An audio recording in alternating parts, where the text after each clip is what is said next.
it's Jeannie from A1 Vacuum and Sewing, and I'm getting ready to do the prep for April's cutie. I'm also going to do the prep for May and June, as long as it all goes well and I have the time. So I'm doing this Korean style. I found this like little coffee table. I'm here at a VRMBO in Sedona, and I'm working with what I have. I actually brought all of this with me so that I could do some of this work. What was I gonna say? Like I said, I'm working on this little coffee table, and it's like coffee table height. So I'm sitting on the floor, and I am just going to go ahead and get ready to do all of this. Patrick's walking in right now. So this is the order of operations. First thing we're going to do is we are going to prep our fabric. So here are my kits for April. Here's April, May, and June. But I'll do them all separately. We'll prep our fabric by stabilizing it. So I have my Best Press. Bought my big bottle because I plan on going through a lot of it. And then after we prep our fabric, which means we stabilize it with the Best Press and my iron, after that, what we'll do is we're going to cut our pieces as per the instructions. And you have a little cutting guide in here. Let me zoom down here so you can see. Here we go. Brought my filming arm with me. Let's see. Here we go. So after we go ahead and we stabilize our fabric, I'm going to cut as per the cutting instructions. And then after we do that, and I brought all my rulers with me, not all of them, but most of my rulers. I bought my rotating mat, and I brought some rotary cutters. These are my favorite rulers. I say you treat yourself to a new Creative Grid ruler every single month. These are my favorite. I just love the white for whole numbers, the black for half inch cuts. And I love the anti-slip, it has the little grippy stuff here. So, we're going to cut. After we cut, we will stabilize. It'll tell us what we need to stabilize, but I brought a bolt of Shapeflex SF101 Pellon, and this is what we use. This is the fusible woven that it talks about. And you could buy, Kimberbell sells their own fusible woven, but I just use the Shapeflex. Next, we'll cut our batting to go with it. And I sat down today and I semi-completed the spreadsheet, and this has your batting sizes. The batting size is just going to be the same size as your quilting size, your quilting design size. Those are going to be exactly the same. So I'll pre-cut all the batting. And then the last thing we're going to do is we will group and label. I use painter's tape and a Sharpie, and I have these great envelopes, but I plan on doing a lot of organizing. So, I'll probably just do all of April and put it in one of these envelopes, because I also brought Hello Sunshine, and I brought Quilting Through the Seasons with me. I'm hoping to get through all of that in the next couple of days. So without any, what am I trying to say? Any more delay, why don't we just go ahead and get started, and let's go ahead and start prepping. So let me get this stuff out of the way and get out what we need, and I'll be right back. What I have with me is, at home, I have like a large wool cutting mat that covers my one of my entire tables. It is, I want to say it's like 48 inches, like maybe 24 by 48 or something like that. So that's what I normally use. With me, I brought my 17.5 by 17.5 and my 17 by 17 and my 17 by 24, and these are going to be fine. Here is my kit, and I did go ahead and I took out the backing out of my kit because I am not backing them. I'm going to put them back to back. So January and February will go back to back, April and March will go back to back, and May and June will go back to back. I saw somebody do that, and I was like, that's such a great idea. I do have the afternoon sun coming in, so hopefully that will be okay. But we'll just go ahead and take out all this fabric, and we're just going to spray everything with Best Press to stabilize it. So here's my iron, which I love. That is my iron of choice. The reason for that is because I had like the best Rowenta iron in the world. And it hurt me from lifting it up and putting it back down again and lifting it up and putting it back down again. So we actually have a lot of fabric to spray for this one. So maybe I'll just move it like that. And let's go ahead and spray. We'll spray this one too. We'll just spray a couple of these. I don't have a lot of room, so I'm just going to layer them up and spray them. I didn't bring my other sprayer because everything was bigger.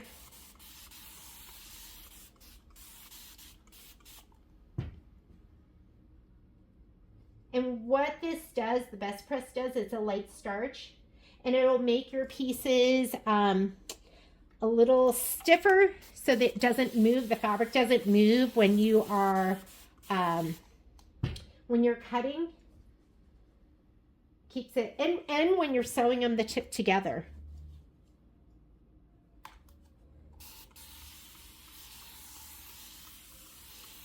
What I love about my other sprayer is if your hand gets tired, you don't have to worry about that because you just turn it on. This one you have to hold on your sprayer, but I love this too, especially because it says Iron Maiden, and I think that's so funny.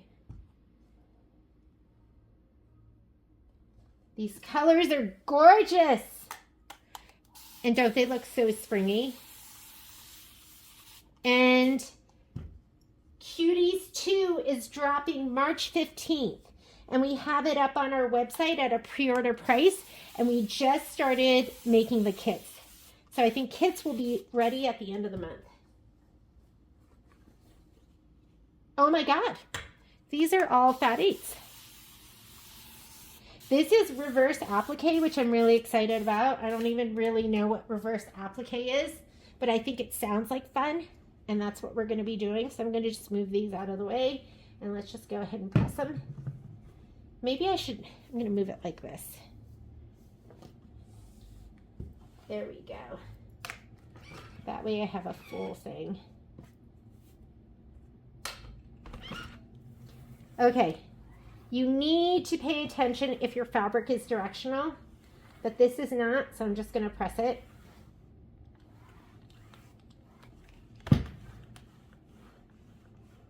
And you want to press it until it's dry.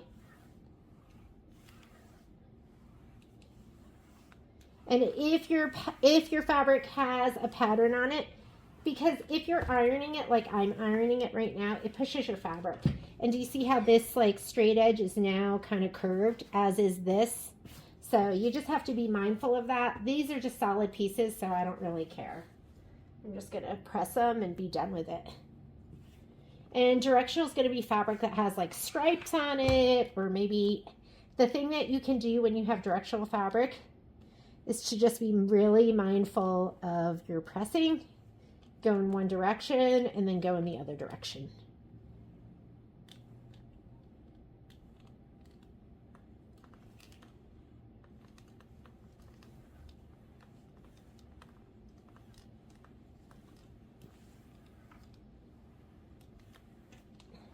I really want to bring a machine with me, but then you have to bring all your stabilizer and all your thread and everything, and I just thought that was too much. So since I had so many projects that I needed to work on, and prepping, I feel like prepping is half of the work. I was like, okay, let me just prep. Have all these projects prepped and ready to go, and then I can just do the fun stuff, which is the sewing. I don't particularly like prepping. I think Patrick should do the prepping for me. He should be my prepping winch, right?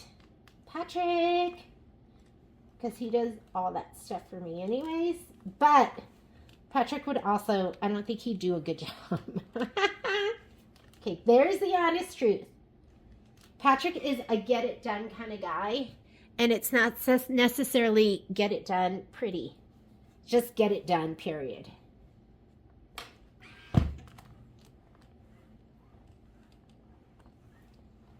Okay, and after we do all of these fat 8s, we'll go ahead and we'll do all of the fabric scraps. And that's it. That's all there is with this. If you look at it, yeah, fat eighths and fabric scraps, and also the backing, which is the white with the giant blue polka dots. But remember, we're not doing that. We're not doing the giant, because I'm going to put them back to back and just bind it. And then we're going to pick out the prettiest binding. Okay, I thought I would be comfortable doing this. And I think I will be if I sit, but I'm not comfortable on my knees. How's your view? Let me see. Let me see how the view is. What if we do it like this? Okay, I'm gonna try and keep my head out of the way. Is that better? So now that I'm done with, done with surgery, I was hoping that I could start sewing more, but I'm starting radiation. You know how fun that is. So I have to see what my energy level is going to be like, because I am ready. I feel like I've been out of the game for way too long. There we go. Here are the pretty pieces. I love pretty petals. I mean, they're just pretty, right? And there's just enough color to make it interesting. And they're great mixers too, because there's not too much going on.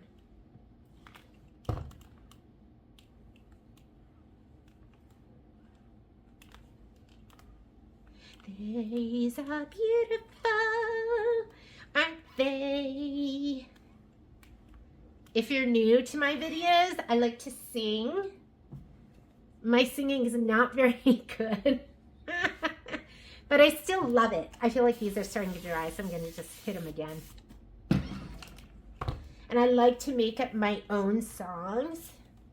I think I could have been a songwriter, but not a very good one.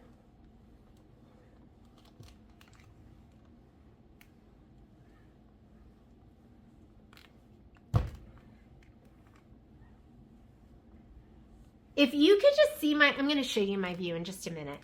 So we are in a VRBO in Sedona, and I am just looking out at the most beautiful, I guess they're like spires or just mountains. Do you call them mountains? And they're just gorgeous. I'll show you in just a little bit. What I love about the mini quilts are they're mini. So the prep is fast. And the sewing is pretty fast, although I heard this one takes a while. This is the reverse applique, and I was reading through the instructions. I was like, ooh, I'm going to have to really read these and pay attention when I'm doing this, especially if I'm making it to be an instructional video, right?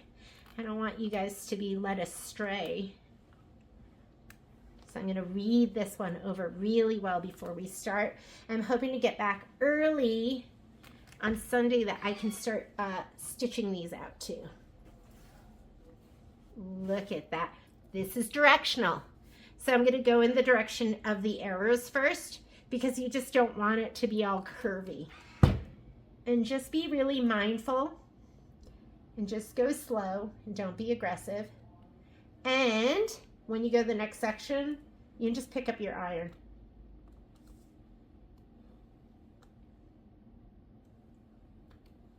And if it moves a little bit, that's okay. You are beautiful, you beautiful arrows. Look how beautiful these are. All right, and it's nice and it's got body. It's not all crumply. Let's do our little fabric scraps. Here we go. Oh my goodness, these are so pretty. A lot of times I'll try and look at this and spray on the wrong side. This is the wrong side. Like, we can put these all on the wrong side. That way, I don't know if right now I know my iron's not dirty, but if you've ever had a dirty iron and it spit out disgusting stuff and ruins your fabric, that is the worst, right? Well, there's a lot of worse. but that's one of them. And you're pressing on like white fabric. Oh my goodness. That's enough to make me like stop. And I go, you know what? I'm not sewing today. Okay. This is directional. Go in the direction of the stripes.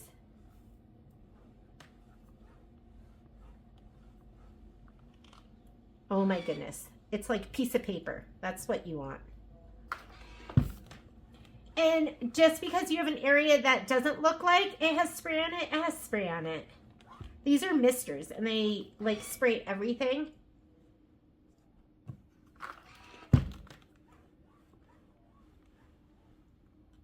I'm too impatient to press, which is just leaving it there.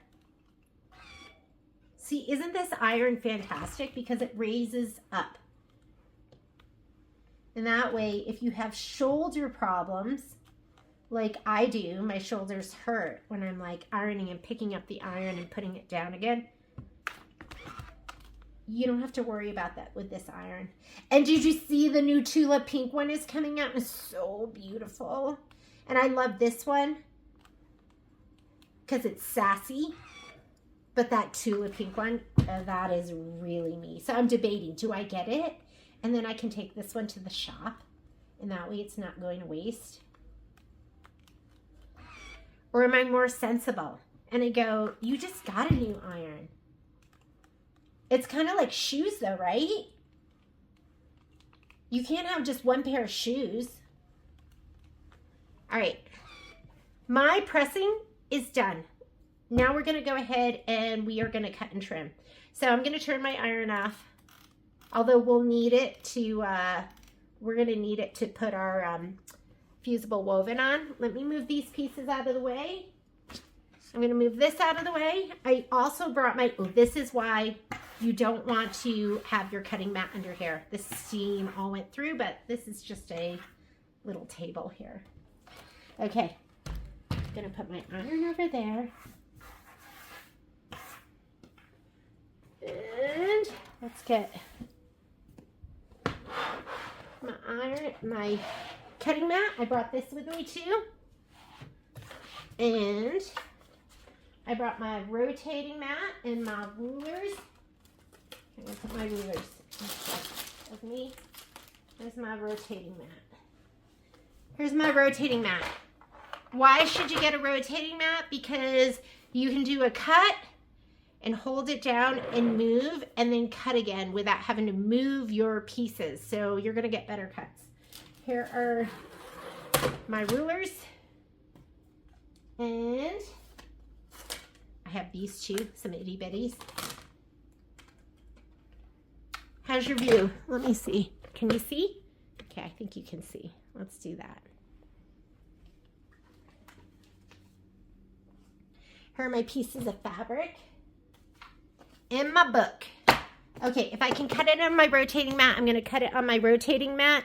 This piece we're not going to cut. I'm just going to grab the pieces as I have them laid out. So my first piece here is going to be my white pinstripe. It is directional fabric. This picture shows you, oh my goodness, I'm getting blinded by the light coming in right now.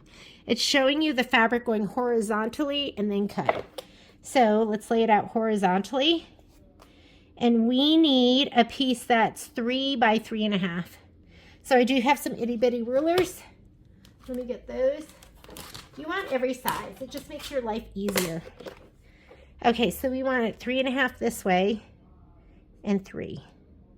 And let's just do that. 3 by 3.5.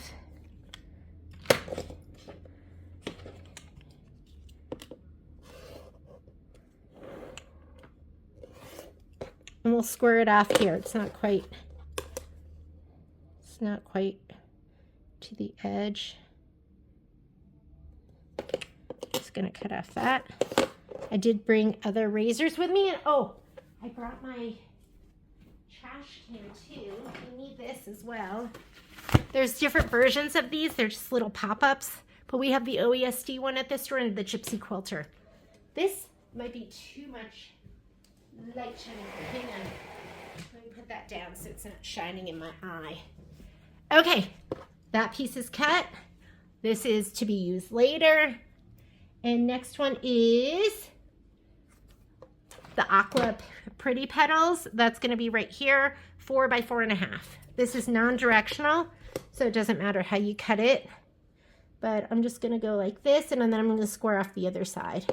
And guess what? What am I going to do with this? I'm actually going to throw it away, which if you've been with me, you know that's part of my therapy. And this is like no therapy that, you know, I go to see a doctor for or anything. It's just my self-induced therapy. Because I'm a hoarder. And sometimes I want to keep useless pieces of fabric. I know nobody else does that, just me. Okay, peach. Peach is 4 by 3.5. 4 by 3.5. Uh-oh. Like, that's kind of a nice piece, isn't it? 4 by 3.5. I don't really, this is non-directional, so it doesn't matter which way you cut it. I'm throwing it away. I could totally use that. 4 by 3.5. Jeannie, you don't need it. And sometimes these edges aren't quite, and you know what? A lot of these are just applique pieces. They don't have to be perfect. And sometimes I'll look at that. And if it doesn't have to be perfect, then I'll just go ahead and cut it. This is going to be, I think it's this one right here. So it's going to be 4 by 4.5. Let's just lay it down, 4 by 4.5. Because this is just an applique piece. Where you have to be careful is when it is a piece that you're going to be, you know, when you're going to be piecing it. And those edges need to be just right. That's 4.5 and 4. Sometimes it's got to be perfect. This is the yellow pinstripe. Let's see what direction it goes in. Stripes are going horizontal like this, and 3 by 3. Oh my goodness, 3 by 3. Do I keep this? I keep it. That is like good fabric. I'm keeping it. And this is 4 by 4.5. This edge looks more straight. By 4.5, and I'm not going to worry about it. I'm just going to cut it because I think this is applique. 4 by 4.5. Green Pretty Petals, 4 by 3.5. 4 by 3.5. Do I keep it or do I get rid of it? I'm keeping it. Because look at that. That's a lot of fabric. Jeannie, throw it away. Throw it away. You can do it. You can do it. You did it. You did it. Okay. Here we go. All right. Directional. They want the arrows going left and right. This is your binding. You know what? I'm not cutting the binding because since it's going to be going on March and April, I want to make sure it looks pretty on both. So I'm just going to put this to the side. It's prepped and ready to go. I'm going to put it back into the envelope. But if you're doing each one individually, you're going to cut those 2.5 inches. All right. Purple.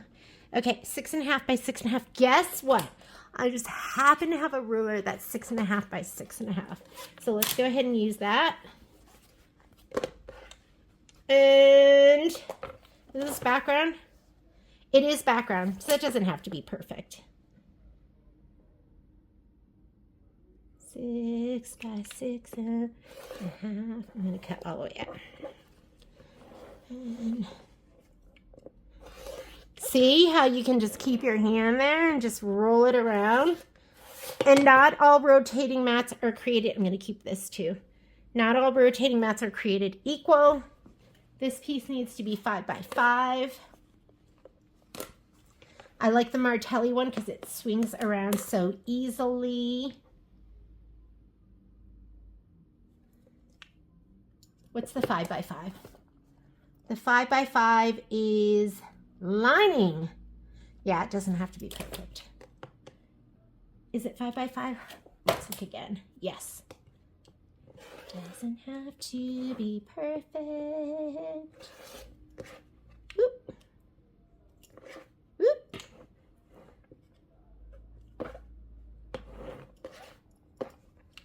I don't want to pull it because that makes your fabric run. Hello. Okay, there we go. There I can see where it is not cut. Here's my 5x5. Of course we're keeping this. That's going to come in handy.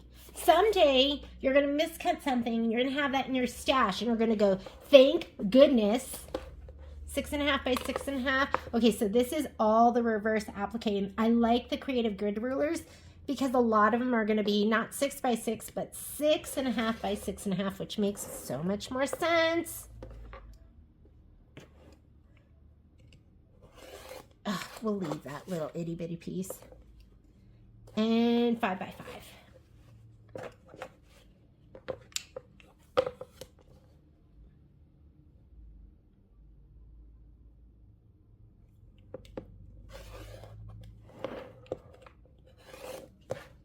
There we go. Did I do that right? Yes, I did. Okay. Oh my goodness. This is a wonderful scrap. This is going to be 6.5 by 6.5, 5 by 5, and 4 by 3.5. So we've got a lot, 3 cuts out of this one. And I'm just referring to this. This is my fabric cutting diagram on page 5. If you are new to Kimberbell, I feel like once you get Kimberbell, oh my goodness, I feel like their directions are the best.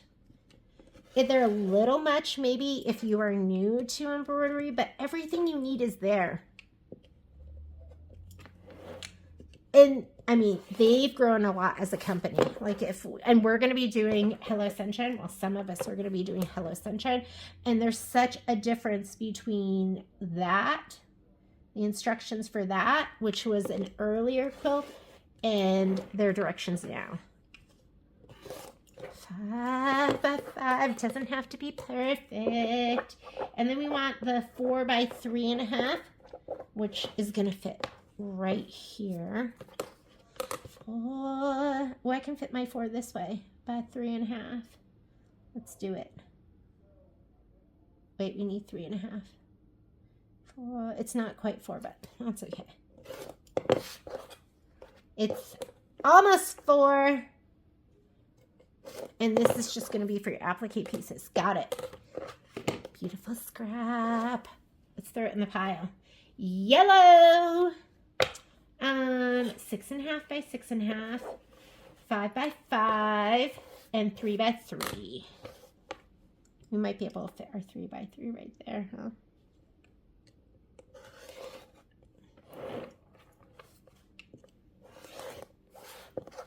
Here's my 6.5 by 6.5, 5 by 5.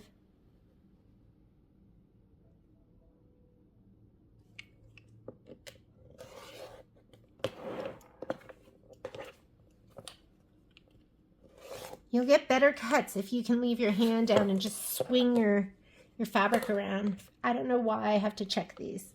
I go, did I do that right? 3 by 3? No, but it'll fit right here. So we'll do, I'm just cutting that all off because I can. And we'll just do our 3 by 3 right here.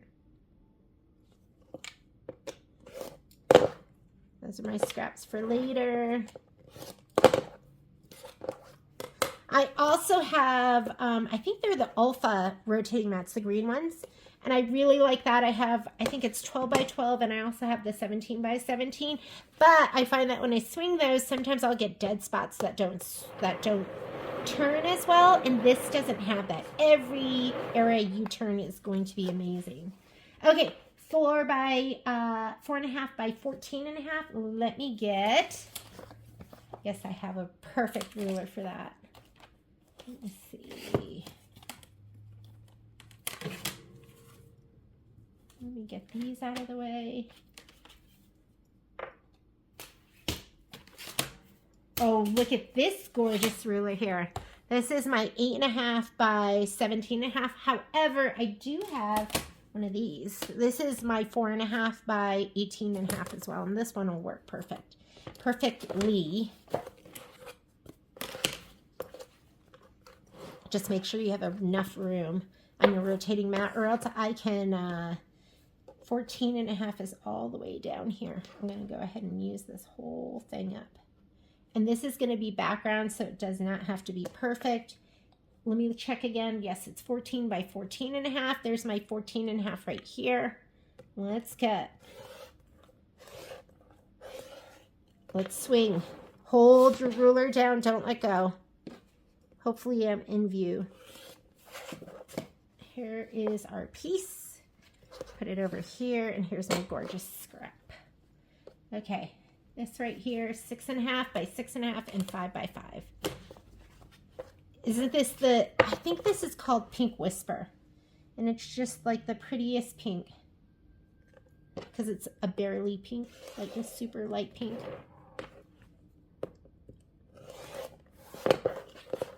That's my 6.5 by 6.5, and now I need my 5 by 5.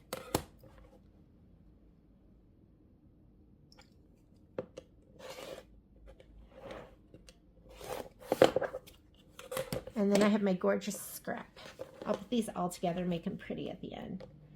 Here we go, 14.5 by 2, and I have 2 of those. So let's go ahead and use this again.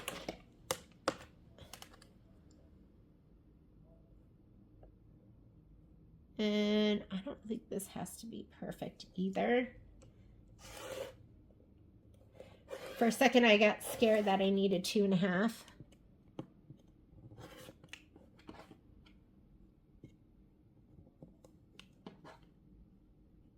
Oh, it's something down here. No.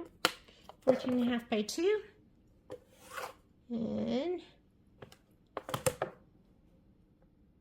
14.5 by 2.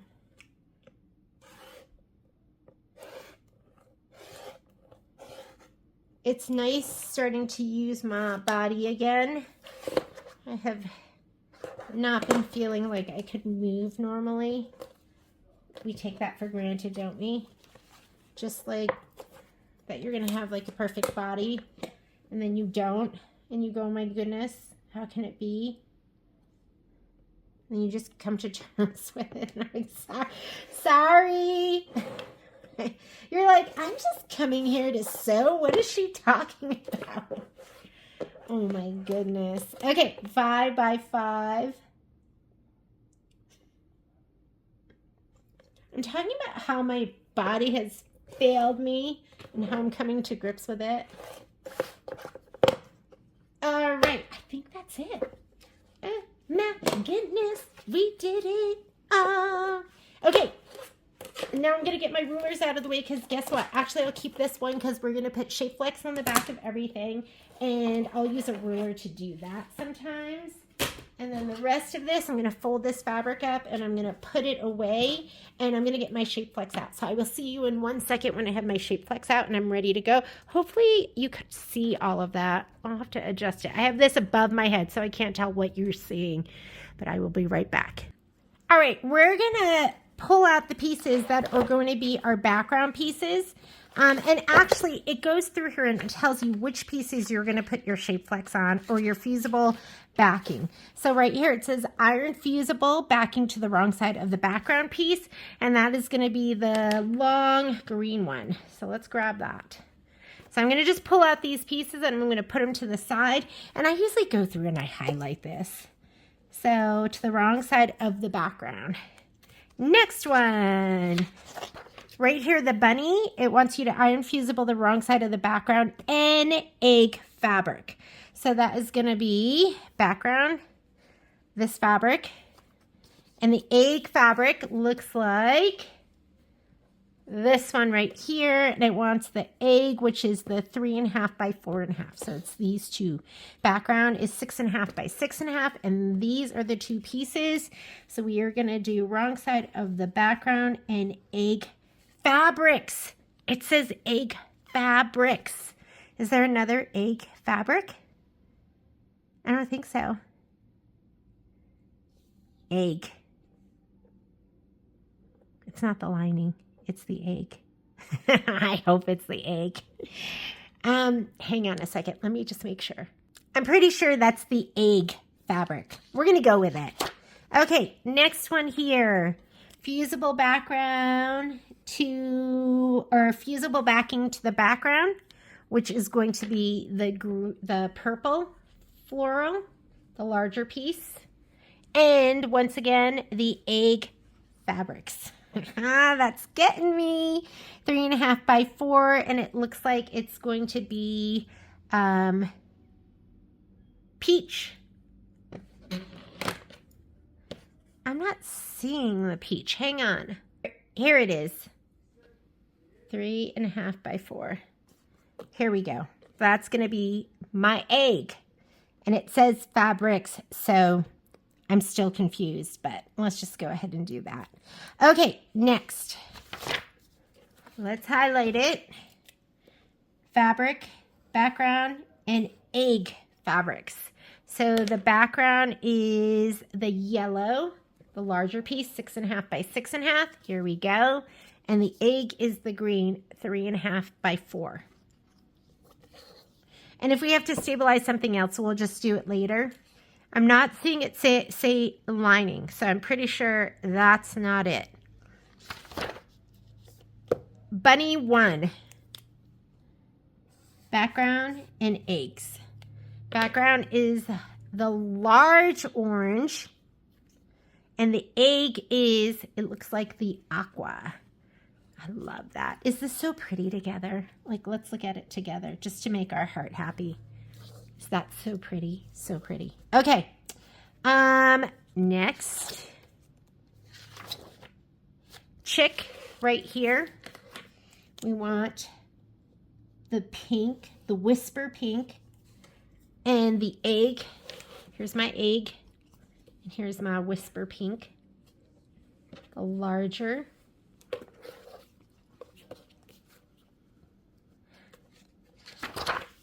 Here's Chick 2. The blue pretty petals and the white pretty petals. Here's the blue and the white. And that should be it. That is what we're going to be putting the shape flex on. And these other pieces, we'll just organize these when we get to them. So I'm going to put those to the side. Let's go ahead and heat up our iron again. Let's get that out of the way.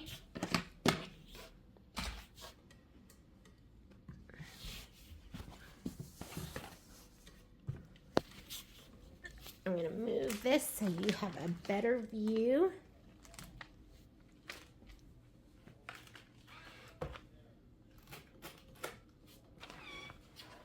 Here are pieces that we pulled out. Let me get my roll of shape flex. It'd be nice if my wool mats were 20 inches by 20 inches, but they're not. So maybe what we'll do is we're going to go this way, and we'll just do the best we can, and we're going to have to move this as we go. You make do with what you have, right? Make do with what you have. I'm going to roll this out, and we are going to lay this down. Okay, I'm going to go the other direction.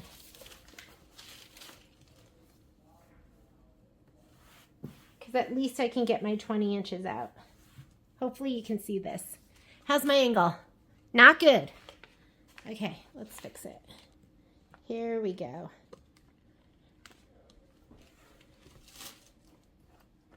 Let's lay these out first, because maybe we can fit these all in here. Egg, egg, and egg.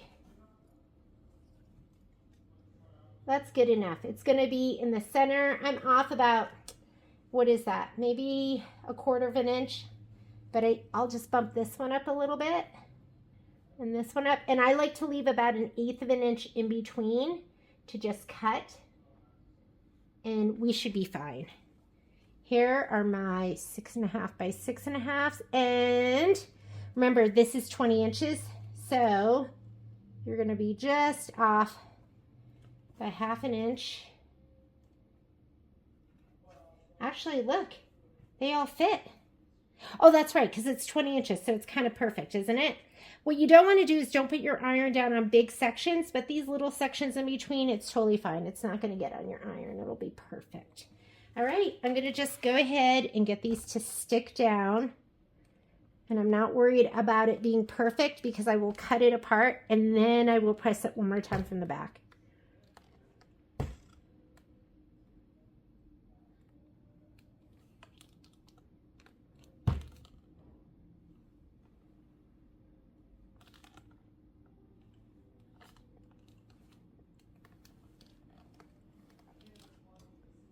Press it well, but not. Doesn't have to be perfect. And like I said, just be careful your iron doesn't go onto the fusible woven by itself. All right, so I'm just going to move this up a little bit. And let's keep pressing on. Hopefully you can see that. Can you see that? You can see that. Great. All right.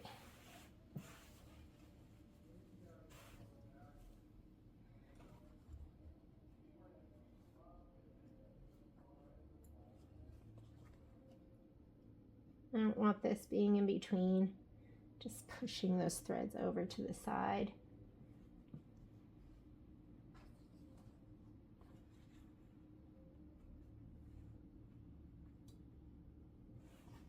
And look at this. This gets put down here, and this fits on here. Let's see. Those don't fit on great. Usually I have smaller scraps that I'll use.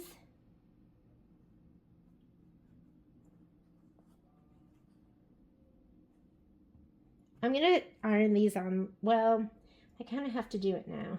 It's now or never.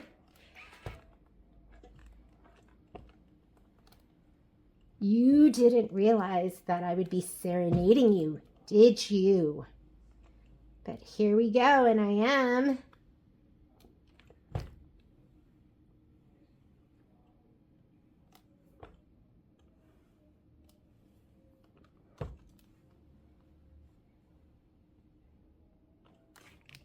Ooh, look at those. They got pushed. They got pushed. Pick them up. Make them look pretty.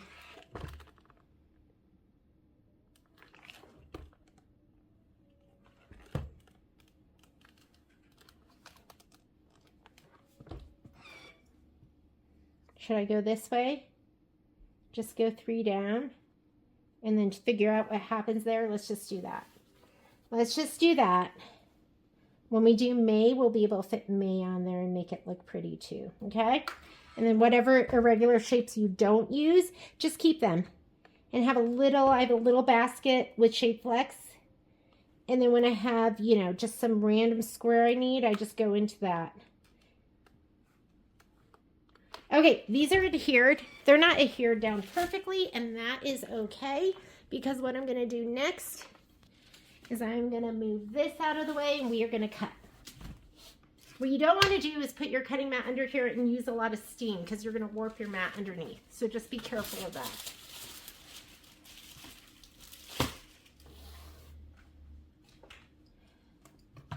Here's a ruler. Did you see that? Are you seeing my head? My hair's growing back.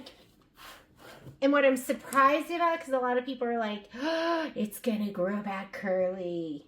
And I've been like, no, it's not going to grow back curly. That's silly. But what I'm noticing is it's growing back soft, which I do not have soft hair. I basically have like super coarse hair, like, I don't know, like a broom or something like that. I know. That doesn't sound very nice, right? A broom, but that's kind of, I had a, if you're listening, Steve Holt, I'm thinking about you. This kid that used to sit next to me in physics class in high school, his name was Steve Holt, and he used to look at me and make like neighing noises like a horse would make because my ponytail was like so thick and like a horse would have. And okay, so I'm cutting these apart and then I am going to press them from the back side so they're really adhered, because if you look at these, like look at the edges. They're not even close to being together. So yeah, I don't have soft hair, but it's growing in really soft. And I just feel so beautiful. No, I'm just kidding. I am kidding with you. I had a guy, I went to the grocery store with yesterday with Patrick, and he's like, nice haircut. I didn't know if, like, was that a compliment? It was, right? Wasn't making fun of me. I feel like I look like an Asian monk. Or my dad. My dad's bald.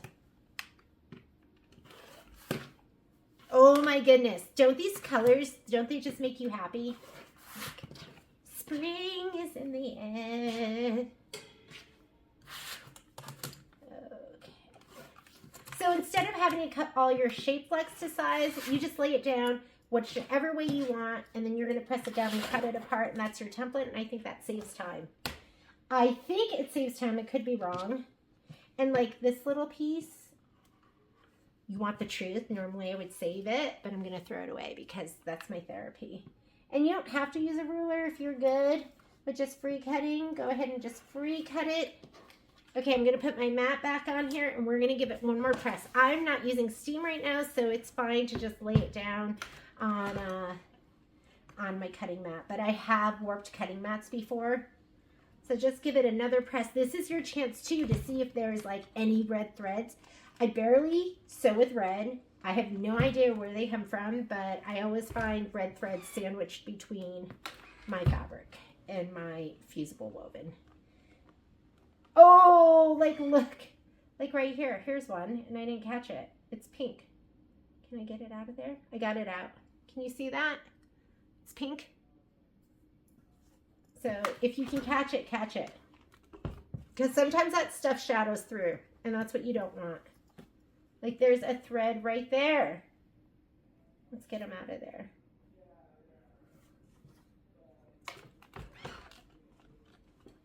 How's the view? Let me see.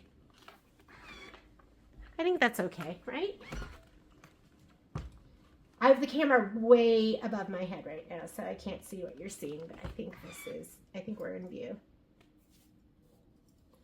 This is good for me. This is good for my physical therapy, to be moving around, because for, I'd say like a week, I didn't want to move at all. I was keeping my left arm kind of clenched to my body.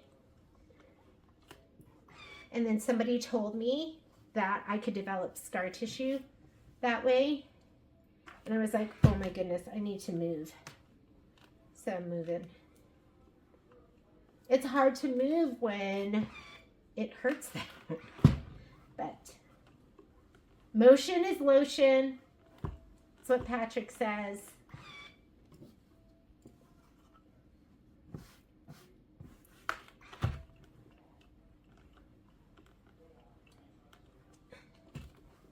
Okay, after I do this, I'm going to cut my batting. And I think you guys can cut your batting any way you want. But I'm going to go ahead and cut my batting. You don't have to see it.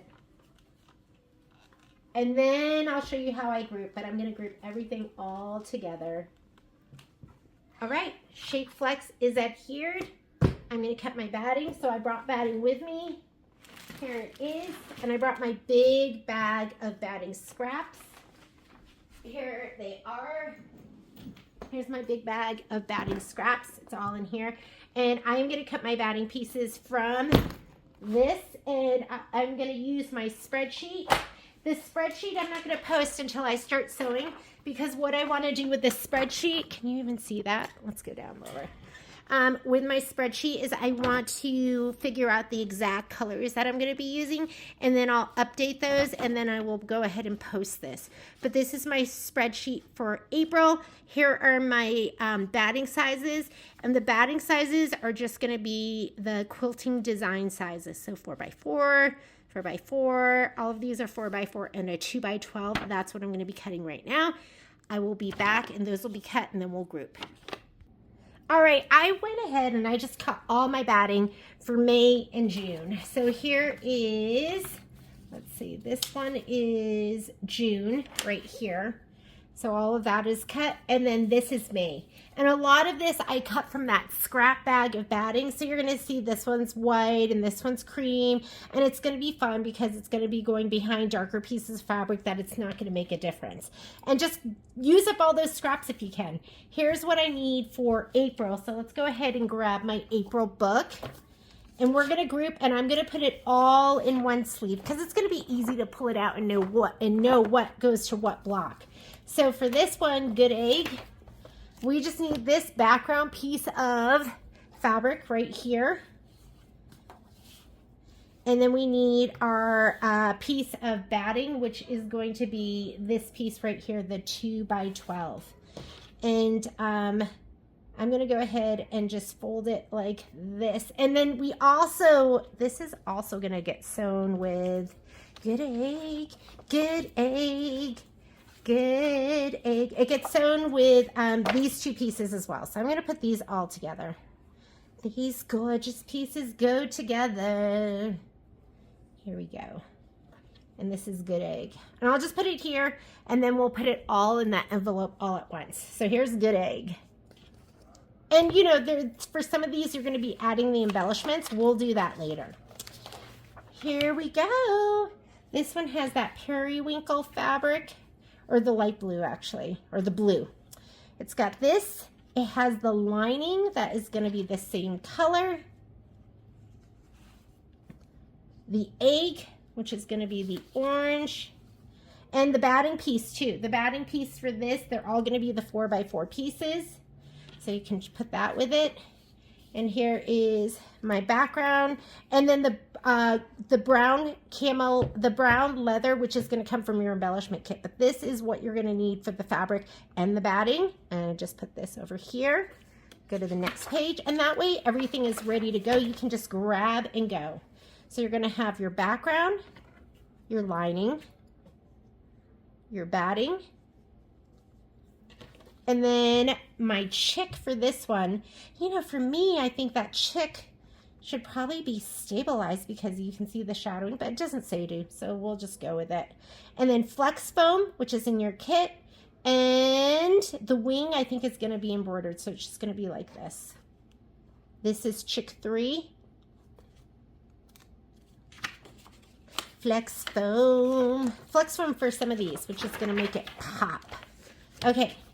Background, lining, batting, egg, and that bunny.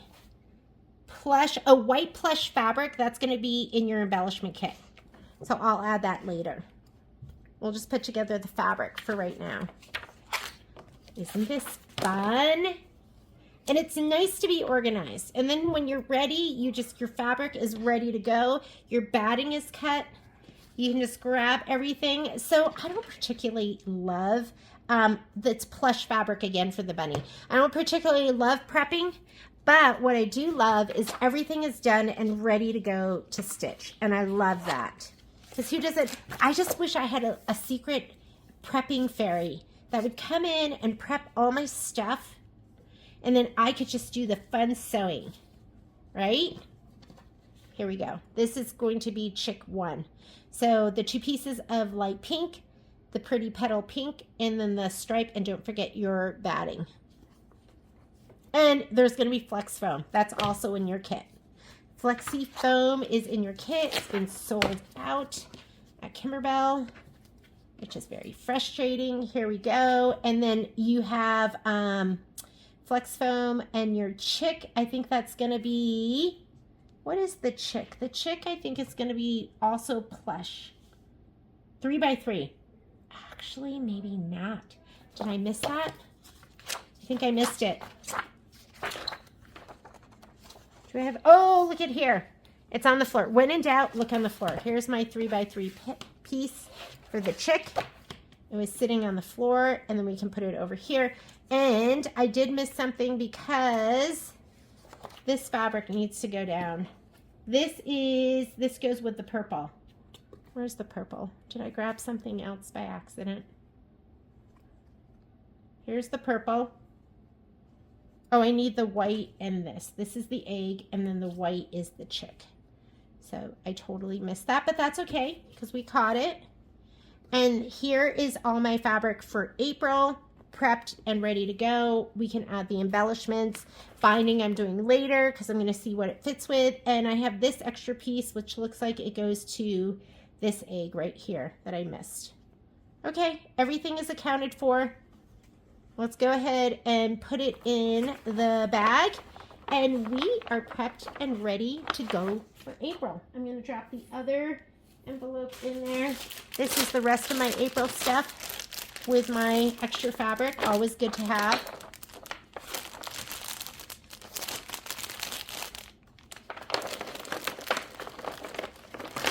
Here's my spreadsheet. We will fix that, or we'll add to it once we start stitching. And here's my project for when I go home. Let's go ahead and prep for May. Thanks for joining me.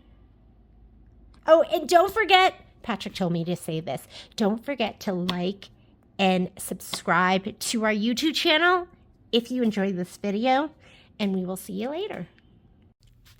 Hello everyone, it's Jeannie from A1 Vacuum and Sewing, and I'm getting ready to stitch out April's mini quilt, which is timely because today is, what is today? I think it's March 16th or 17th. I think it's the 17th. Happy St. Patrick's Day. And so I think I'm doing okay, right? Because it's not even April and I'm working on this. So I have all my fabric cut out as per the instructions. We prepped everything. This is my embellishment kit for April. Here's all my fabric. I'm just going to be using this little piece of itty bitty. The borders get sewn on later, so I'm going to put those aside. So this is the fabric for all the little squares with the reverse applique. So they have the little windows with the little chicks and bunnies in them. I don't know if I've ever done reverse applique, but we're going to do it today. The hoop sizes. Here's my spreadsheet. I'll probably be adding some stuff to this. I'm going to be using the 7x12 magnetic. You've got to be aware, though, that when you add the quilting design, it bumps your design from 2x12 to 2.5x12.5. So I am going to load it in my machine, and then I'm going to shrink it down so it fits into my 12-inch. So I'm losing 1/2 inch of my design. And then when I trim it, I'll trim it the 2.5x12.5. This will be trimmed 4.5x12.5. So it's a little different, but it keeps me from bumping into the 9.5x14.5 inch hoop, which is what I'm trying to do right now. You can only do this. You can't do this in like a Journey or the Pathfinder, anything with a 12 where your embroidery field, the biggest is 12 inch, because you do have to initially load it as 12.5 inches. Okay. So hope that makes sense, and hope you don't find that too confusing, but that's what I've been doing for all the pieces in my mini quilts that are going to be long this way. So these are from March. See, I haven't trimmed them off yet. I'm going to trim after I do this one. I'm trying to do all my stitching, and then I'll do all my putting together. As far as hoops go, I'm going to be using my magnetic 7x12 and my magnetic 5x7. If you don't have those, don't worry. You could use just a regular 7x12 or an 8x12. And then this is my regular 5x7. So you can use these hoops, or you can use the ones that I'm showing you, or you can use whatever works for you for these designs. So I'm going to go ahead and rehoop this right now, and then we'll have it ready for our next hooping. So I'm just going to go ahead and take these off. They just come right off. They're easy. Easy peasy. I don't know if you can see that. Can you see that? And the first thing we're going to hoop is Good Egg.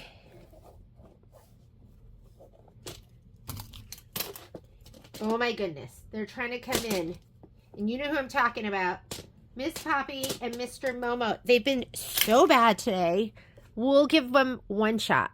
I'm just going to take my fabric. I cut my fabric. I put it on here. So if you're doing the 7 by 12 magnetic, cut your fabric. 12.5 by width of fabric. But I am, did I write it in here? Magnetic. Then I'm going to shrink the design. I put instructions in here and I'll trim it. You can only, or if you rehoop. Okay.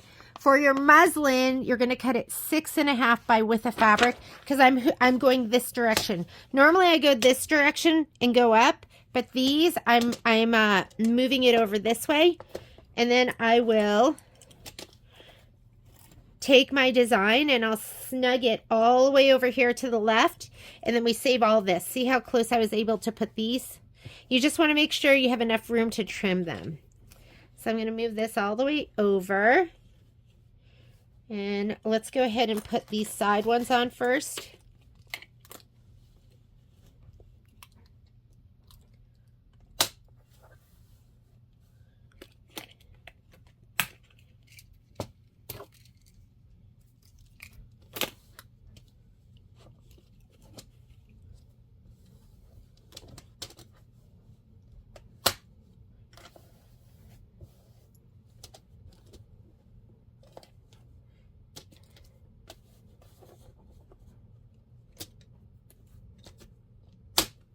There we go. And then we can do these up here. I'm just smoothing out my fabric. I'm not really like pushing it or pulling it too much.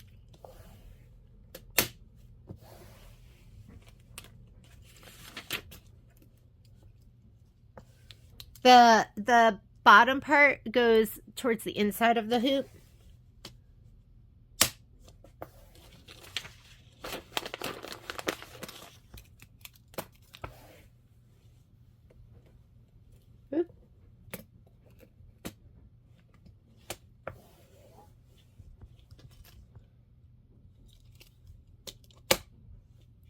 Got one more. Where is he? Right there. Okay, I'm hooped and ready to go. I'm using muslin.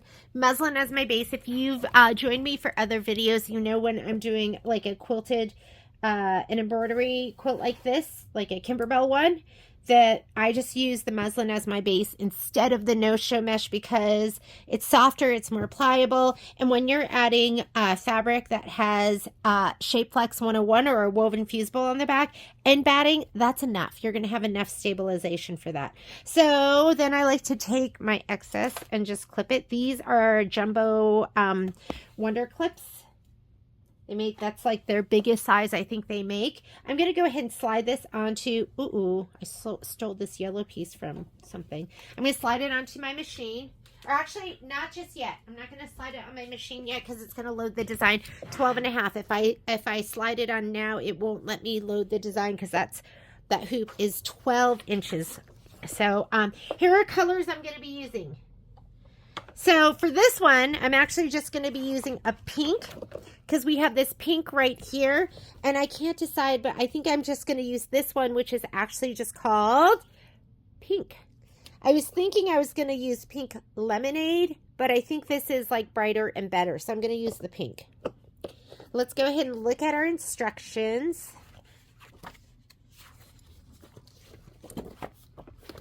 And it says center alignment, centered, after quilting, go to the embroidery instructions. This is really important to check because sometimes it'll tell you to go to page or number 2 of your embroidery instructions. So this we know we're gonna go right here to the first embroidery instruction. As far as the quilting goes for this, I looked at using either Cool Mint, but I think what I'm gonna use is Seafoam. I like that seafoam. So I'm going to use seafoam for my quilting, pink for my stitching, and let's get started. Let's go over to the machine.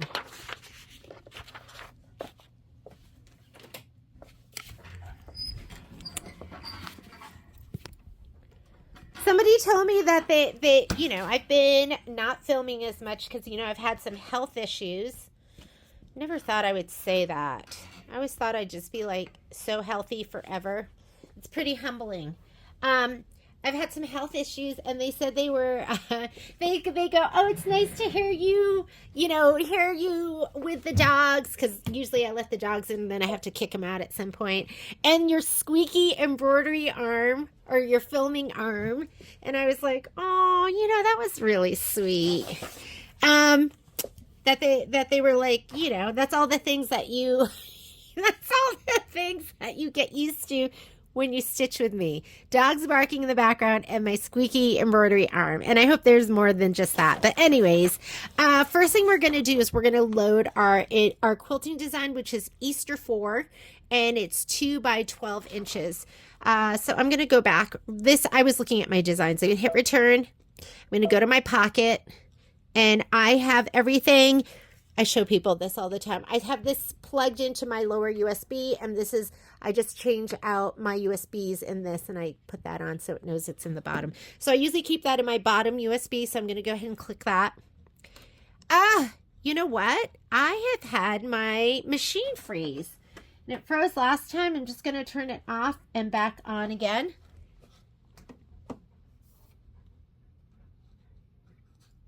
Not a big deal. Let me go ahead and turn that on. That's going to initialize my carriage, and then we'll get back into my embroidery.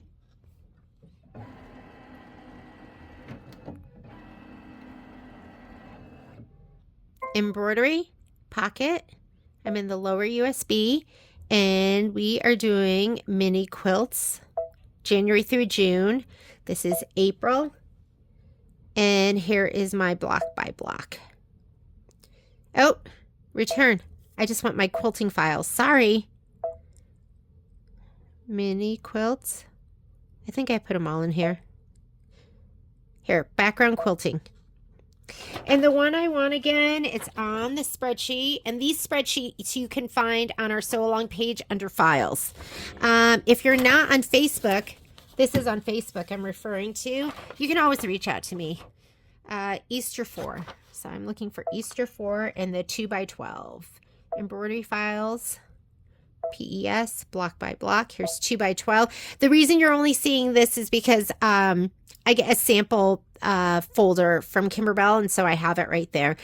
You can see right here that it's outside of my 5 by 7. I'm going to go ahead and set that because that is what I want to stitch. And then it's important that you select your hoop size. So I'm going to go here on the very top to select my hoop size. That's how I know how small to make it. And I'm going to select my 7 by 12 because that's what I'm using.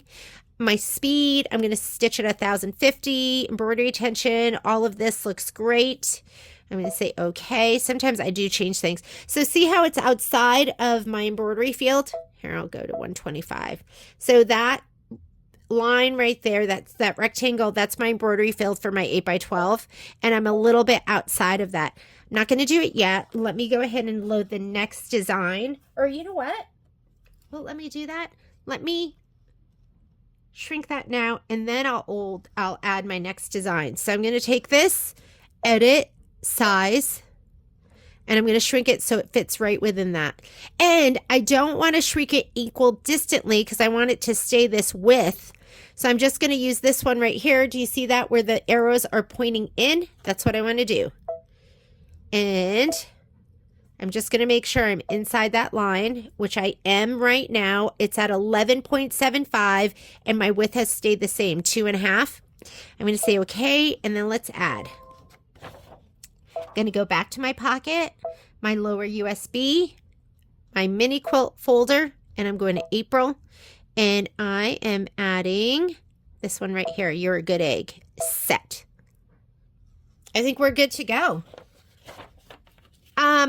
When I go to trim this, I left my batting the size it's supposed to be, and my fabric's the same size. When you go to trim this, though, you're not going to trim to that line. You're going to trim it to your 2.5, by 12.5. You're going to kind of have to center this in there. So you want to make sure, and you might have to pull out the basting stitches on the end because they're going to be in a little bit. Okay, let's go embroidery. We are going to take this and we're going to move it all the way to the left of the hoop so we can keep all of that muslin all on untouched, so we're not wasting all of that space and then what's under the hoop. So don't move it here because it'll separate your two designs unless you group them with this button. That's where you would group. Just touch embroidery. In your next page, they'll be grouped together. So now they're grouped. I'm going to go layout and let's slide our hoop on. I'm going to slide my hoop on because it won't let you move it outside of your embroidery field. So let me go ahead and slide on my hoop. I'm learning every day because I think when I did it last time, I think I put both of them and then I shrunk it. So this time, just put in the quilting design, shrink that, and then add that. I think that's what we want to do. Again, sometimes I'm learning and I'm playing as we go along and I evolve.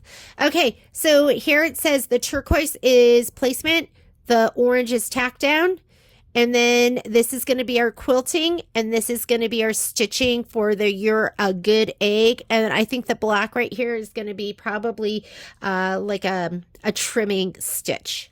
So as far as the thread to use right now, I think it says thread doesn't make a difference, but the first time it does, I'm going to use seafoam. So I have white in here. I don't know what I was doing before, but I'm going to go ahead and take it out. Let me show you how I take out my thread. I don't pull it back. I just took it out of here. It was here. But what I like to do is I like to unthread. Make sure your foot is up. This right here, here's my foot down button. Foot down closes that, closes your tension. Foot up. That little trap door disappears. Tension discs open up. That's when you're going to take out your thread. You're just going to unthread to right here and then past the tension disc, and then this just falls out like easy peasy. Okay. A lot of times I use a lot of white, so I'll just tuck them up over there. I don't, because a lot of people will cut your thread here, grab it at the needle and pull it out. I don't do that. I just unthread it. And I like to show you that one time for every video because I had somebody in, and I'm not using a spool cap. If you do use a spool cap, you want the little gray one that tucks in here. Otherwise, don't, because look, it just feeds off super nicely. You don't want your thread to get caught in between your spool cap and the end of the spool. So I am more prone to not use one at all. If I do use one, I use the gray one. But I think I took it off last time. I forgot and it flew across the room and I haven't found it since. That's what happened. Okay. This is, oh wait, sorry. Guess what I didn't do? I didn't move it. And this is a good example. This is a good mini lesson because right now, I needed to move this whole design over. I'm going to go layout. Uh-oh, they're all grayed out. I can't move it. That's because I'm 2 stitches into my design. Even if you're 1 stitch into your design, all of these grayed out, you can't use any. Oh, you can use that one. You can't use, there's a lot of things you can't use. So what you have to do, no big deal, is you're going to go down to this button where you go minus and plus stitches. And you're just going to hit this where it just goes to 0. Or not all machines have that. You could go back. Here's the beginning. This goes back to the very beginning of the color we're in. Oops, we're at 1. So I have to hit 0. You want to be at 0 for us to be able to move. So I'm going to say, okay, move. And now let's take that. And look, it's moving this. I'm going to show you. Okay, and we're as far as over as we can go. You know what? Somebody, I was in one class and they were like, I'm hitting the move key, but the hoop's not moving. The hoop only moves when you're hitting the move button. The hoop will move in your layout page. If you have a Solaris or a Luminaire, it's going to move in this page, your layout page. If you're in this page, your main edit page, it's not going to move. You're gonna see it move the design on your screen, but the hoop's not going to move. Okay. If you're on a Dream Machine or one of those machines, Dream Machine or Destiny, let me hit embroidery. this says edit. So you have two edit screens. I call it the main edit and the secondary edit. In your secondary edit, it'll move there. So don't get confused. It only moves in the second screen. It doesn't move in the other one. All right. First thing I have is a placement stitch. I'm going to go ahead and stitch that out. While it's stitching that out, I'm going to get my spray tent. This is the spray I use right here. It's Gnome KK100 is my favorite. I am not a taper. Every once in a while I'll tape. There's going to be situations where you want to tape. This right here is my dime spray tent, which I absolutely love. And it keeps the aerosol in here. Just makes it so it's not going all over your room. And I just put a piece of cardboard in here and I'll change that out periodically. So I'm going to put this in here. And I do have a spray box for like larger pieces. This I would consider kind of larger, but look, it fits. And then this piece right here, don't forget you have a wrong and a right side to your batting. The wrong side is kind of like the nubbier. Here, can you see that? The nubbier side. And this is the right side. See the dimples? The dimples go in and the dimples come out on the wrong side. So I'm going to lay these down. Whoops. There, wrong side. And this is the right side of my fabric, the Shape Flex woven side of that. And I'm going to go ahead and give them a little shot of spray. Do you hear that? You barely hear it, right? Because I'm barely spraying. I had a dream that for some reason I wasn't using the spray tent and the spray was going everywhere. And I can't remember who I was with. I was with a customer, a male customer, and he was, I don't know, what a crazy dream to have, right? But the aerosol was going all over the room. Okay, this is cut 12.5 inches. Is it cut 12.5 or 12? No, it's cut 12 inches. But this right here is going to be smaller than that. I'm going to make sure it goes a little bit outside each end. So but you want to leave it there because that's when you trim it down, you're trimming down to 12.5. Okay, and now you're going to lay down your fabric and you're going to center it over this. You have lots of room too, so don't worry about it. They give you a big old piece and you're going to cut like an inch off of each end. So lay it down. Here we go. We're going to skip the next step. I know I have a fold in there, but that'll get taken care of with the stitches. The next step right here is going to be the tack down for the batting, but we already cut our batting 2 sides. This is where we go forward and backward stitches. I'm going to skip that orange. This is a placement for your background fabric. We don't need that. I'm going to skip that. That's your tack down for the background. I am going to do that one. So, and guess what? I like to have a contrasting color. So I'm going to put my pink in.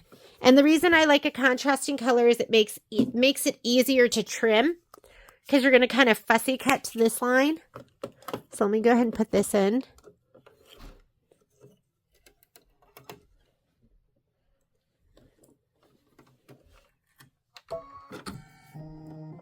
This is my background fabric tack down. And I wasn't able to push it down here really well, so I'm just going to take my hand, lay it on here, and kind of gently apply some pressure as it's stitching.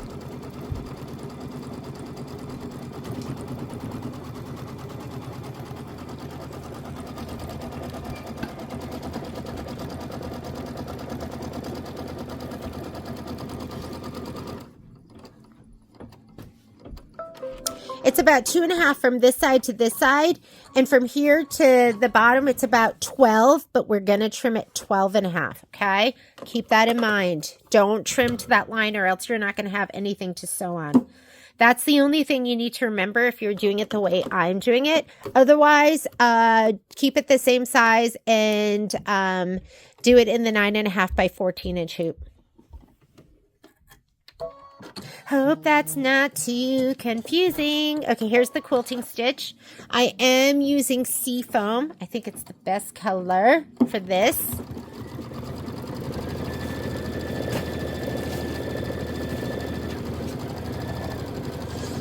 And once I'm done with this one, I can cut this one and this one off. And those are going to be used for the March mini quilt, which I guess I'm behind. I'm going to change some things to my spreadsheet. I did write here seafoam or cooled mist. I'm going to take out the cool mist because I really think seafoam's the way to go.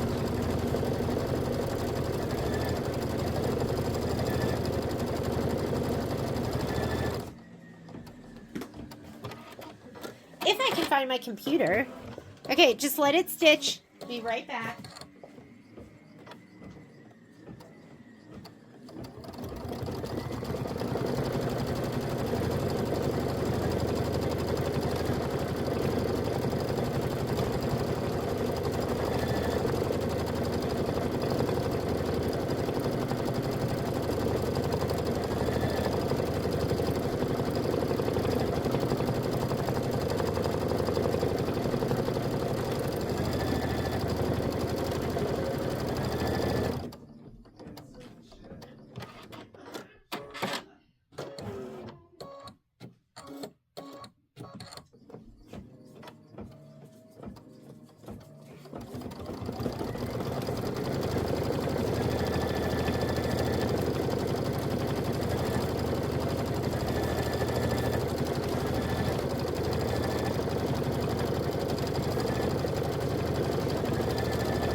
I keep telling myself, Jeannie, you are not buying any more quilting designs.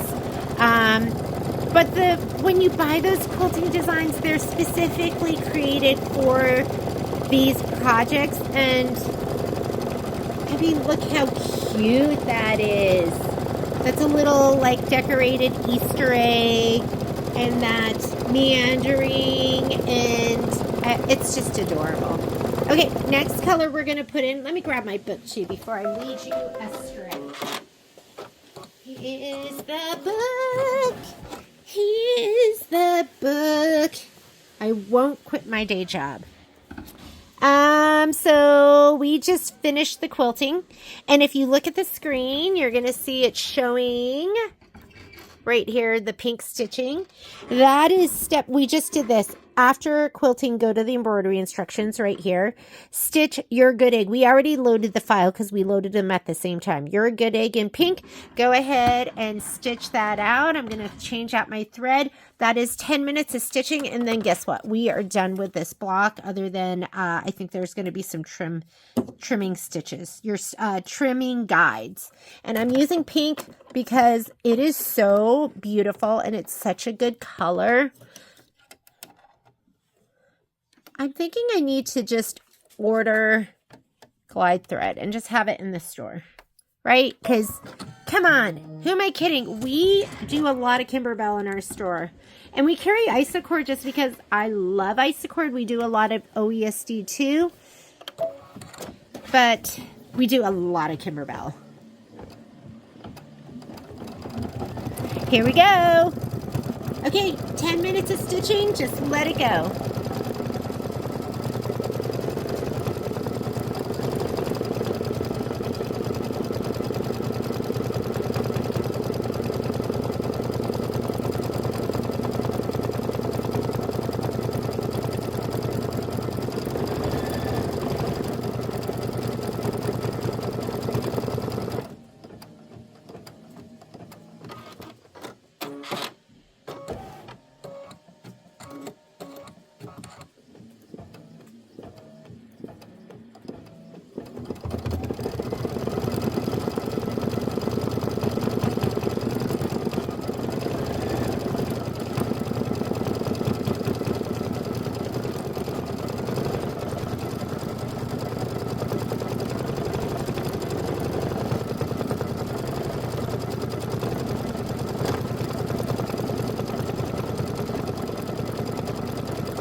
Okay, what happened? Thread and rethread. I was thinking everything was great. Hang on. Let me just, if you're going to have to thread and rethread, cut. Oh, it wants me to put my foot down. Cut first. Let me cut. Mine's still threaded, so I don't know what was going on. If that happens, you can pull on your thread just to make sure it's smooth. Mine's moving smoothly. Oh, I did have like a little icky thing right there. And I'm going to check my bobbin. Let's check the bobbin. We might as well. And it might not have picked up the bobbin thread. That happens sometimes. And you know what? I'm not even going to do it right now, but I can't even remember the last time I took off my needle plate and cleaned under it. It's been a while. So if that happens again, I'm going to pause and we'll clean it all out. Okay.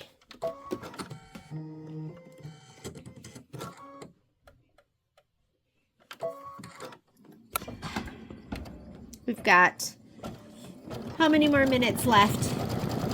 I'm about a third of the way through the pink.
Oh, I did have a thread break. I'm going to clean out in my bobbinaire. I'll be right back. Oh, you know what?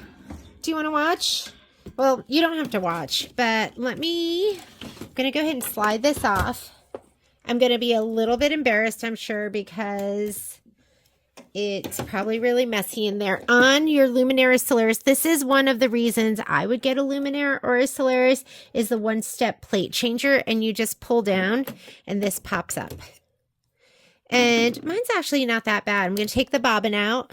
A lot of times the bobbin case will follow. I have a whole bunch of different tools to clean out, but I do have these, which I really, really love. So you can just go ahead and get that out. And then you can, if you want, you could just kind of agitate all of this, this loose grit and grime, and then use your, use a vacuum to pull it all out of there. Actually, I think I did clean this not too long ago. It's really not that dirty. If you ever did want to oil anything, you could oil this part right here and your hook, I guess, and it's just 1 drop of oil. Something you need to be careful of is this right here. Don't pull that off. Some people think that's just a big piece of lint and they pull the whole thing off. You do want to clean here too between your feed dogs, because that can get piled up with lint. So clean out that area. Mine is just not really that dirty. So the other thing I'm going to do is, I don't know when I changed my needle last. So I'm going to go ahead and change my needle as well. And I'm going to show you something kind of cool. There is chunky thread down here. Let me get that out. Look at that. Just going to put it here. Chunky thread. How that got down there, I have no idea. And just because we're filming, I'm not going to go ahead and get my vacuum out. You could get the vacuum out if you wanted, but I'm not going to do that right now. Just going to go ahead and get what I can. That's going to be nice and easy. Okay. Okay. What you want to do now is we are going to put the bobbin case in first. And when you put the bobbin case in, pinch it right here in the front and just kind of settle it in and just be gentle with it. And you need to settle it in there. You have a little metal, I mean, it's not metal, but right there, that part right there, kind of call it the nose. And then this metal part right here, you just want to push, and it should kind of push against that. And you want to make sure it's riding up here and here the same amount, that it's not like, what you don't want is for this to be up on the edge like that. That is wrong. You want to kind of settle it in here, and it'll just kind of drop nicely in place, and it should be framed on the outside with the same amount of silver all the way around.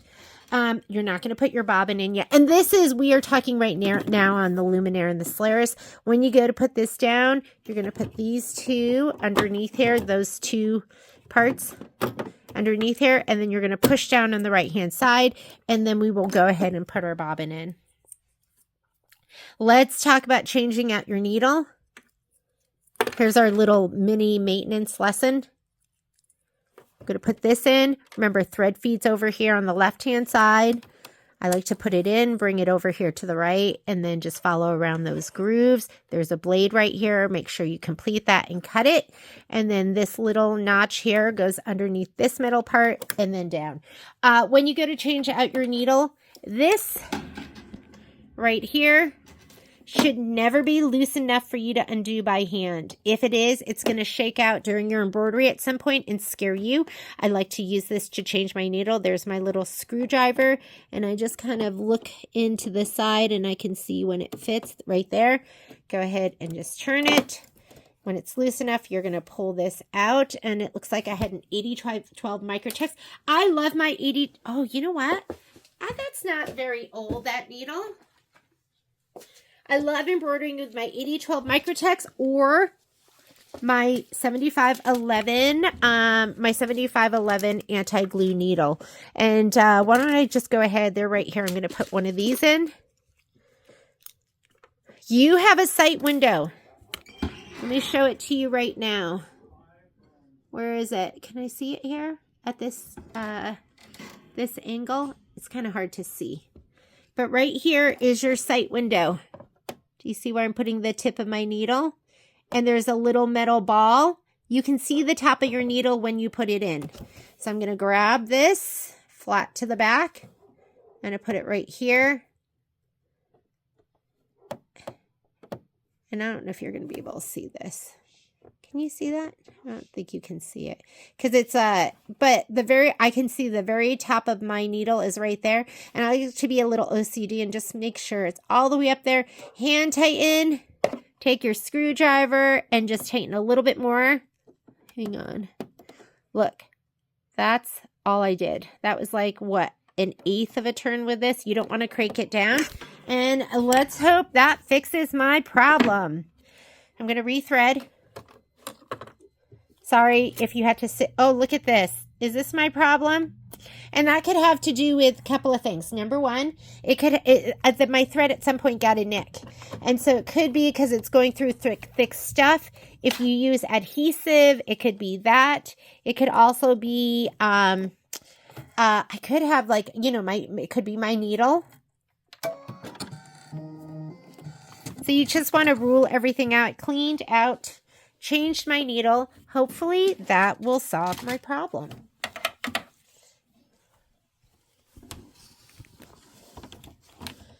I am going to go back a little bit because my G never stitched out really nicely over here. So let's go ahead and let's go back some stitches. I'm going to show you on your screen what to look for.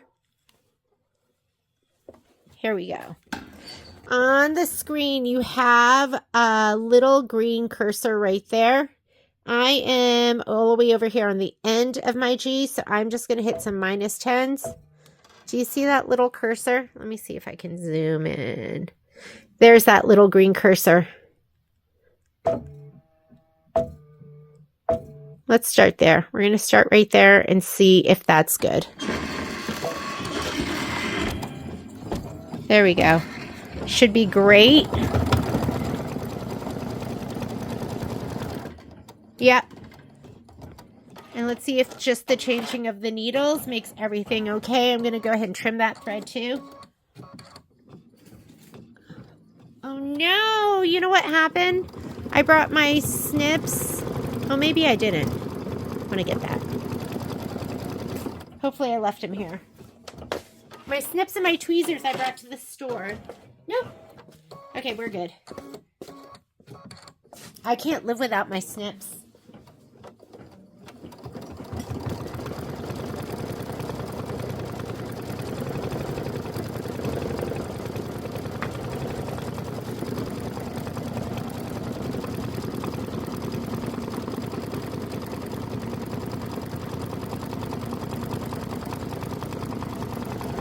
Now the rest of this will get finished later on, but you are going to be adding these green strips, and those will be added to the top and the bottom.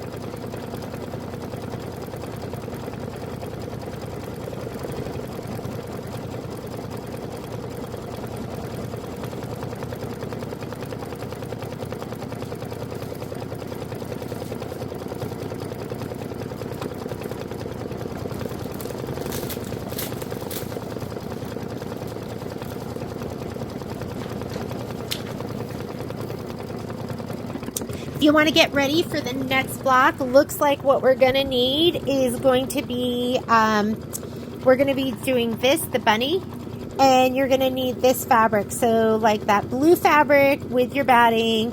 This is going to be for the egg, and this is from the embellishment kit. It's the camel color leather. So we're going to need that. And if you're doing the reverse applique with block by block quilting, we're going to be looking at page, well, I printed this out and put this to the back, but you have to print this out, and that's page 1. So this is really the directions we're going to be going. according to, and then there's another great page here which tells you all the it tells you all of the quilting embroidery and the block files that you're going to need, and that is page 3 of something. So I can't remember where I printed that from, but that is what we're going to be doing next. We're going to be doing that in the 5x7 hoop. I could go ahead and hoop up, or you know what, we'll save that for the next video so it's all together.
So we'll do this embroidery and then we'll trim it out.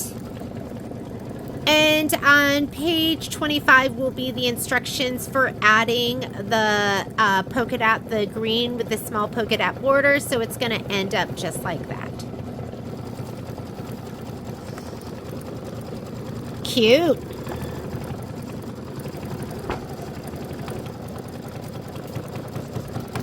And I had some icky parts right here. Not sure what caused that, but I'm just going to trim it.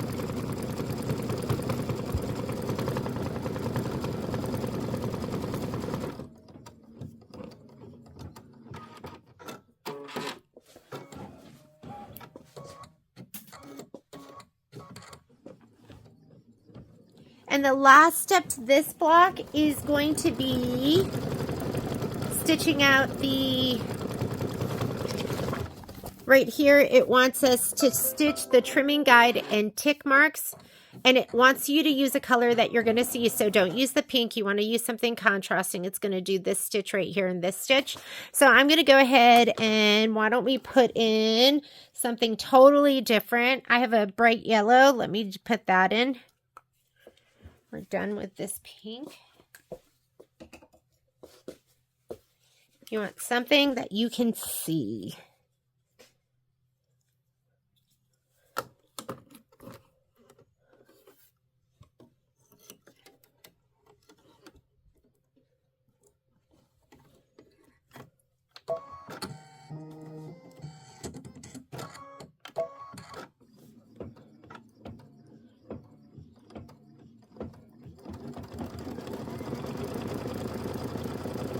Has a little trim mark right there. A little down tick mark that'll help you with the trimming. I think you're going to have, what is it, 6 1/4 inch. When we do go to trim, 6 1/4 inch away from that little tick mark, and that'll give you 6 1/4 plus 6 1/4 is going to be your 12 1/2 inches this way.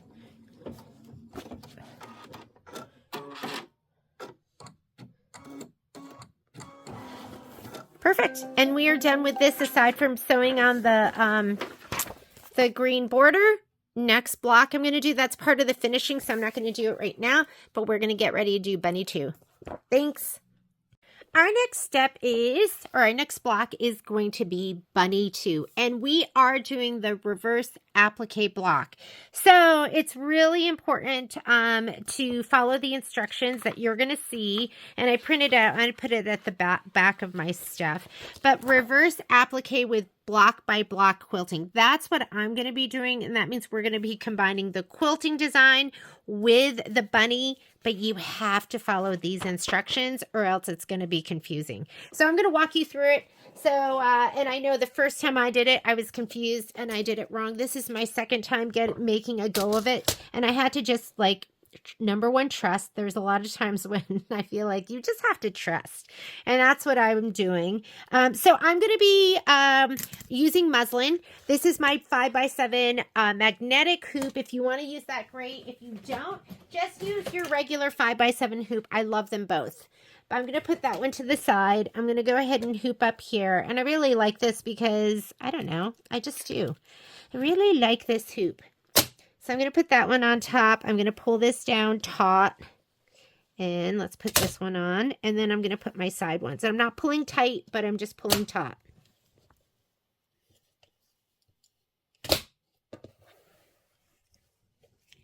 And I use muslin. Everyone asks why I use muslin. I use it because I like the way it feels. I feel like it makes my projects less stiff. And I just, oh, look who's here to visit. Hey, Poppy, you gonna go? You want to say hi? Okay, yeah. Sorry. She almost like knocks me over. Okay. Sorry about that. I should have just ignored her, but I can't because she's so darn cute. Here's my fabric that I'm going to be using for this. Here's my spreadsheet that I'm going to be using, and we are going to go ahead and load this design in. I'm going to walk you right through it. So first thing I'm going to do is I'm going to put this on my machine. I'm going to slide it on right now. And then let's load our design. And I'm going to show you what to load because I found this confusing too. I loaded the wrong design the first time I did it. Here we go. Let's make it right together. You and me having fun. Oops.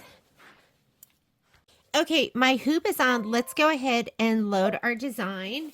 And we are looking right here. And once we've done this one, you're going to go to this page right here, and it'll tell you what to load. So this is our embroidery design for reverse applique. So I'm going to go into my lower USB because I have it right here on my little, I don't know what you call that thing, like a multi-USB plug-in. I don't even know what you would call that. So here's my mini quilts. Hang on. Okay, I'm going to go to my pocket. I'm going to go to my lower USB. And I'm getting into my mini quilt folder. And first I'm going to load my quilting design. So I'm going to come down here. I am doing Easter 4 embroidery files. I am PES because I am brother. And there's my embroidery file right here. So I'm going to go ahead and set that. Next thing you're going to do, and we're only going to be stitching out the quilting design when we're doing these. I'm going to add, we're going to go back here. I'm going to go to my lower USB again. For me, you might have yours in your upper USB. I'm going to go to April. And we have a choice here. Here are all my designs. And there's also block by block files. And so you're going to know they're the block by block files because it's B, small b, B, that stands for block to block, and that's what you need to choose. Multi-hooping, if you're going to be doing, if you only have like a 5x7 hoop and you're going to have to do multi-hoops, but I don't have to do that. And here's my design right here. It's the B, the B, lowercase b, uppercase b, and these are all centered. So right here, it's just going to say center alignment. Go ahead and set that. We're going to go embroidery. I'm combined right now, so let's hit return. Your main edit page, if I move this up, it's only going to move one at a time unless I combine it with this button right here. Once you hit embroidery, it combines those two designs. My hoop is on. If you look over here, I've slid my hoop on already. So we can just go ahead and I can touch layout, move, and I'm going to scoot it all the way up and it won't go out of my embroidery field. Okay, that's the first thing, knowing how to load those designs. The next thing is we are going to follow the instructions right here for machine embroidery in blue. So we're going to skip ahead to step 6.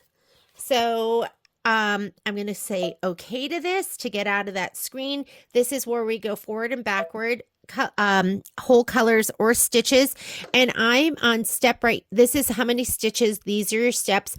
I'm going to fast forward to step number 6. I can also touch in here too. That's 5 and that's 6. So you can touch in your bar, your progress bar to get there, or you can arrow through. I'm on step number 6. That's what we want to do. We are going to carefully follow the instructions. Right here, it says stitch the batting placement line, and it's showing you a picture right here. So I'm going to go ahead and stitch that out. I want a color that I can see. That's not going to be my quilting color, so let me go ahead and do this pink. And here we go.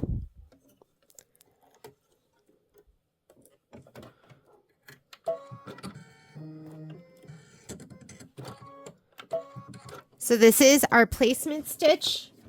I'm going to go ahead and grab my batting. This is already cut to size. And I'm going to grab my background fabric. It's going to be the bigger piece that you have in your kit.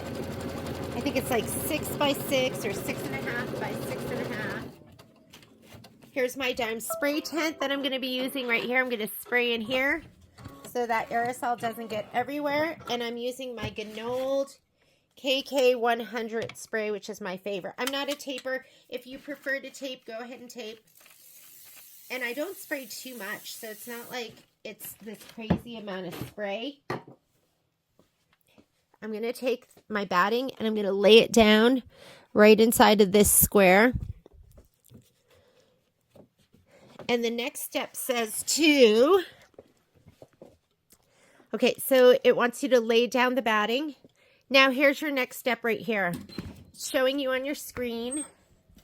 It wants you to stitch this out. So it's going to do an outline around the batting and then it's going to stitch out that egg. My batting's cut to size, so it's really going to kind of skim around, and you have to be careful that it doesn't like, that it doesn't kind of catch underneath. So let's go ahead, and you could skip the outline and just go to the egg part, but I'll just go ahead and do the outline too.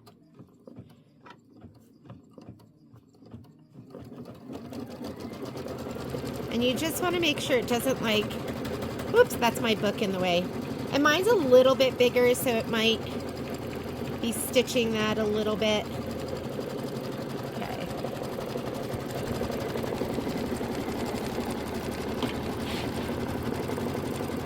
And then it's going to go ahead and it's going to stitch out the egg center as well. And we're going to trim out that egg center. It wants you to trim the batting outside, which we're not going to have to do, and it wants you to trim that egg center, which we are going to do. I'm going to get my snips for that.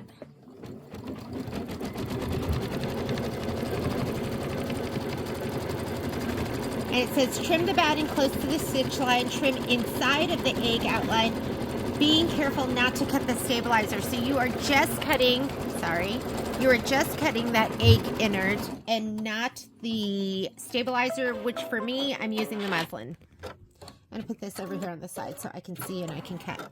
Okay, I'm using my snips and I'm going to be careful just to go through the batting.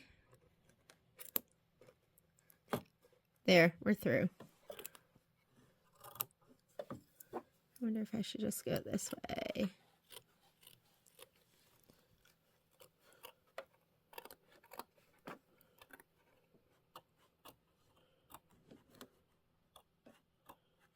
Make sure we're not cutting through that. Oh, look at that.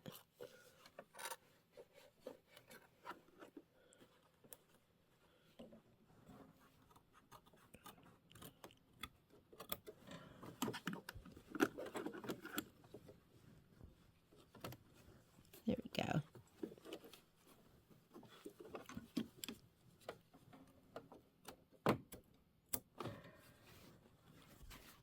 I'll push this a little bit more out of the way.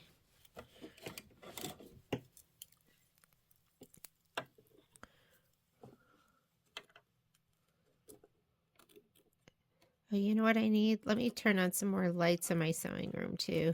I've decided I sit like on this little itty bitty stool because I just didn't want it to take up a lot of room. But half the time I'm stitching, Poppy wants to come sit on my lap. So I'm going to get a bigger stool so she and I can sit together. She just wants to be held. She's just like a little baby.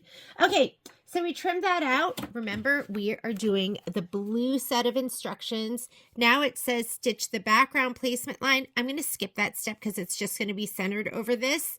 And then we're going to place the background fabric. Let me just go ahead and place my background fabric because we know it's just going to be covering this. Okay. I'm going to skip the next step, which is placement. Placement's turquoise. So here's my turquoise. Skip that. That's my tack down. We're going to do that. And I like to have a color we can see so you can kind of fussy cut. So, and you can look on your screen. This is step number 9. Stitch the background tack down line, machine step 9 of the combined files. Look at your screen. If you're confused and you're not sure, it says 9 right there. So I know I'm on the right step. And I am going to go ahead and slide my hoop on. And let's go ahead and stitch the tack down for the background. Okay? Tack down for the background. After we do this step, do not trim the fabric at this time, so don't trim this. Then we're going to go to step number 5, so we're going to have to go back. So we did up to step 9. Now we're going to go to machine step 5, which is the quilting. So you're going to have to go backwards. So we're on step 10 right now. This goes to the next step. That goes to the previous. There's 9, 8, 7, 6, and there's our quilting stitch. Okay. Or I could have touched right in that green and then gone back, you know, just to make sure I was right at the beginning of that. All right. I'm going to go ahead and put in the color I'm using for my quilting is Azure. I don't know if I'm saying that right. Sorry, my Espanol is very poor. That was not my super skill. Languages. I've always been really jealous of people that can just pick up languages, that they're so linguistic. I struggle with just speaking English. I was born here too. Okay, go ahead and stitch out the quilting.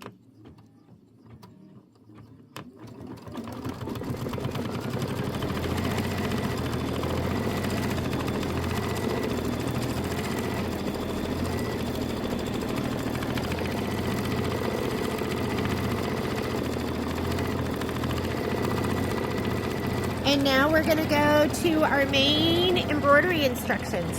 So that's going to get you to where we need to be. And then we're going to go all the way back to the main quilting instructions.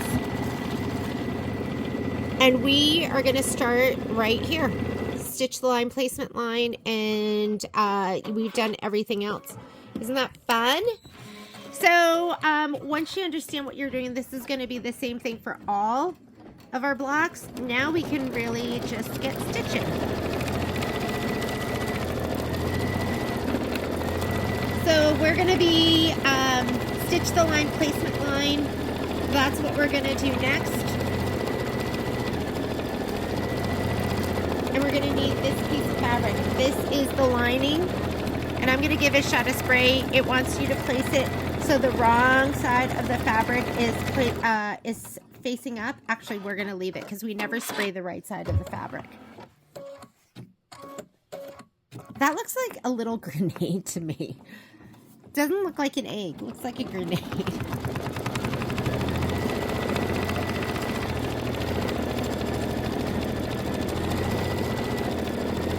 It wants you to leave this color in, and we are going to stitch this placement line right here. We're going to lay down that fabric. We're going to stitch it down, and then we're going to trim out all of it.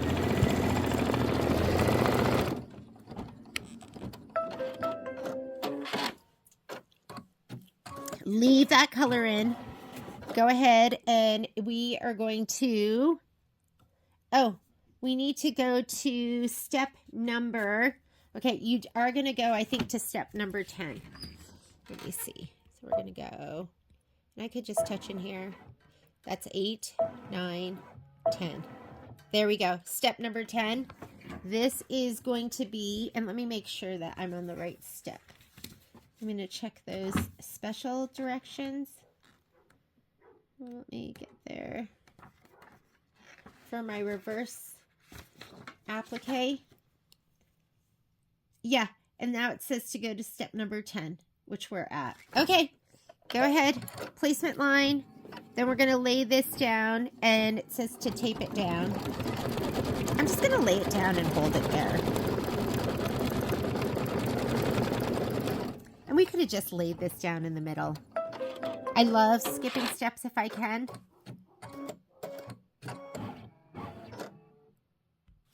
Okay, I'm going to lay my fabric down. That's an awfully big piece of fabric. This is my lining. Wrong side of fabric. Let's make sure. Yep. I'm just going to kind of hold it down. It does want you to kind of keep this same, the same thread color.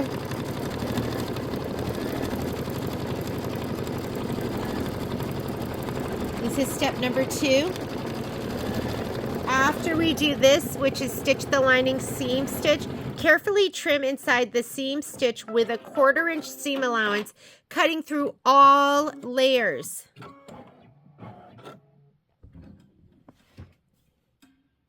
I want to see if that is right on it.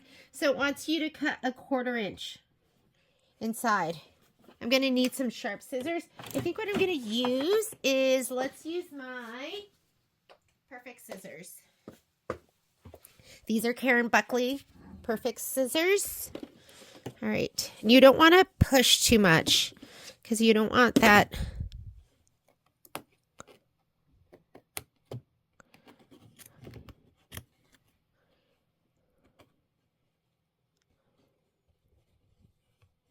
We're going through all layers. Okay, I'm through all of them. 1/4 inch seam allowance.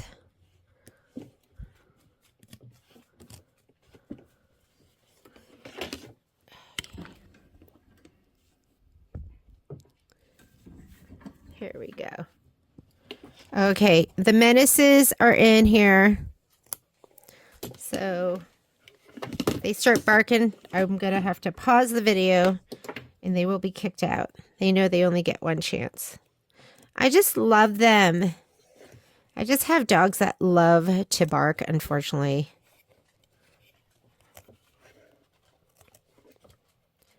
Okay, this is why, see how my blade is hitting here? That's why double curved scissors are so nice, because it gets you up and over. Hi, Momo. Here's Momo. He's just the sweetest. Hello, baby.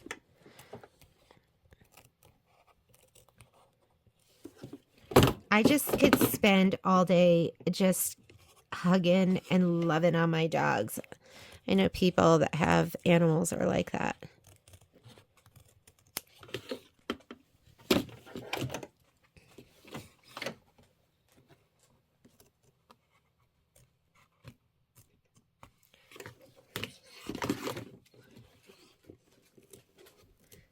All right. Here's my 1/4 inch. All right, clip the curved inside the seam stitch every 1/8 inch cut line shown in red.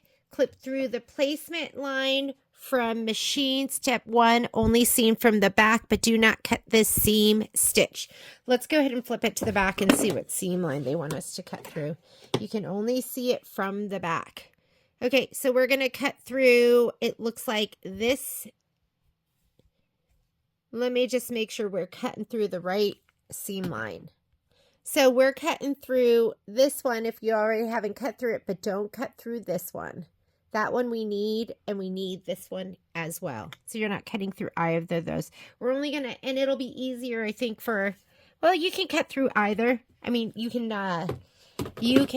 cut from either side, but you're not cutting through this line right here. The one that we just stitched, do not cut through that. All right. The curvier it is, the more stitches, the more you have to cut. Like right here.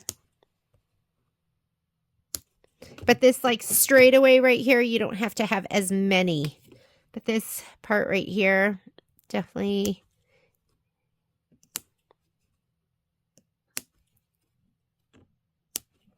Like here, you don't need as much.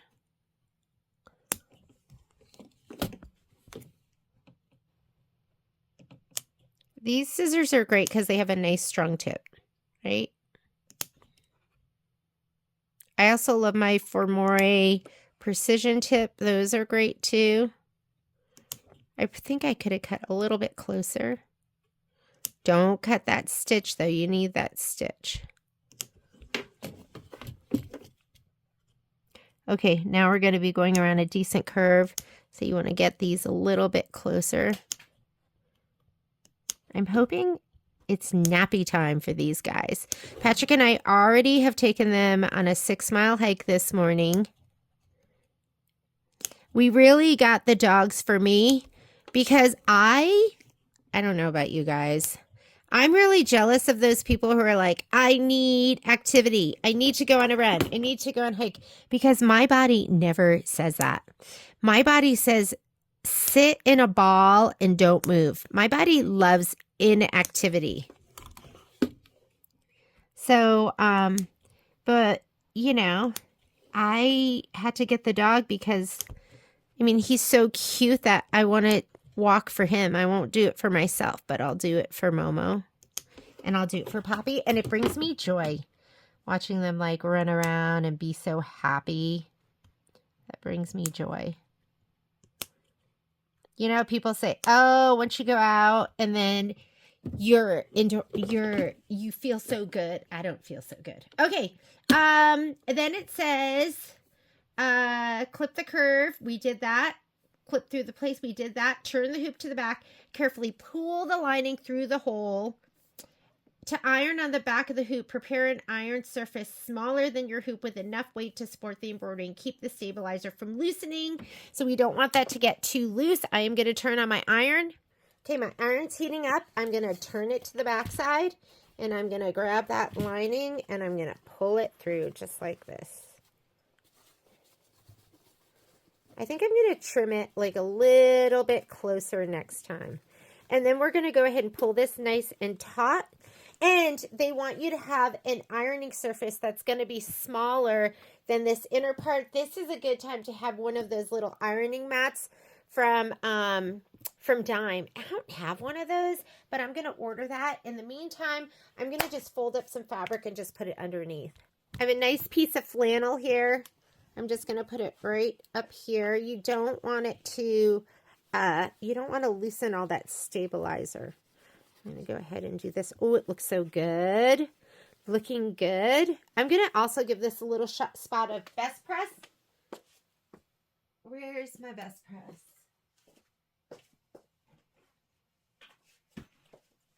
And I'm hoping the best press will kind of hold it into place too as we iron it.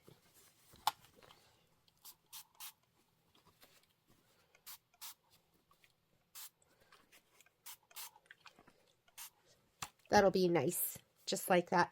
You've got to also be careful of your iron that you are not putting it down on any of the plastic.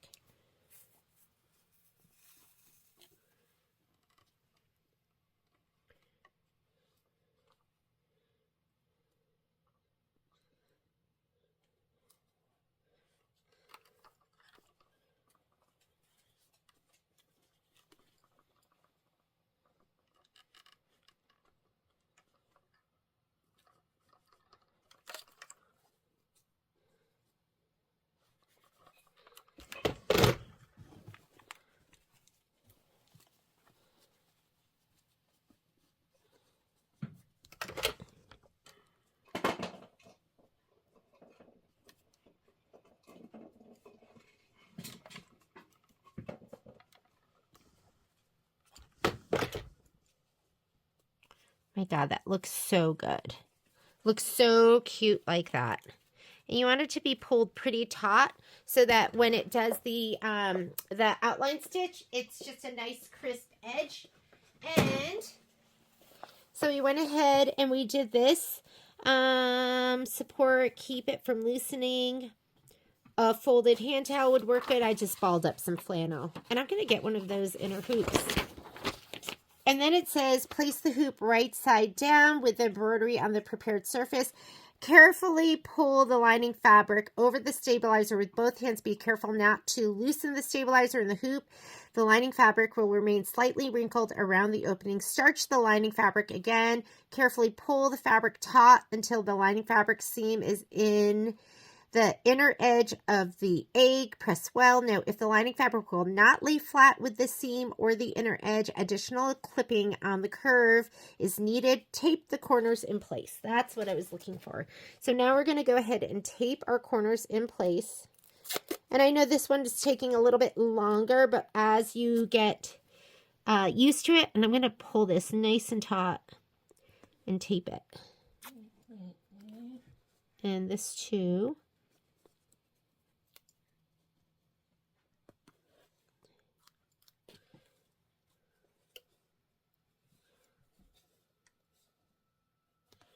I'll just pull it in all the corners and all the different directions.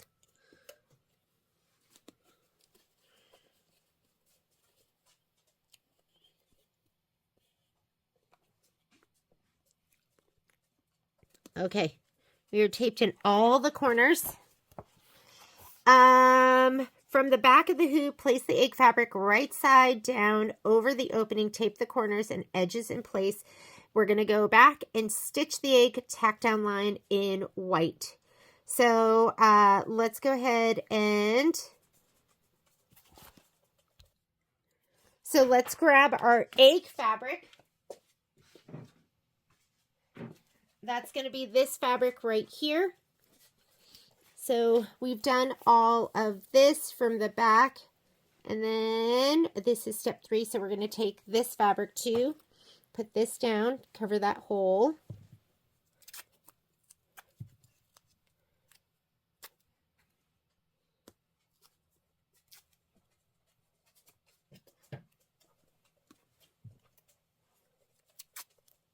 Oh, a piece right here.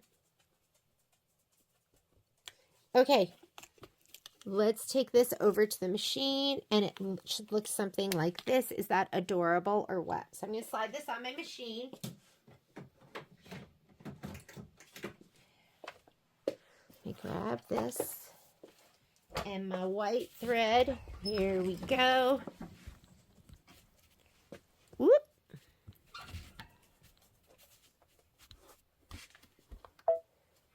See, this is why I need to get a bench. Because Poppy just wants to sit with me. Right, baby? So I got to get a bigger seat. I've been looking for one. So that way she and I can sit together. Okay, so this step right here, stitch the egg, tack down. Oh my goodness. Hang on just a second. I'm going to put my white thread in right now. Let me get my white. I have a big spool of white glide and it just lives on top of my machine. Those are playing dogs. Okay. Playing's okay. They don't get kicked out for that. This is what I'm dealing with. I cannot get anything done. I cannot get anything done. Sorry, we'll see what else we can do. We got Poppy for Momo, right? You get one dog for the other dog because you're like, oh, they need a playmate. And then what happens is now you end up having just 2 dogs staring at you. Okay, we're going to go ahead and just stitch the, so we are threaded up. I'm a little bit worried about that foot getting caught someplace. So I'm going to go ahead and leave my finger on the start stop and just make sure. Here we go.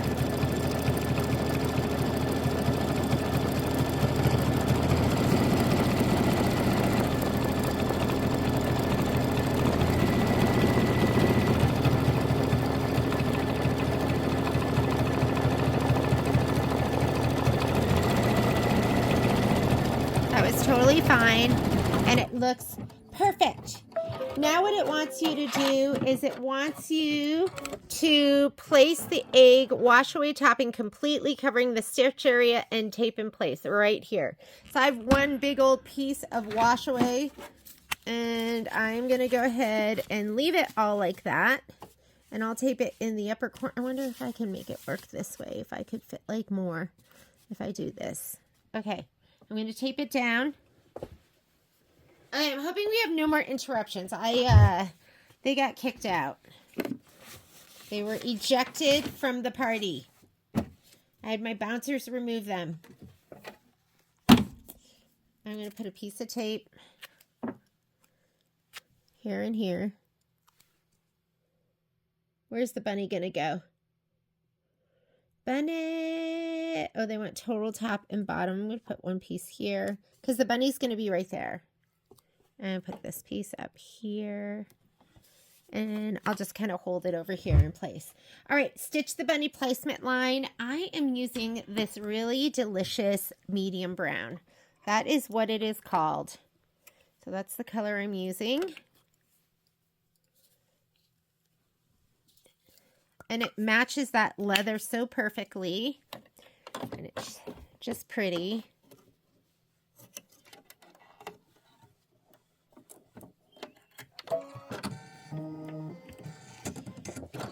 Okay, here's my placement line. I'm just going to give that a little snuggy snug.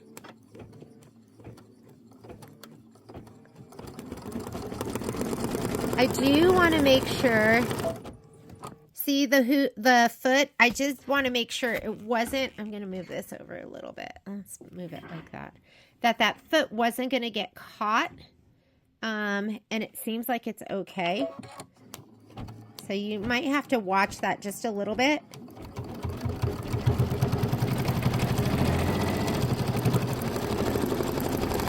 There too. That end kind of goes up and over. If your foot is catching, you need to lower your foot height in your settings. Okay, now it says place the bunny leather right side up. And you're going to trim this as desired. So for me, that means I want at least 1/8 of an inch all the way around. So I'm going to just take a peek here. And I have tons of extra leather as well. I have a little bin here. Oh my God. I need to get a bigger one. This is pretty scary at this point. This is all my extra Kimberbell stuff. Like all the extra foam and Mylar. And so if I'm ever missing anything, like I can just come over here and pretty much find it. So I'm never at a loss. Now, do I have any of that leather? I don't think I do. Okay, we'll just use that piece. There is everything in here. And of course, it looks like I need to get something a little bit bigger at this point. All right. Is that 1/8 of an inch? Yes, it is. How about up there? Yes, it is. I'm going to go ahead and stitch. I'm going to put my foot height up just a little bit because it is pretty snug there. This is where you do it. We're going to go in here, embroidery foot height. Let's go up to 0.080. I'm going to say, okay, when I'm done, I am going to go ahead and put that back to the default because if you leave it too high, it can cause problems.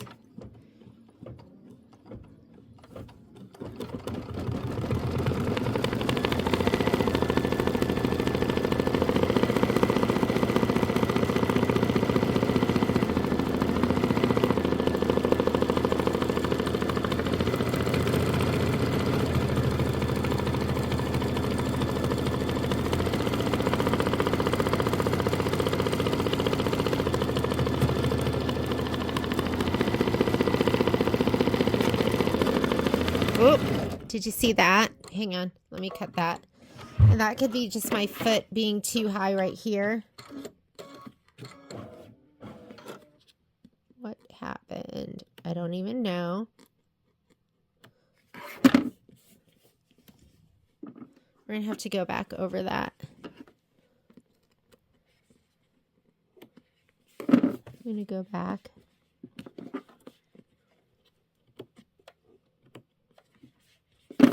Let's go back. Let's make sure there's no problem with the thread, and there's not.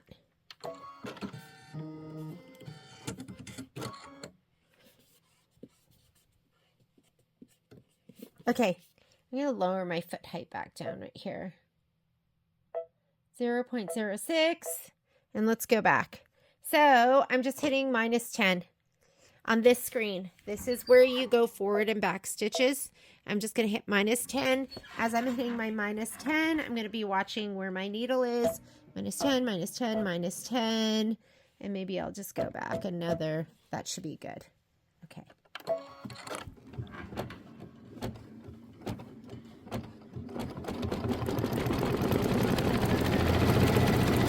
A little close there, but that's okay.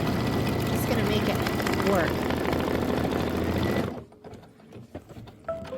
Okay, I'm gonna get my curved straight scissors. Hang on. There we go. This filming arm. Curved straight. Curved straight is going to let you trim.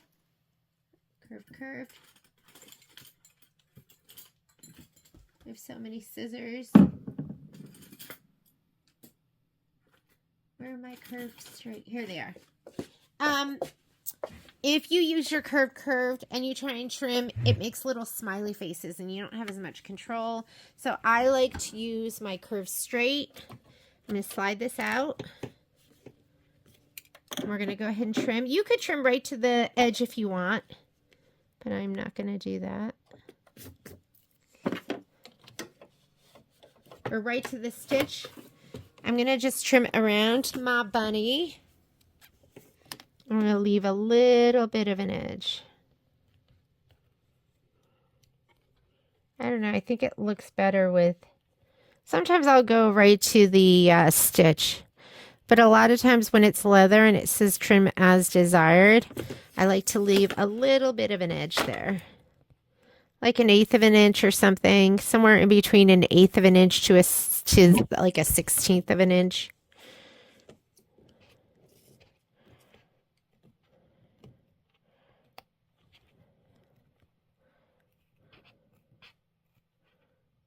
Don't cut through that the wash away on the back.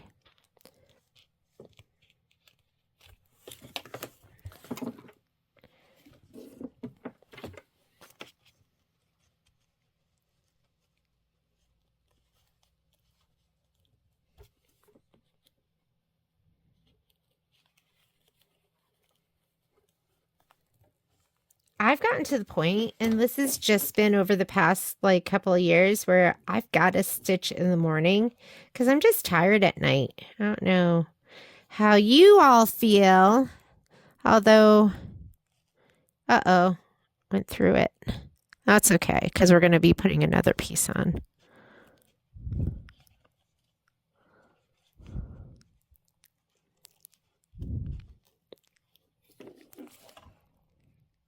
Here's his little tail. Okay. This is something I just learned, and I watched it in a video, but a bunny rabbit doesn't have a little cottontail. It's not this little round fuzzball. You can grab it and pull it out, and it's like long. I saw it in, well, saw it online, so that means it's true, of course, but I couldn't believe my eyes when I saw it for the first time. How cute is that? Okay, I'll show you my stitching up close. Move that out of the way. Here we go. And that's kind of how I like it. So that is trimmed out. Next step. So we just did this step right here, step 5. Here's the picture of step 5. Trim the leather as desired. Place the bunny wash away topping completely, covering the leather, and tape in place. So let me grab this off of here now because we need it to cover this whole thing again.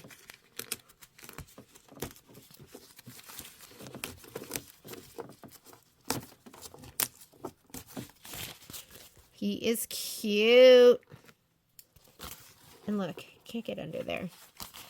All right, here's my bunny. I'm going to tape it completely in place.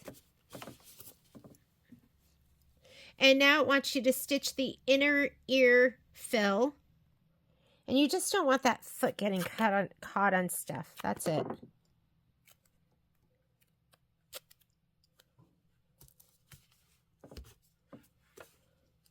Bunny. And we're going to put our white thread in.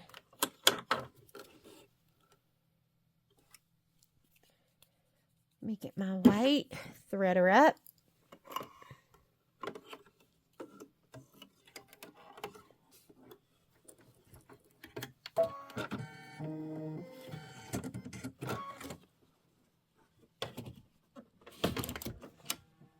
Here we go. Inner ear.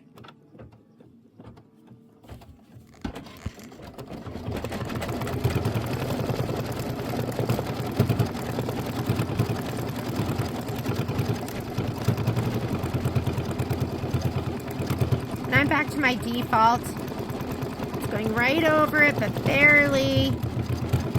If you need to put that foot height up, do it. Just remember to set it back to default.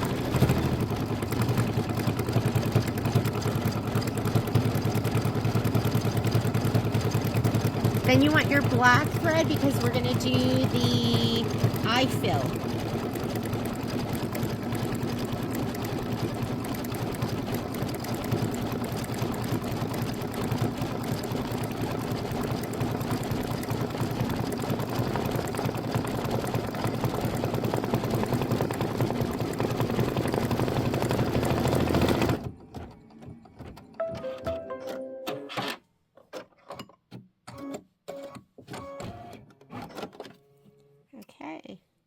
Let me get my black thread. I have a never-ending spool of black thread that I'm using. I'm just determined to finish it because I have like 5 partially started ones. Okay, here's the eye.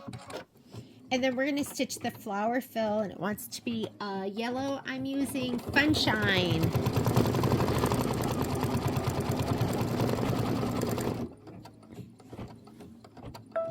Oh, I'm sorry, not yet. We're stitching the nose fill. Okay, I'm just going to use this for the nose, Pink Lemonade. That's next. Let's get the nose. Right here, this is Pink Lemonade. It's step number 8 in your instructions, 17 on your screen, because remember we combined 2 designs, so it makes it so it's not a total match. Okay, here we go. Here's my nose. And then we're going to stitch the bow fill.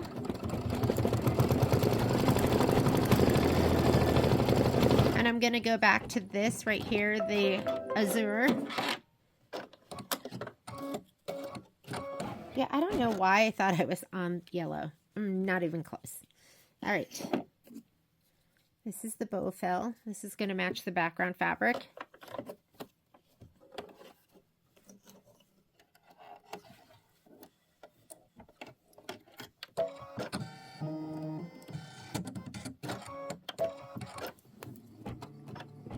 And the bow fill's 2 minutes of stitching. Just let it go.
right. Now we use the yellow, and that's going to be step 10 in our instructions, stitch flower 1 fill. So I'm going to put the yellow in. And check your screen too, because you can see what's being stitched out. It's a good way to make sure that you didn't go on autopilot and now you're 10 steps ahead from where you think you should be and you get all confused. I know that doesn't happen to any of you, but it happens to me.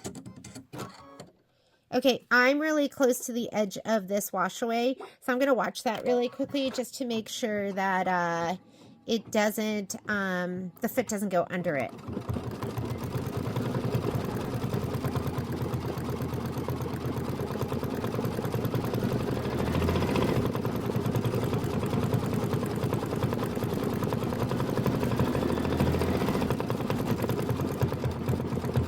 I think we should be good.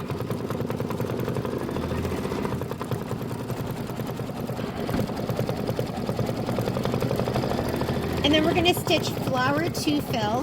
This is where I am in my instructions. I'm on page number 10, and we are doing these steps right here. So we just did the bow. Now we're doing the yellow flower, and then we're going to do the light pink flower. And then we're going to stitch flower fill 3. It's up to you what pink you want to use. I do have this one. It's so pretty, isn't it? It's light pink. And I'm feeling like I want to do a little bit of a brighter pink, so I'm going to keep using this one, Pink Lemonade.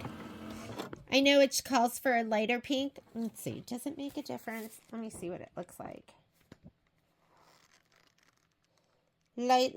Okay, I'll use the light pink. I'll use the light pink. It is calling for the light pink. Let's get the yellow out of there. This is my first time using this one. It's a new color in my collection. I just, every month I buy like, 5 new colors. So it doesn't feel like it's breaking the bank, but I can add to my collection. Because I find that when I do the Kimberbell projects, I like to use the glide. Because that's what they use. But hang on. I'm going to remove this tape right here because it is right underneath where that flower is going to go.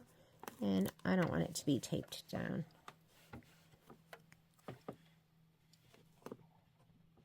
I'm going to break that. Sorry, my arm is hitting this filming arm in a mad way. Okay, there we go. All right, here we go. Light pink flower. This color, it's so sweet, and it's called Blush.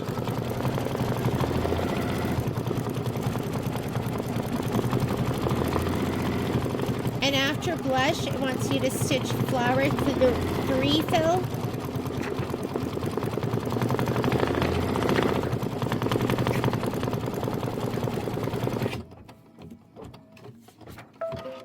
Which is a peach. Where's my light peach?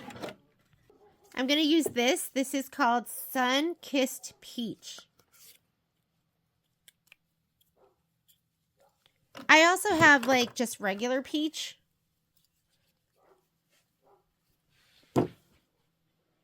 There's not a ton of difference. I think this one's a little more pink. That does go. I'm going to use regular peach. Let's use regular peach. Right, I'm going to put my peach in.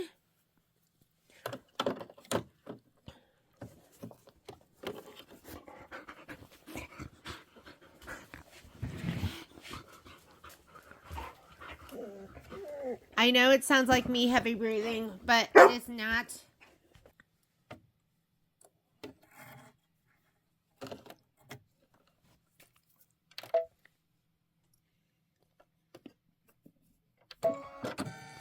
So this is going to stitch flower 3 fill.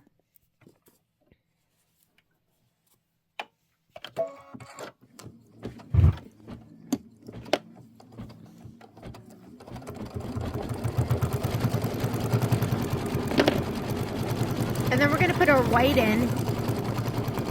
I'm just keeping this out of the way. I should just stop and trim.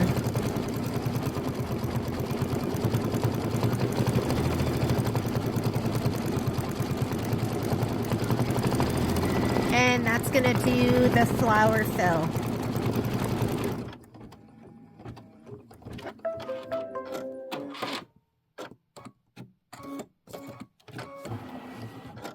Okay, let me trim that off too. All right. Time for the white. We are in step 13 in your instructions.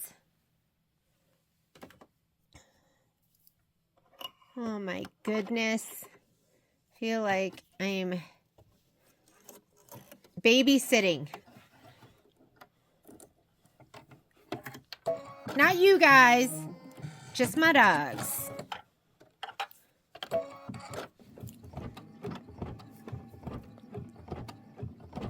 Before we got Australian Shepherds, we had, I had a Husky and a German Shorthair. And my German Shorthair would bark a little bit, but nothing like these guys. And my Husky was the most relaxed, chill dog ever.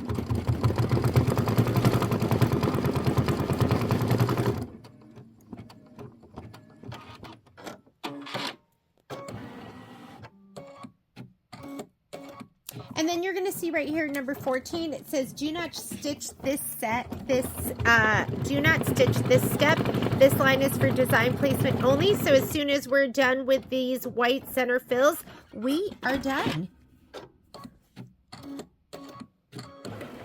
Wonderful. So it does want you to remove all your tape.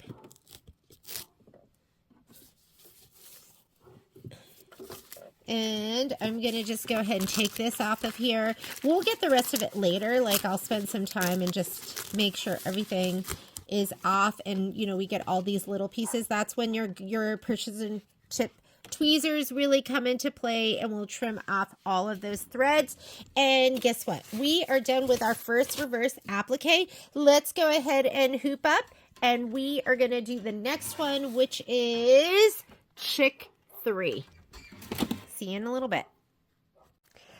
I'm going to get ready to stitch out chick 3. So first things first, here's our fabric. Everything is prepped and ready to go. Colors I'm going to be using for this, it looks like blush. So I'm going to use this light pink. And then orange mango smoothie. I'm going to use this pink. And then we have white and black. I think those are all the colors that we're going to be using. So not a ton of them. Just add white to this, and that's going to be everything. We are going to do this. This is going to be reverse applique again. So we're going to be loading loops 3 and then BBB chicks 3. And then we're going to follow these instructions. And I think you'll have it down. But let's leave this out like this. We're going to rehoop. Just finished up our first one, which I thought came out really, really cute. And now, like that, I understand it. Oh, look, I never put... Oh, no, I just took it off. Did I just take it off? Okay. Let's take all of these off. We're going to scoot this up a little bit. Unfold this. I think we'll just unfold it. I'll fold it twice. I'm going to clip those back on. I'm going to move this up so it's right underneath the, like right here. And I'm going to put my big one on first.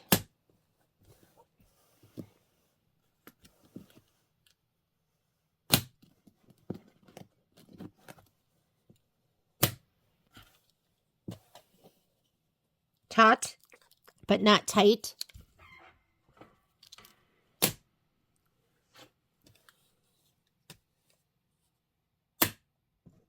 And I should have one more. Where are you? There you are. And we are hooped and ready to go. I'm going to go ahead and bring this over to the machine. Let's load our design.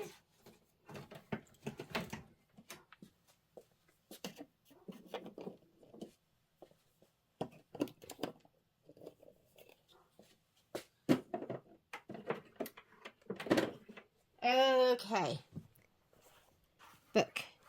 Book and fabric. Or book and spreadsheet. Whatever works for you. I think you just have to remember that you're loading the BBB designs. So I'm going to say okay to this. We're going to go home. That's going to clear our screen. I'm going to go embroidery, pocket. I'm lower USB. I'm mini quilts.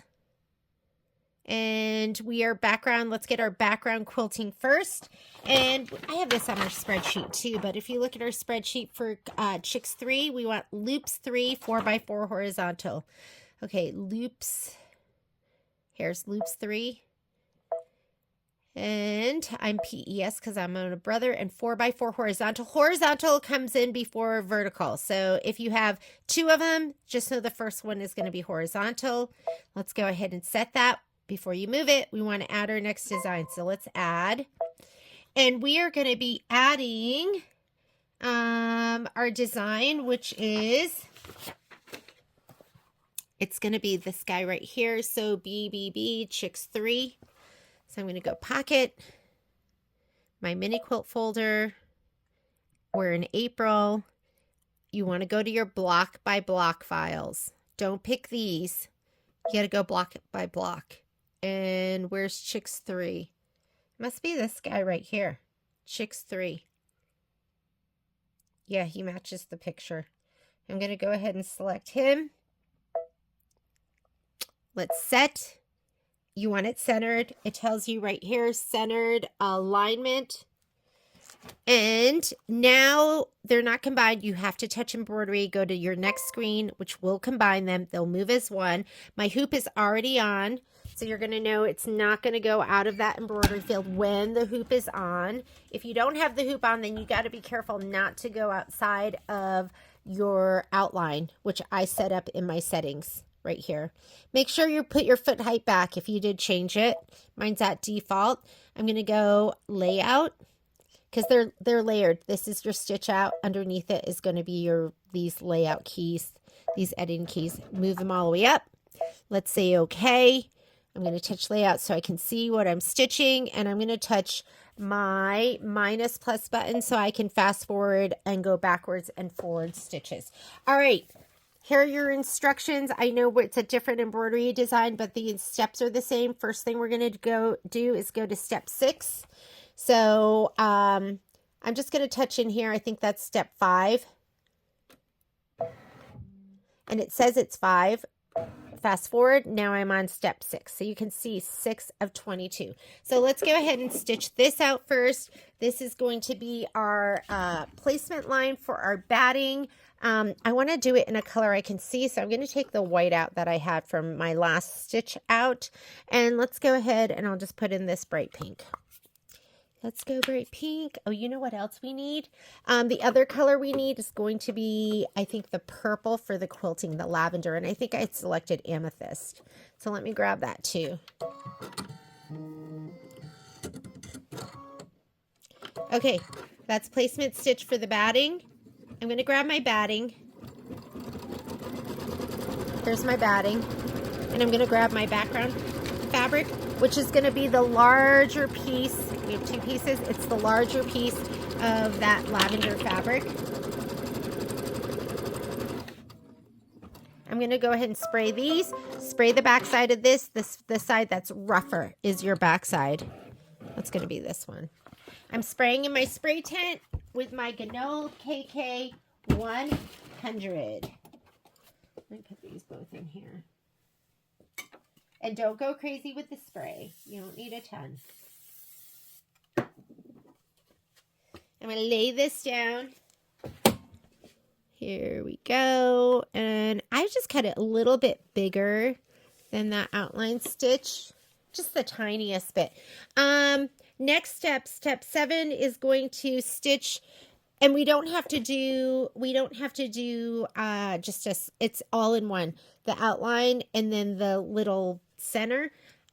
I'm going to skip and I'm going to show you how to do that. So it's showing you the outline and it's showing you the center. We don't need the outline because we cut it to size. So I'm going to let me touch plus 100 to see if we get to the egg. Nope, we're still on the outline. Let me go some plus 10s. Do you see how you have that little hash mark in green? Maybe we'll hit another 100. Oh, we're still on the outline. Still on the outline. Now we're on the egg, but I don't know where in the egg, so I'm going to go back by tens until we go to the beginning of the egg. I'm on the outside, so I'm going to go plus ones until there. Now we're on the egg. If that's too complicated, do the whole thing. I always like to skip if I can. It's going to just do the egg, and then we're going to trim it out. So I'm going to grab my snips.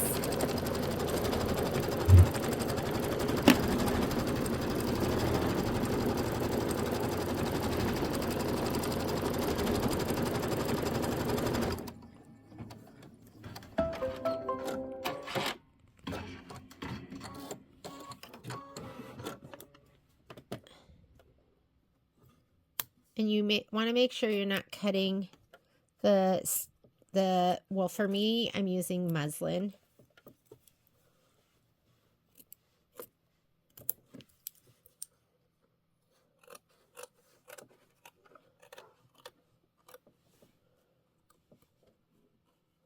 The small bee design has this special stitch, so for you to get the batting. And you want to make sure you're not pulling up on the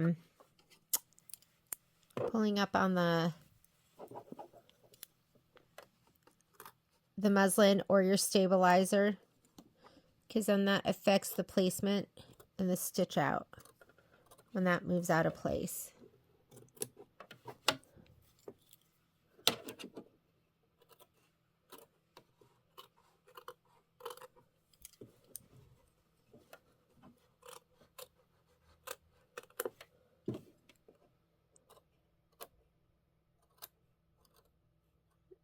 Get nice and close.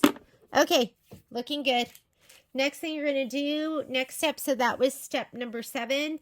Step number 8 is stitch the background placement line. You don't need that because we know it's going to get centered over this. I'm going to skip that. That's your background placement line. Let's go to the next. That's going to be your background tack down line, and we do want to do that. I've already sprayed my background fabric. Hopefully that's not too confusing. I'm just going to go ahead and center it over this piece, and you can feel underneath. There we go. That seems pretty good. This is your tack down. This is step number 9. I skipped step number 8 because I knew where I was going to place this. This is the tack down, step number 9, and I'm doing this step.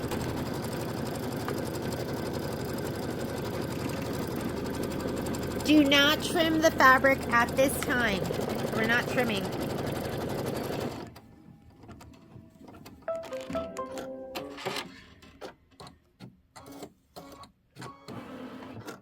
And then we are going to go back to step number 5, which is going to be the quilting stitch. I'm going to be doing this in amethyst. Here you go, this color right here. I'll add that to my color list. And we have to go back to step number 5. So that's this step right here where you see the green. So I can touch there, or I can back up until it says 5 of 22. I'm just going to touch in there. But I'm in the middle of that to go to the very beginning of that. This goes forward to my next step. That would go to step 6. This will go back to the beginning of step 5. I'm going to touch that, and we are ready to go. Let's go ahead and change out our thread color.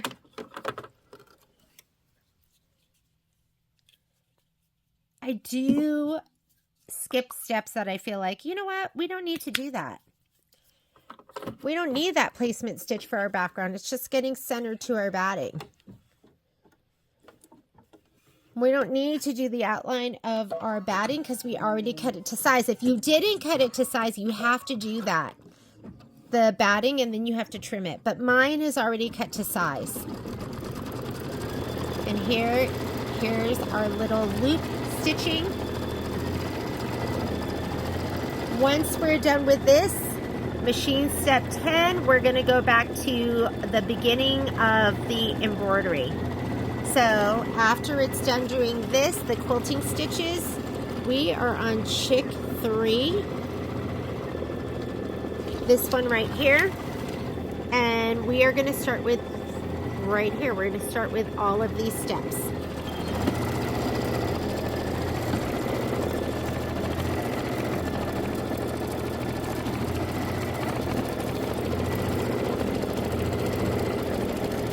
Oh, you know what? This is lavender, not blush. Hang on. Let me fix that.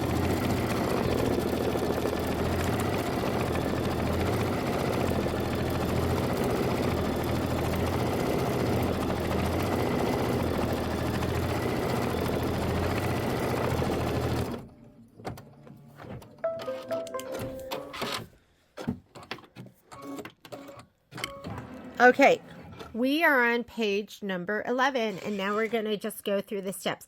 Stitch the line, placement line in lavender. I'd put down the wrong color. That's this step right here, the egg. I am going to do that, so I'm just going to go ahead and hit start. Sorry.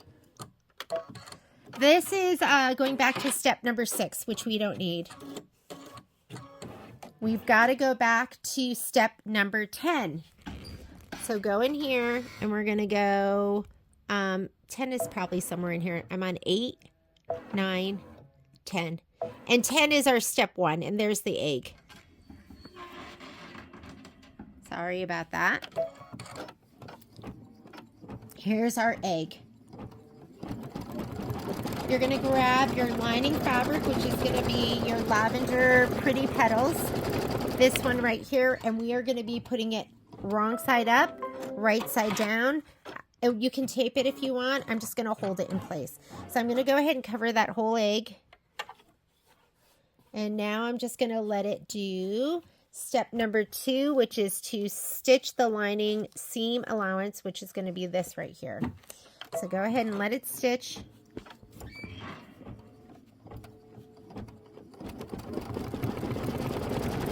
And I'm going to keep that fabric nice and taut.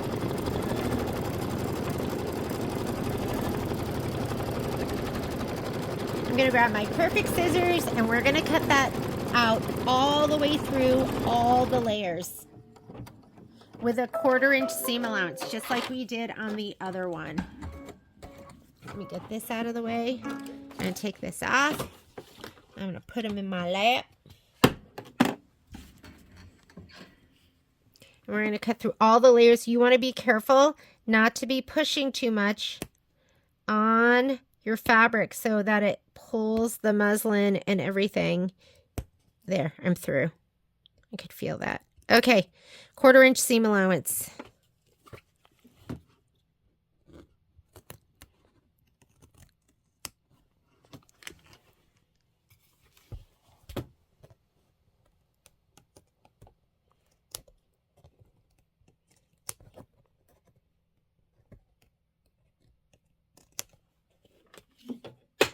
And then we're going to snip inside the curve.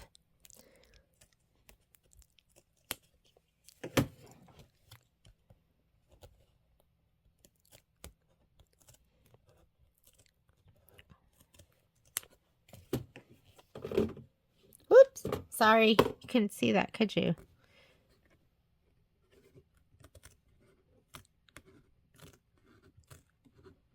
And don't be pushing down or pulling on the fabric too much. I like these magnets because I feel like they're pretty strong and they keep everything in place.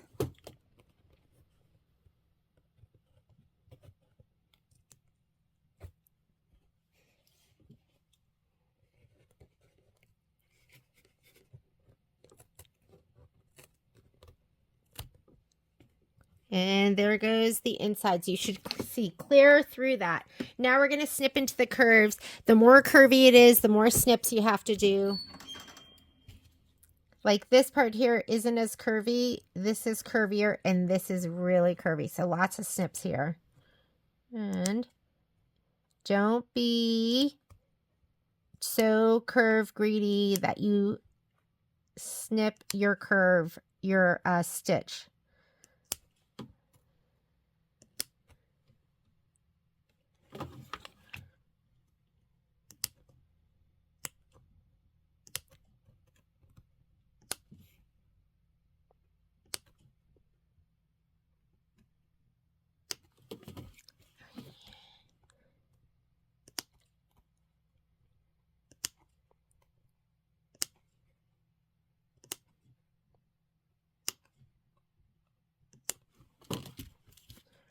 Okay, not as many snips here are needed. but you could still throw them in. Make sure you're going through all those layers.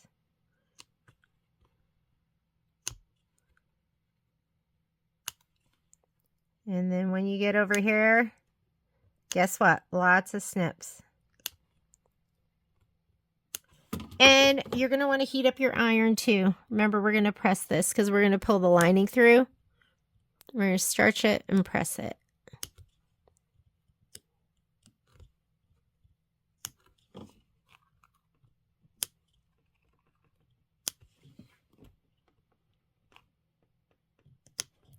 What I like about this is there is, you know, this is kind of a decent amount of work, but when we do the stitch out, there's not that much stitch out. So it goes fast.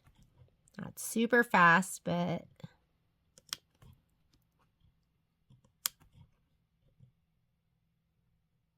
okay. Let's go on to our ironing station.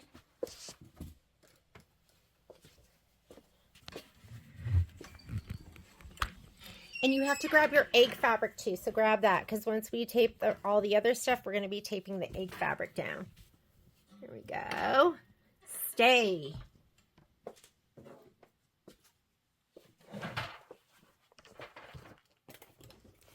All right.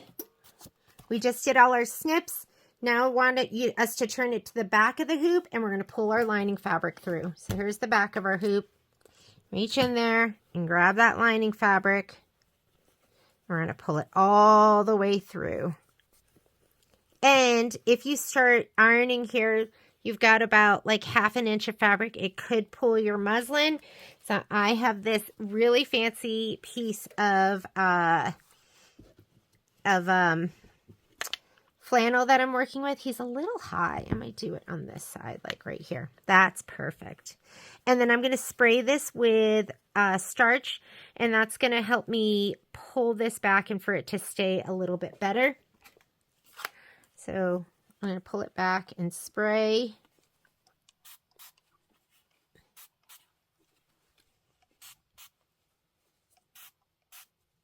Best press. I love you.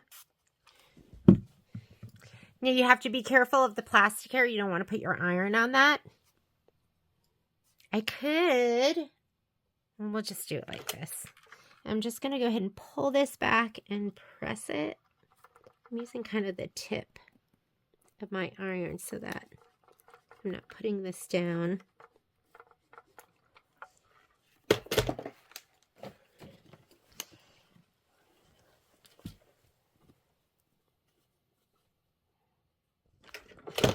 Sorry.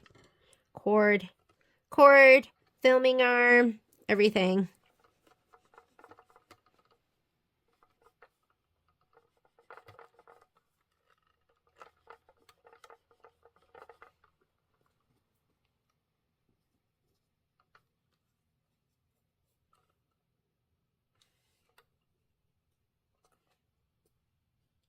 Okay, I think that's pretty good. We're going to pull this and tape it down in the corners. And then we're going to take our egg fabric right here and put it right side down so you see that pretty peachy fabric.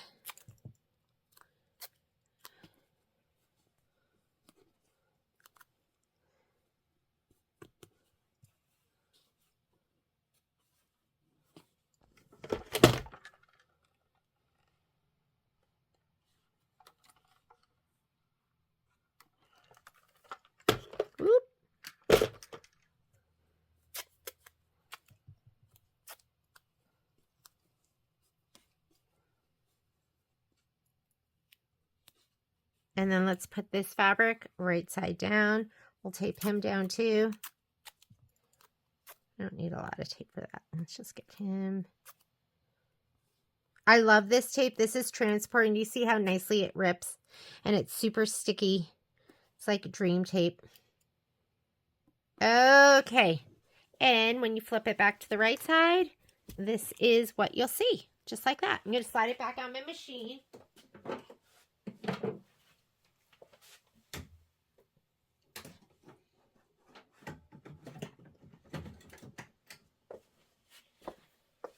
We'll need this piece right here. Let's go on back over. I am making a mess. And it wants me, I think it's going to say white, but let's look at our instructions, make sure. Last time it was white. Clip the inside. We did all of that. We added the fabric. I'm like a pro at this now after doing it once. You should have seen my first time. I was very confused. Right here, stitch the egg tack down line, and it's asking for white thread.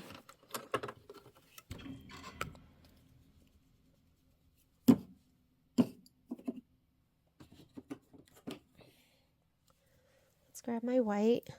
I leave it up here. I just toss the thread to the side. I don't even wind it back up on the spool.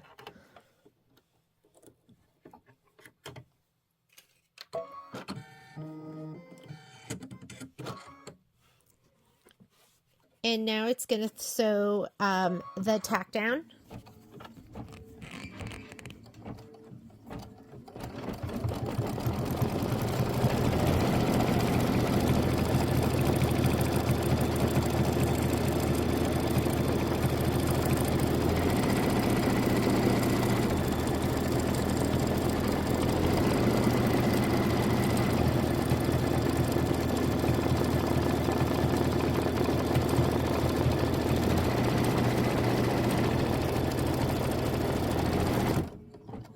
So what we did right now is all the way up to step number 3. That was the tack down. Now once you put the wash away topping, and then we're going to stitch the chick base placement line for flexi foam. All right, so you've got to do that wash away or else your foot's going to get caught underneath these edges. So let me get my wash away. I have this like fantastic piece right here, and it wants to stitch down the chick. Oh, and you know what? I didn't even check my color. It says, doesn't make a difference. I didn't even tape it. This is the chick.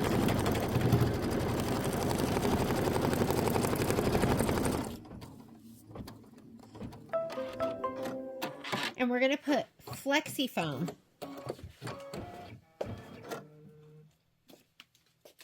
Okay, this is going to be getting thick. So I am going to put my foot up just a little bit. Let's go here into my settings. I'm going to go to 0.80. Right there. I just went up. And that's your default when you set it back. Okay. Here is my fancy piece. Let's see. Where should we go with this here? Let's just go right here.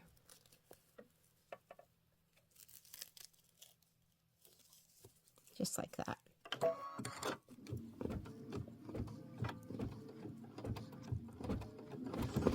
And I'm just holding him in place. You have flexi foam in your kit, but I have so much extra flexi foam. I'm just using what I have.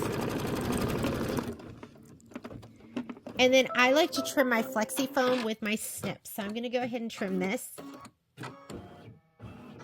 That was our tack down. Remove the tape, trim the foam close to the stitch line. So I'm going to go ahead and let's just trim him close to the stitch line.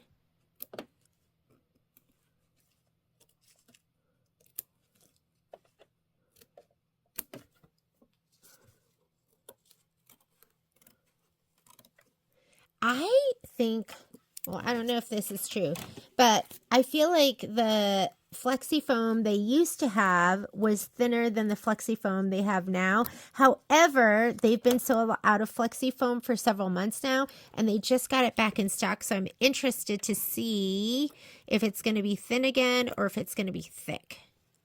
I don't know if anyone else feels the same way. I like the original flexi foam because it was a little bit thinner than like the is it the Pellon stuff?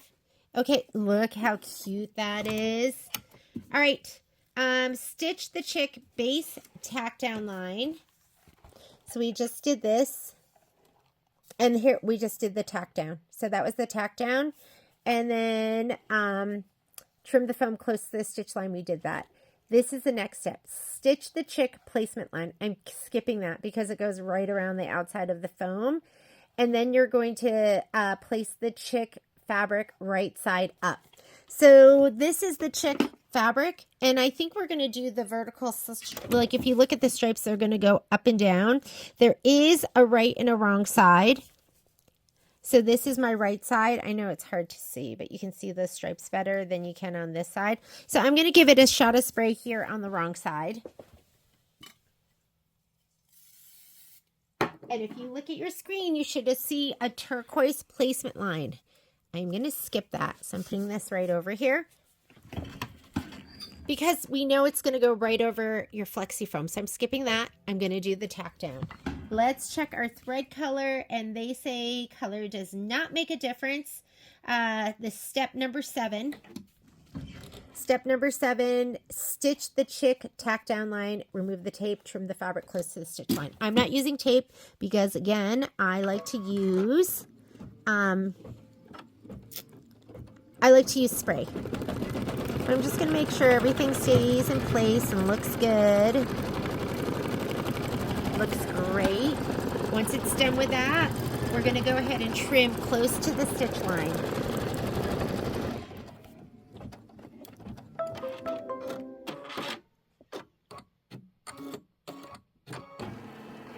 All right.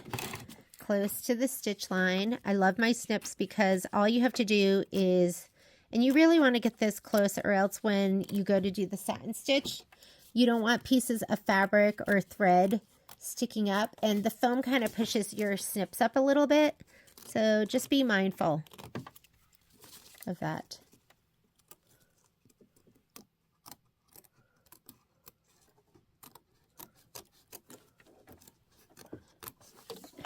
There we go. What about that little guy? All right, next step. Now we want to do the leg fill. So I'm using Mango Smoothie for this. And we're going to do the leg fill. This is step number 8. We're like getting close to being done with this. My goal today is to stitch out all of April so I can put it together. I want to put together April and March. And then I'm going to do May, and then I'm going to do Hello Sunshine, and then I'm going to do Quilting Through the Seasons, and then Mini Quilts 2 is starting, and then I have to finish Cuties. I think I stopped. I never got November done. I didn't get November or December done. Okay, these are his little legs. And I didn't tape down my topper, so I'm just going to hold it. Just make sure it doesn't make a big old mess. Cute legs. We're going to do this, and then we're going to do white for the chick satin outline. So we're going to do the little legs first. I love Mango Smoothie. It's such a great color.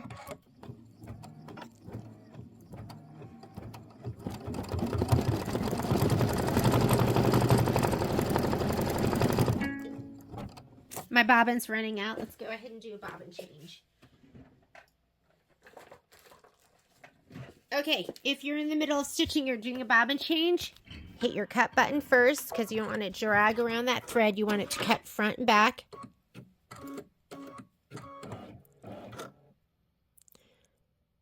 I love pre-wound bobbins. I feel like you're doing a lot of work if you're not using them. Once you find the end that's unwinding, make sure you cut the other pieces that are sticking up so your machine doesn't get confused. And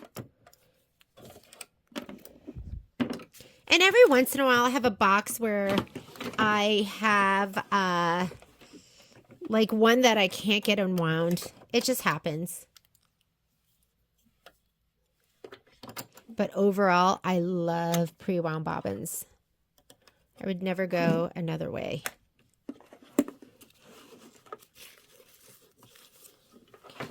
Go.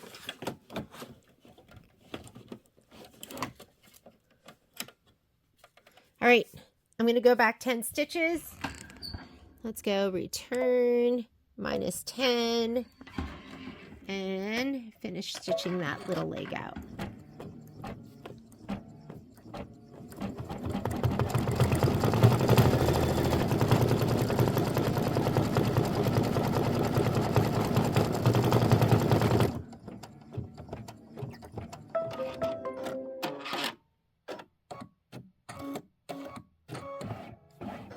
All right, let's put white in. That's going to do my satin stitch. Some people don't realize that these bottoms, they come off. Do you see that? And so when you wind your thread and you go to put it away, you take the end and you tuck it in here like this and then close it, and that keeps everything neat and tidy. All right. I had somebody come in the other day and they were like, I didn't even know that. It's not on all the threads, but a lot of the brands have that. And it's not as nice on all of them. Okay, here goes my satin stitch. This is 3 minutes of stitching. I'm going to get my stuff ready for my next embroidery.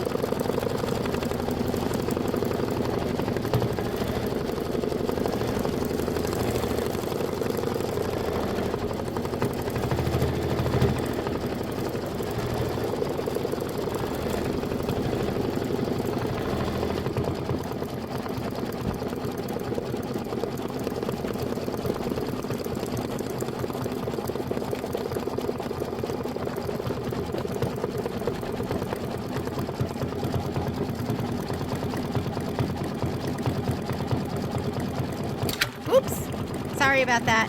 I'm going to pause this because I think my foot is still up to 0.80, and for the inner part you don't need that, so most of it is at 0.060. I'm going to put the foot back down. I was just looking at it. It looked a little bit high. And I mean, it just kind of skirts over this part, which is fine. But most of it's going to be pretty low, so I'm setting it back.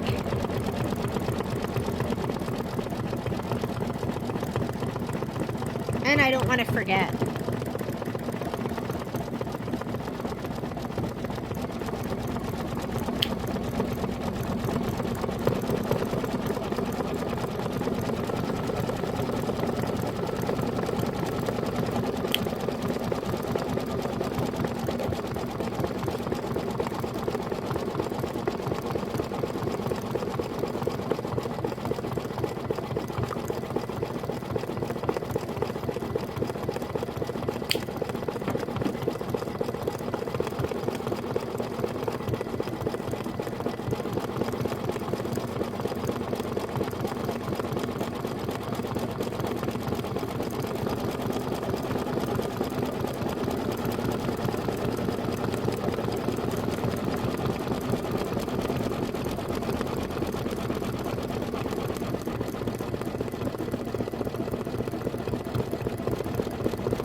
Alrighty, next step.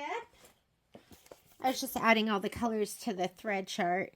We're going to put the mango smoothie back in.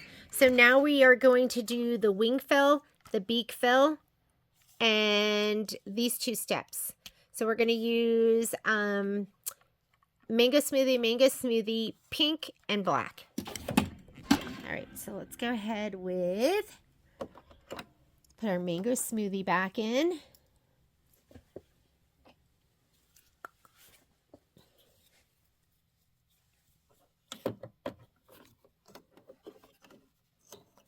This is the wing fill.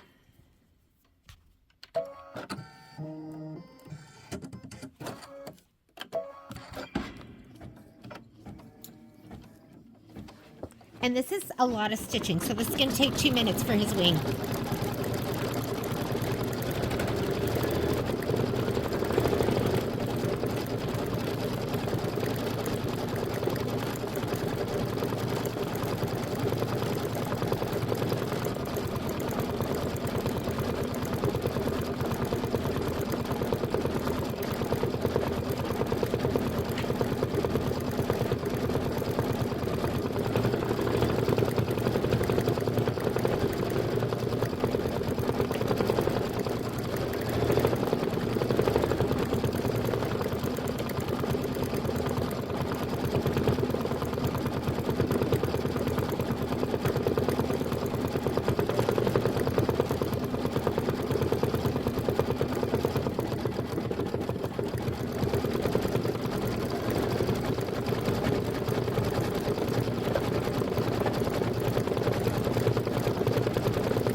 now it wants you to stitch out the beak. Just go ahead and hit start again.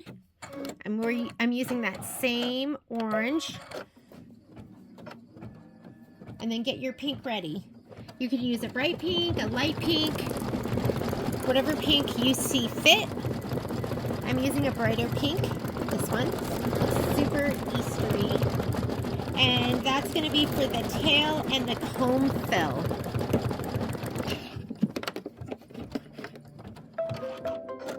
Oh, I love his little beak. It's so sassy. Okay. That is all the mango smoothie you need for this one. Let's put in the pink.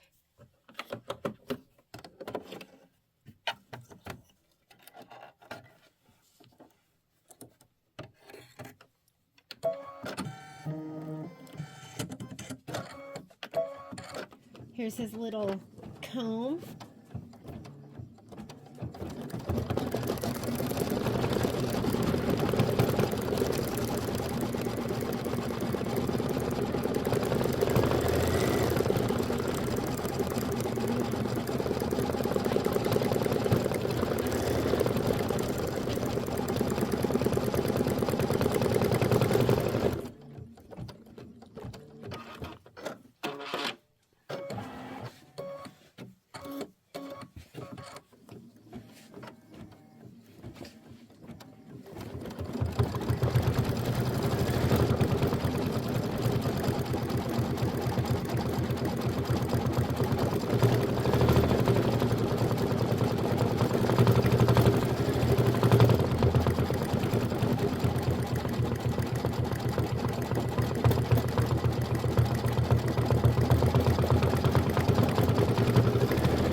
Next color is going to be black. All right, let's put in our black.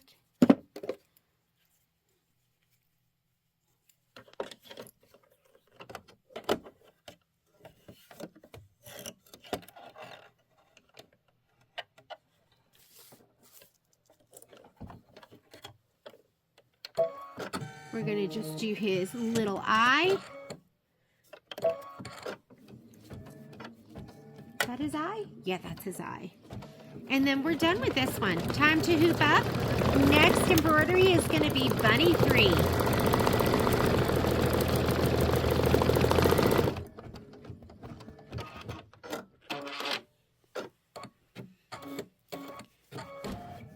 You're going to want to remove all of that topping and all of the tape.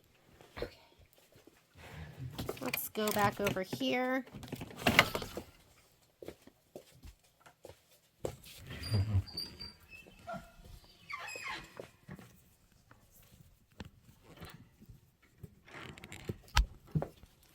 Whoop.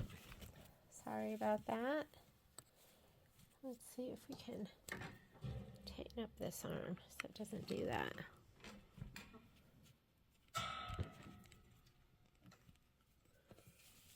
I put some weights on this so it would, you know, not go flying up, not go flying down, but sometimes it just has a mind of its own. So we're going to remove all of this, and we'll come back to this. You don't have to do it all now. Oh, is he so cute and sweet? And then on the back side, don't forget you have all this tape back here that you want to get off too.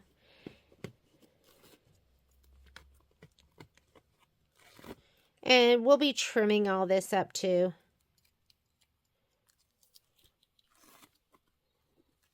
I think I have some on there from before as well. So I'm not going to do it all now. But this is trick 3. Let's go ahead and get ready for the next one. I'm getting ready to stitch out Bunny 3. This is our third one. These are going to be the bottom blocks. Is that Bunny 1 and Chick 3? And then here's our next one right here.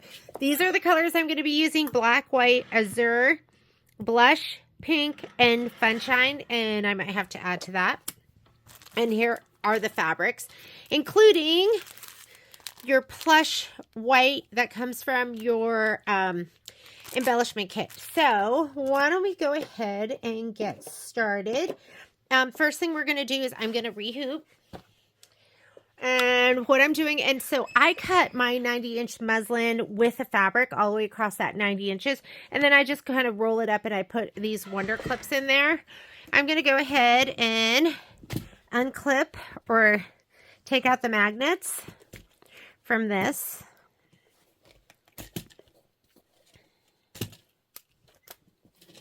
I like these because I feel like I get a nice strong hooping. I get a nice strong hooping with my, I just dropped my magnet. Hang on, let me retrieve it. With the original hoops that came with the machine, I really love those too. I don't know, I've just been getting into the habit of using this hoop and I really, really like it. So I'm going to advance this up a little bit. That way everything gets nice and close. Let me see if that's enough. I'm going to put this so this fits right under there. I'm going to unroll it one more time. Okay, here we go. So these are 4x4 designs, but because I'm adding the quilting, guess what? It bumps you out of the 4x4 hoop because it becomes 4.5 by 4.5. So you've got to go up in your hoop size. And so I just use my 5x7. I'm pulling this taut but not tight.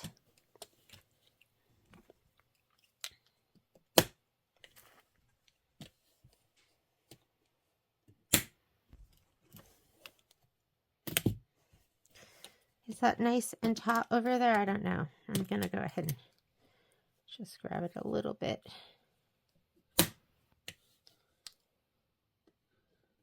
There we go. Looks good. Okay, I'm going to go slide this on my machine. I could cut that top one off. I'm just going to leave it for now. It's not in my way. And let me grab this. I have my book. We're going to be using this page. It is this page of your reverse applique for the designs that we need, or you can look on your handy dandy spreadsheet. Let's come on over here. If I can find my handy dandy spreadsheet. Where are you? Here we are.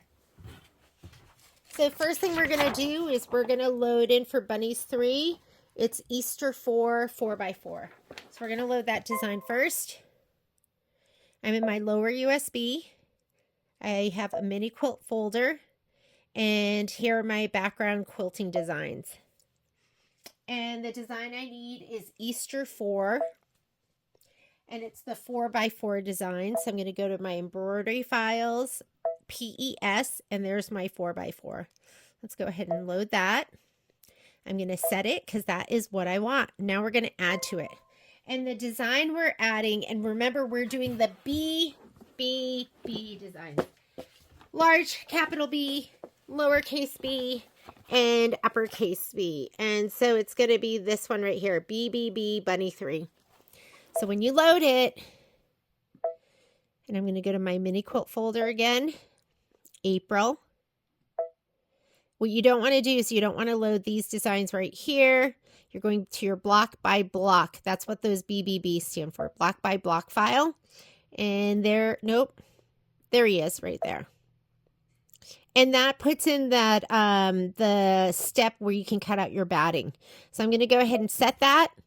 Don't move this yet. They're both centered. Don't move it yet or they'll separate. You have to touch embroidery. And on this page, we can move it. I have my hoop on there so it won't bump out of my embroidery field. It won't bump out. I'm going to move it all the way up. So we save all that muslin. I'm going to say okay.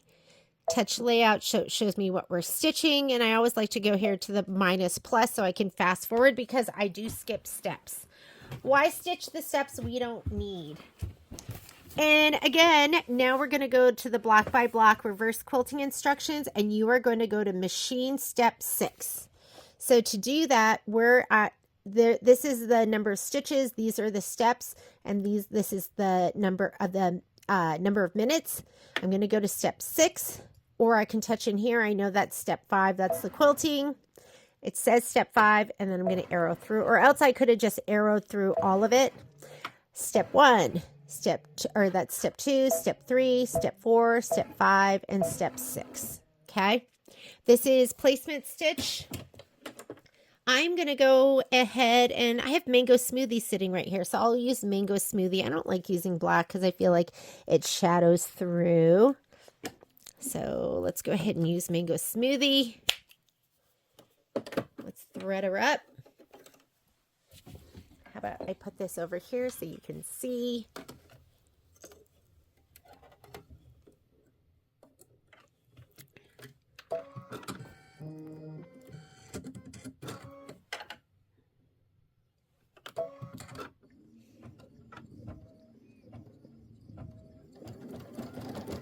And let's get our fabric.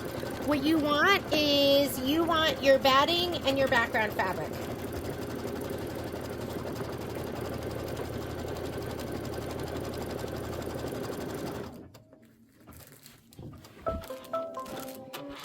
Your background fabric is going to be the larger of the 2 yellows, and then you want your batting. I'm going to use my dime spray tent right here. It looks so fancy. Look how fancy my spray tent is. Looks like it's been in like a windstorm. So I'm going to lay it down. I'm going to spray on the wrong side of both of these. Wrong side of your batting, which is the bumpier one. And then wrong side of your background fabric. I'm going to take my batting. Let me put that camera back.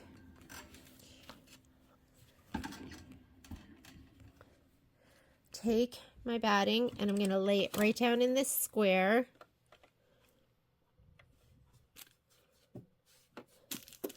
And we're going to do the next step. Next step in your instructions is this step right here, where it's going to stitch the batting tack down and the egg cut out. Because my batting is cut to size, I don't need to do the outline, and I don't need to trim. So I'm going to fast forward through that. You can see right here, let me see if you can see this. That little green cursor is your stitch. I'm going to do plus 100. I'm still in the outline. Plus 100, plus 100, plus 100. Now it went to my egg, so I need to get back to the beginning of the egg. So I'm going to go minus 10, minus 10, minus 10, minus 10. I should remember the number. Now I'm back on the outline. Now I'm going to do plus 1s. Okay, and now I'm on the very beginning of the egg. I'll remember this number, 2,559, and we'll see if it's the same for the next one. So now what I'm going to do is I'm going to stitch out the inside of the egg, and then I'm going to trim it out. I feel like such a pro now with reverse applique.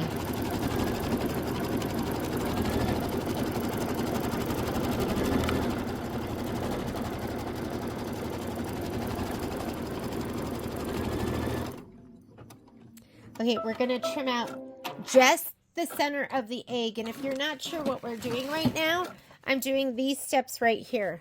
So we just did step 7, which was stitching this out, but I skipped the outer part. I just did the inside. And now it wants you to trim the batting close. If you have a big piece of batting, you're going to have stitched the whole thing. You're going to trim all the way around that square. And then you're going to trim out of the center. I'm going to trim out of the center.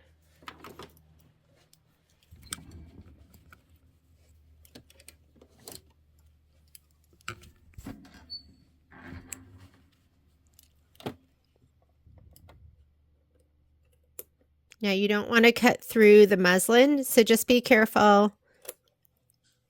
And then once you get through all of it, there we go.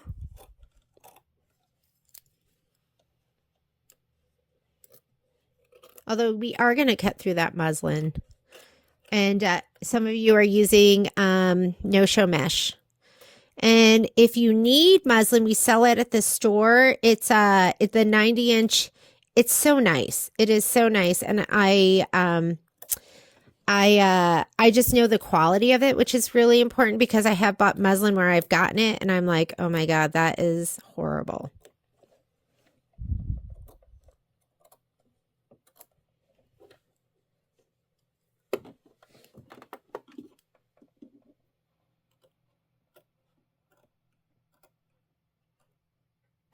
You want to get nice and close so that you can turn the lining in nice and close.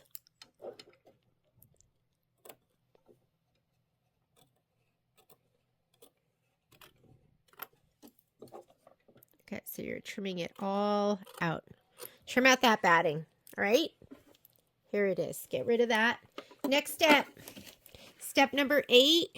Stitch the background placement line. We don't need this because the background is going to go right around that. I'm going to place my background. And you want about 1 inch all the way around. And you can just lay it down and kind of feel the outline. That looks good to me. I'm going to skip step 8 and we're going to go to step 9. Remember, turquoise is placement. Orange is tack down. I'm going to go ahead and do this. I like a contrasting color. I don't like to do my outline in a color that matches the background fabric because it's harder to fussy cut.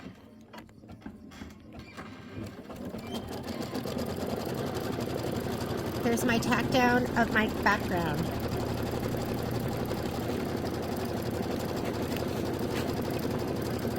And this is going to be step number 9. Then we're going to go to step number 5. So we're going to go back in step because that's the quilting. Okay. So let's go ahead. We are in step number 10. We don't want to do that. We are going to do it, but not right now. We're going to go back. That's step 9, 8, 7, 6, and 5. And there's your quilting stitch. All right. I am going to change out to Funshine right now because I want it to match my background color. This is my quilting stitch.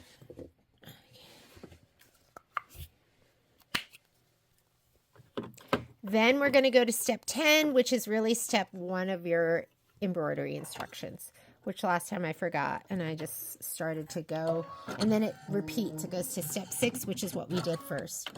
I know it's confusing. Read the instructions. Trust the instructions. I had to read through them twice until I totally got it.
Oh, you know what that is? I thought that was an Easter egg, but that's an Easter basket.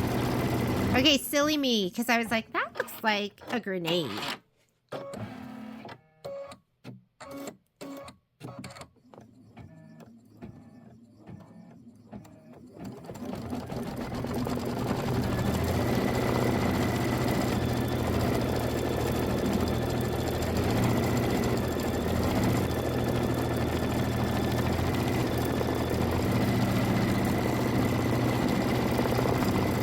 So growing up, my family, we went to a church, but our family didn't grow up doing like Easter egg hunts or anything like that.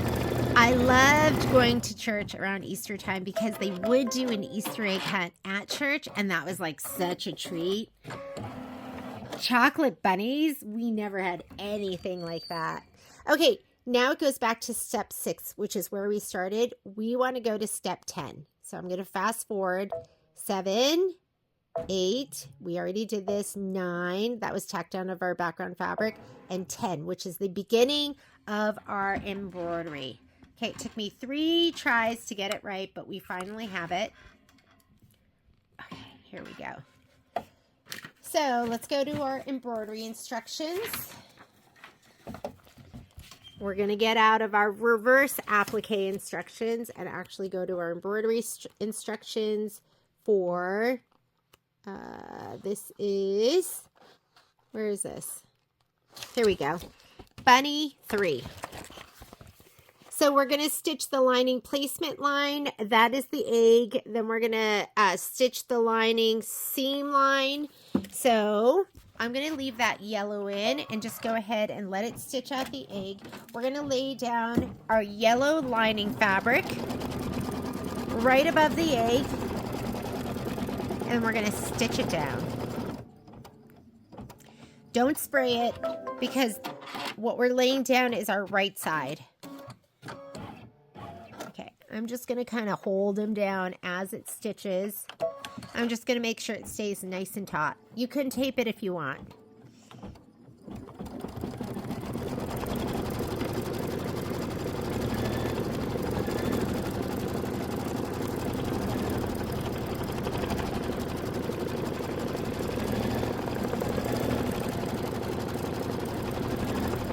All right, we're going to cut through all the layers. And when you cut through all the layers, you're trying not to pull on your stabilizer, or in our case, our muslin. So let me go ahead and slide this out.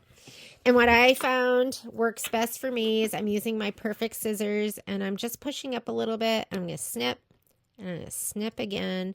And I kind of like push the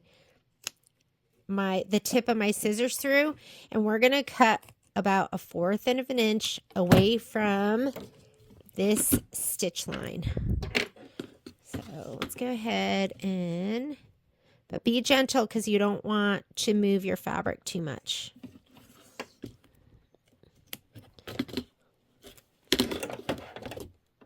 And it doesn't have to be perfect.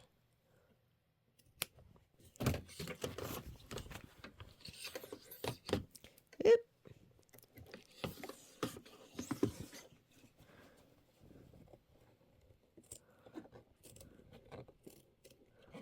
And then we're going to clip into those curves because we're going to pull the lining through this hole to the back side.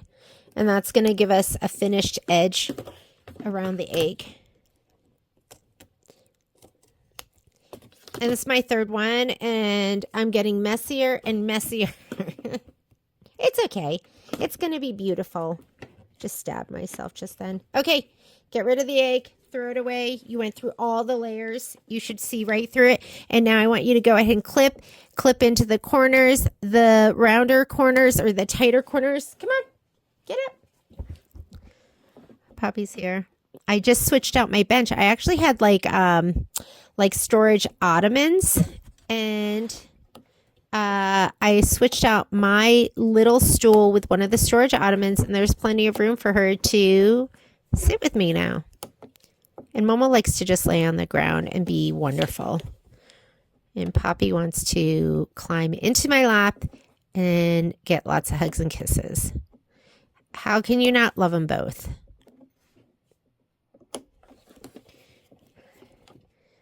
Okay, we had a talk upstairs about the barking. So I'm hoping they are more considerate of you guys. I said, listen. It is not okay for you to bark while I'm doing these videos. Nobody wants to hear that. And they both kind of looked at each other, and you could see the wheels turning. And they said, okay, Mommy, we're going to try not to bark, but sometimes we can't just help ourselves. Don't snip those threads.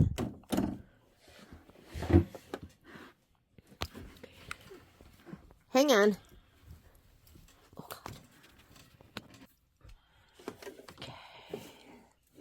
Let's see. Whoop.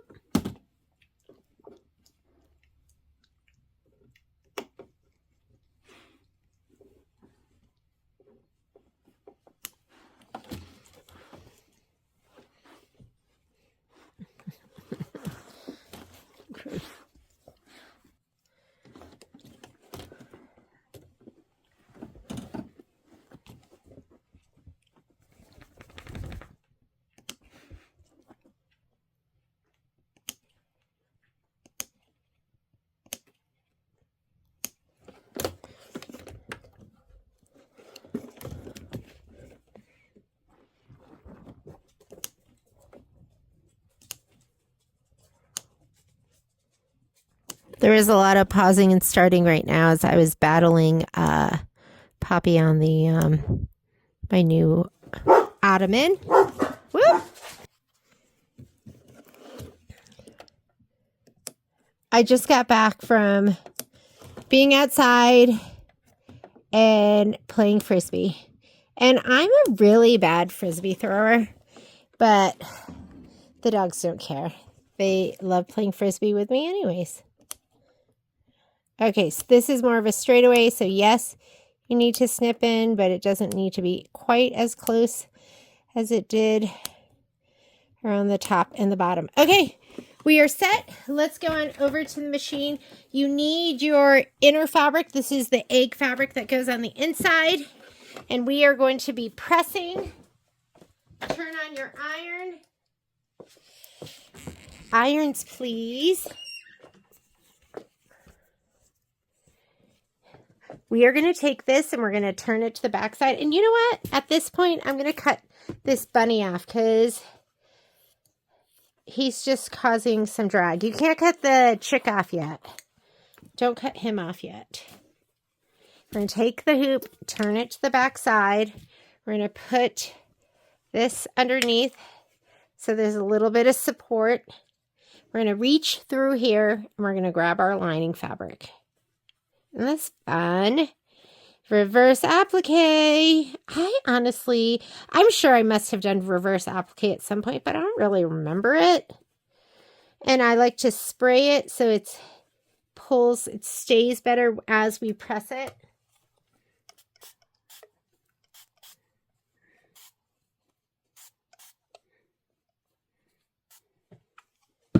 The other thing that would be really nice to do is cut something around here so that it would protect the edges.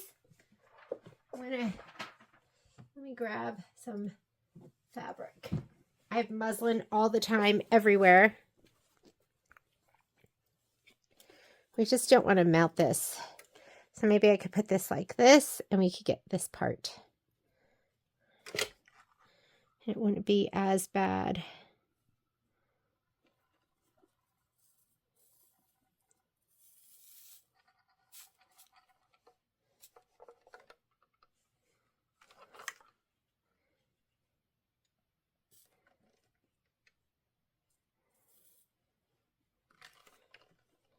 I think that's a little bit better.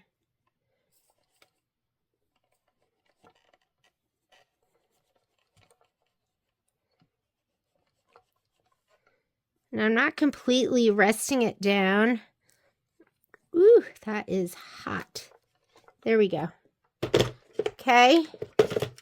So we want to tape that on the corners.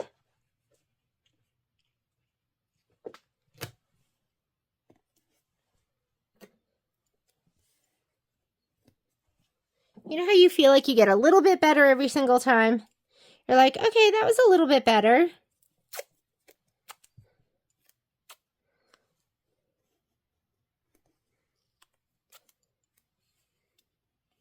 And we're going to take this fabric, which is the pretty part of the egg. We're going to put it face down. We're going to tape these corners too.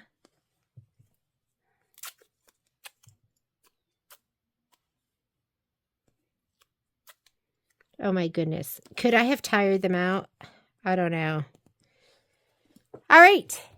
This is what it's going to look like from the front side. And we are ready to go ahead and do the rest of your stitching. I'm going to slide this back on the machine.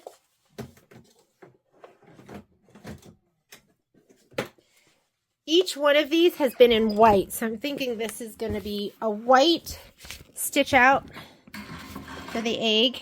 But let's look at our instructions and just make sure. And yes, it's showing it in white on the screen. So I'm going to go ahead and take out my yellow thread. We're going to put the white in. Whoop! Sorry about that. Why is this stuck?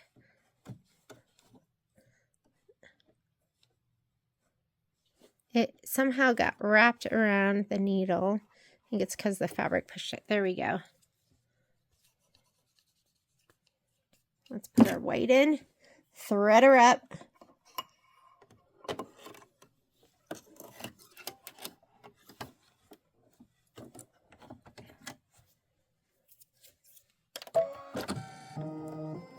And go ahead and let it stitch the very outer part of this egg.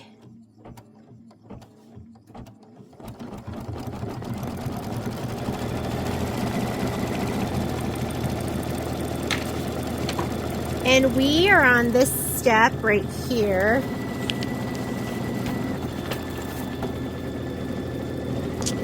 We put the back on. We're stitching this step. Stitch the egg tack down line, and it's doing that. And then we're going to put some wash away over on top of that.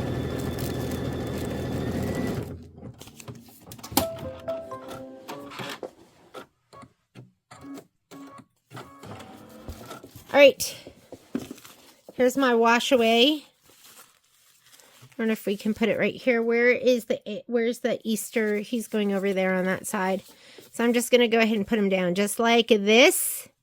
And I need a little bit more than that. We'll do it just like this, because he does go on top. Okay, so it wants you to put this down. He's sticky right there. Let's go ahead and stick him.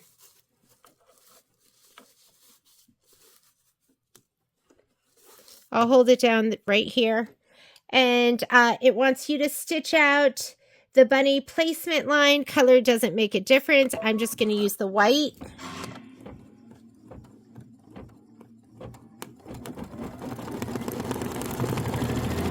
His ears.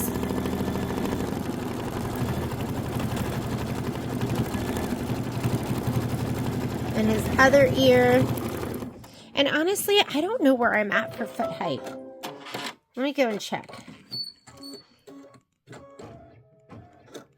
Now that that's down, oh, we're at the default, which is totally good.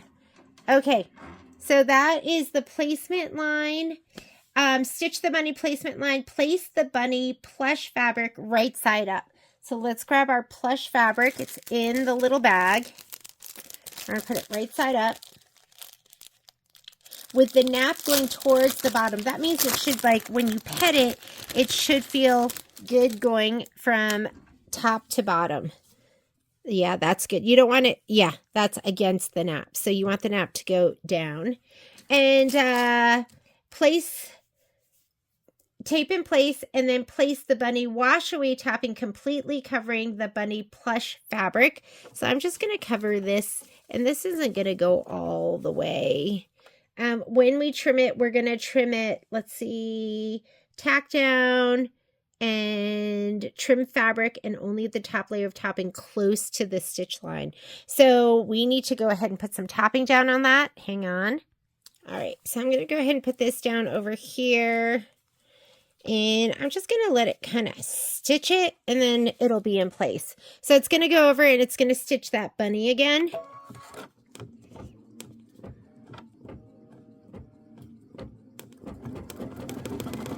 Oh, looks like we are not threaded. I'm going to go back to the beginning of that. Here we go. There we go. That should be better.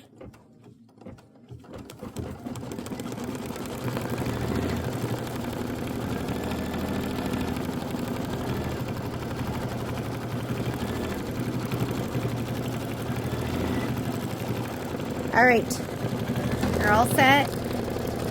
Bunny is stitching away.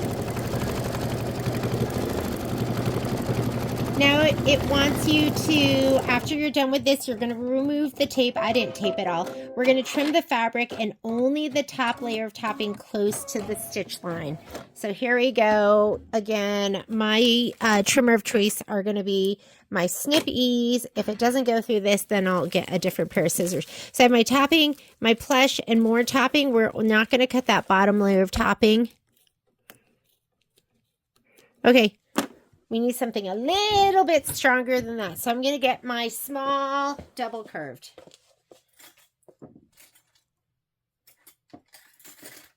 I have a couple pairs of them. I actually have 3 pairs of them. I have one that's not that sharp. I think that's probably my original pair, but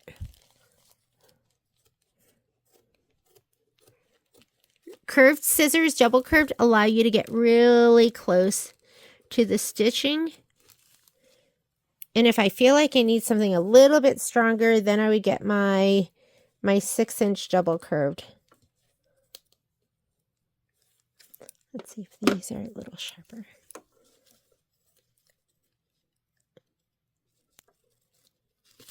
There we go.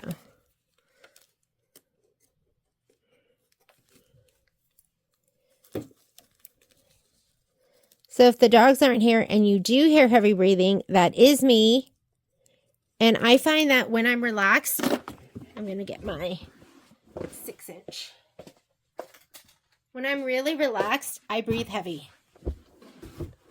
Last night, I was on my computer and Patrick totally fell asleep.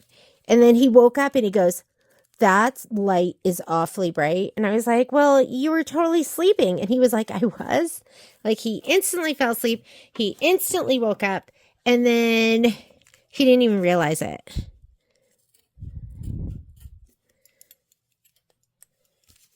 But I knew he was sleeping because he was snoring. And his snore is so cute. I don't think mine is cute, but his is so cute, like he's a little prince or something. And mine, on the other hand, from what he tells me, is, I don't think it's cute.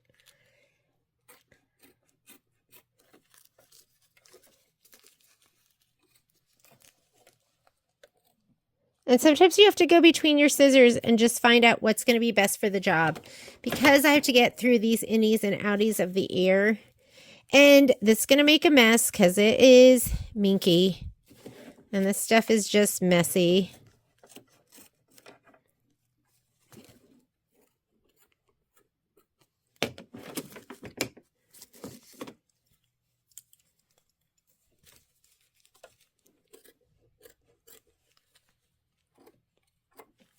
And I think those did a fine job. Let me put that to the side so it's not making a big mess. We can clean that up a little bit more if we want.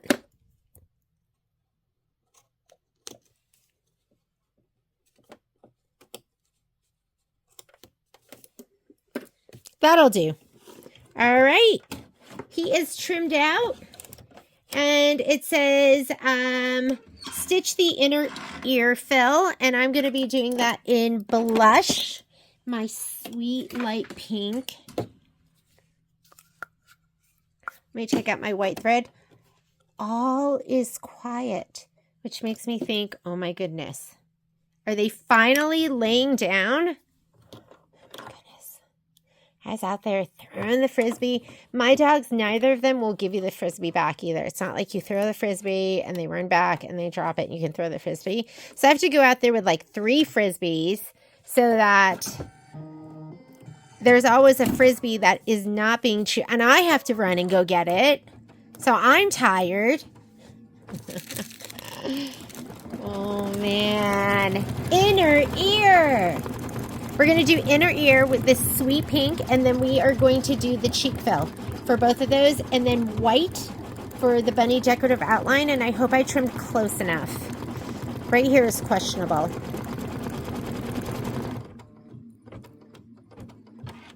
Oh, that looks cute.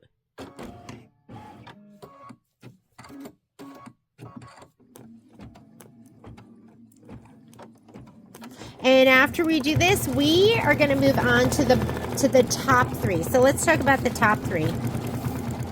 It's reverse applique for the top 3 blocks.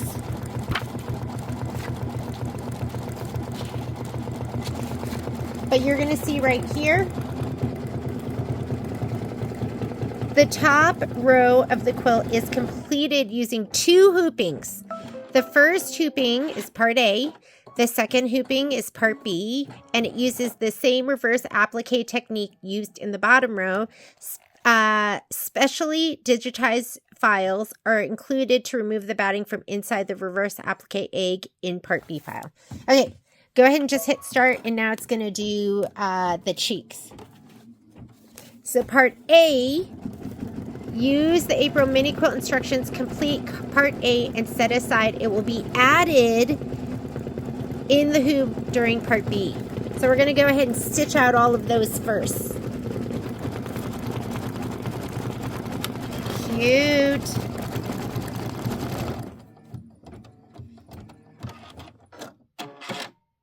Like, it's kind of like, if you look at it, it's like a little portrait. See the bunny?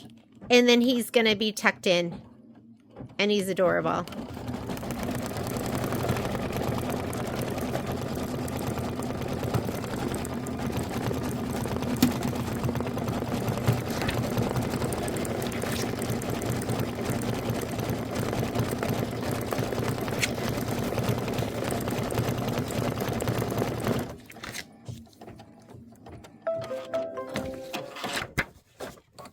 So we just did these top parts right here. We are on page 14.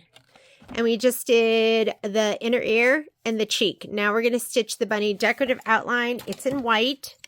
So let's go ahead and put white in. New machines coming out. I heard one little morsel about it, which was interesting. Can't wait until we hear more. And when there's a new machine, I always get the new machine. But I love my Luminaire. Could I love another machine as much? We'll see. Okay, now it's going to do the satin stitch. And that topping is really important because you just don't want your foot getting stuck underneath the edges. What is this? Is this his little foot?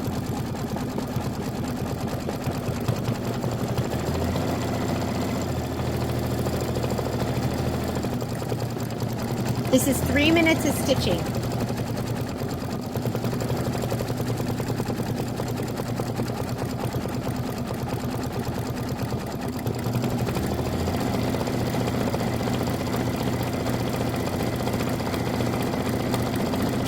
We're going to be doing the bunny decorative outline right here. And then we're going to do black to stitch the face detail. We're going to use blush again for one of the flowers. And then this I think is peach. So we're going to do peach and azure for the flowers. And then white again finally for the flower centers. So you can get those thread colors all ready to go. I'll grab mine. Black, blush. Oh, what is that one? What's that? I love the key. So you're going to see right here on page 3, there's a key that has the colors. So that's peach. I wasn't sure, so I needed to look at it one more time. Peach. And azure. And then white again. Oh, it's the Kimberbell decorative stitch, which looks really cute, which means I might not be close enough in here. You have to be, when you're doing this stitch, you have to be really high and tight. So let me see if I can cut in here a little bit more.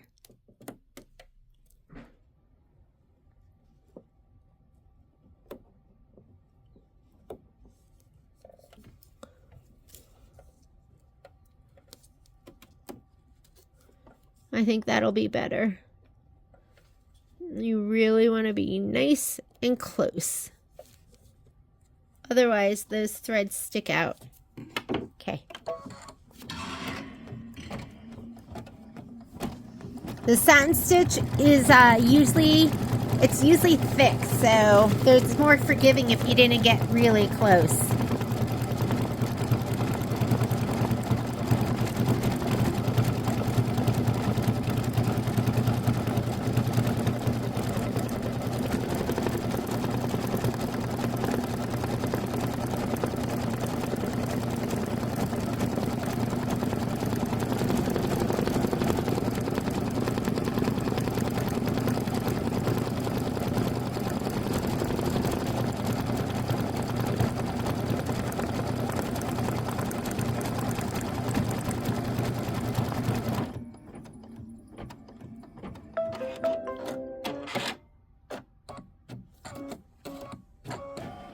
Okay, I'm going to put black in for his face detail, or her face detail.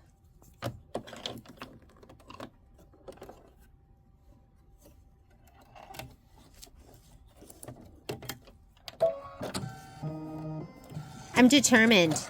You know, I don't get a lot done these days, I feel like. I try really hard, but I'm getting this done. I'm going to get this done, and I'm going to get March done.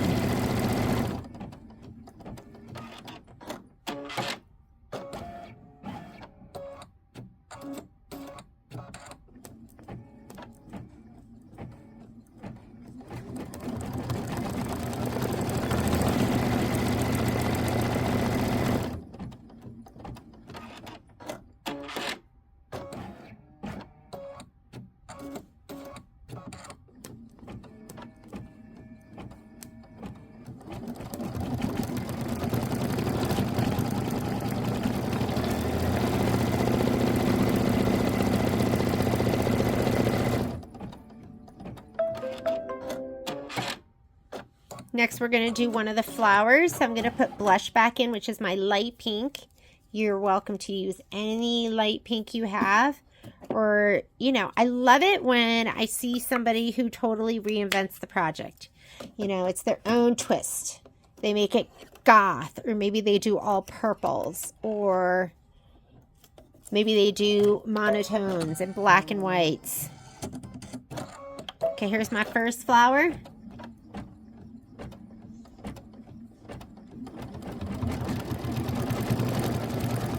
And then we're going to put in peach and then the light blue. He's cute. We're going to have to trim up those threads though. And I like to do that with my Femore snips. I'm sorry, my Femore precision tip tweezers.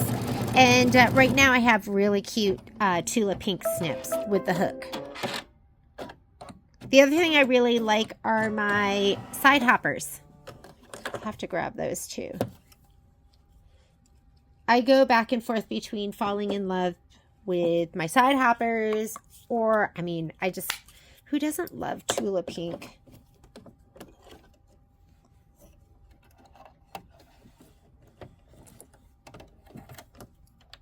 Tula pink to me is kind of like Whole Foods. Like when you shop in Whole Foods, I just feel fancy. I'm like, I'm so fancy. Look at, I'm shopping in Whole Foods. We don't shop in Whole Foods all the time. And Tula pink, I feel the same way. I'm like, I'm so fancy. I'm using Tula pink and it's so beautiful. Okay, this is peach.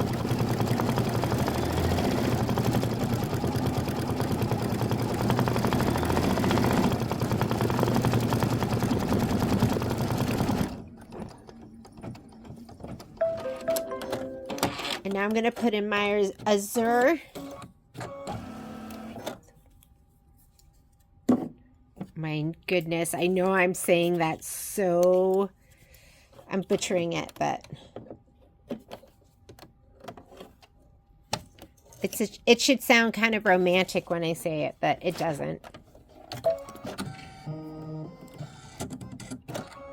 Okay, last flower, and then we're going to do the white centers.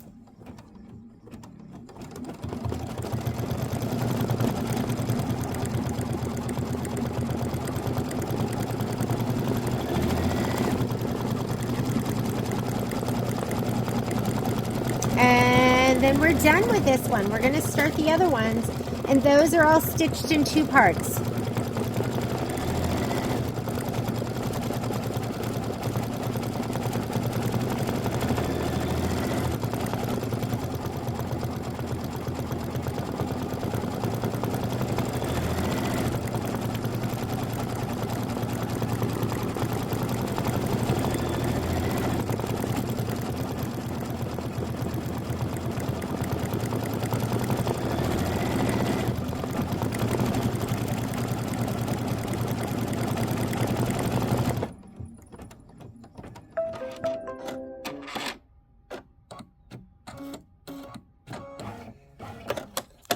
And I like to show this. This is how I take my thread out. I don't pull back. I don't cut here. Some people cut here and pull at the needle. I will, as long as this is open. This means your foot is up. That means your foot's down. Little trapdoor. So put your foot up. You're going to unthread.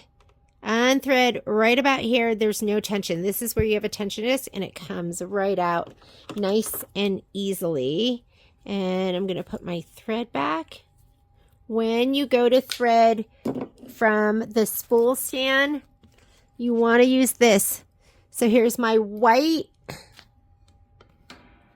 You're going to put it in here from your spool stand. Make sure you use that. And then just go ahead and thread like you normally would. I went to, I want to say I went to a couple of trainings, or maybe it was the brother training. And I was like, do we use this when we use the spool stand? And I had to confirm with a couple of people to get the right answer. But I think you want to use it because you just don't want your thread to get wrapped around this, which is for your bobbin winding. Okay, flower centers, and then we're on to bunny 1 for the top. This will have completed the bottom row.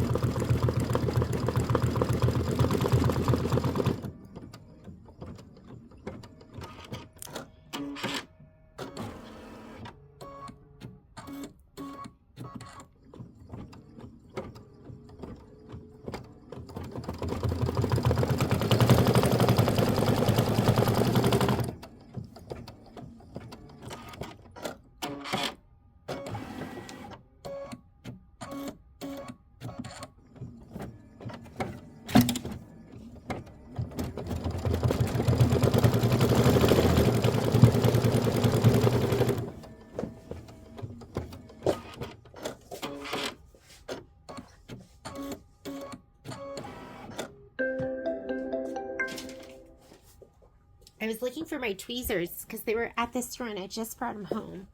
Okay, we are done with this one. Let's go ahead and bring it over here.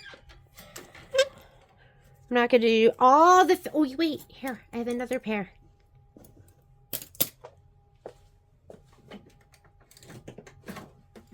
Okay, we are going to remove all of this topping. This is where I practice my therapy and I throw away stuff.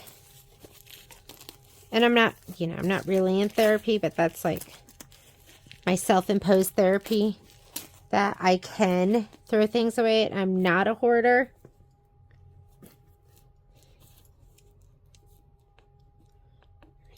Ooh, he does not want to come out of there. Oh, look at, there's his little tail. Okay.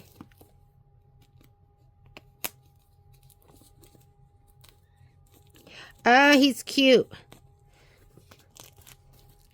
With his plush little self.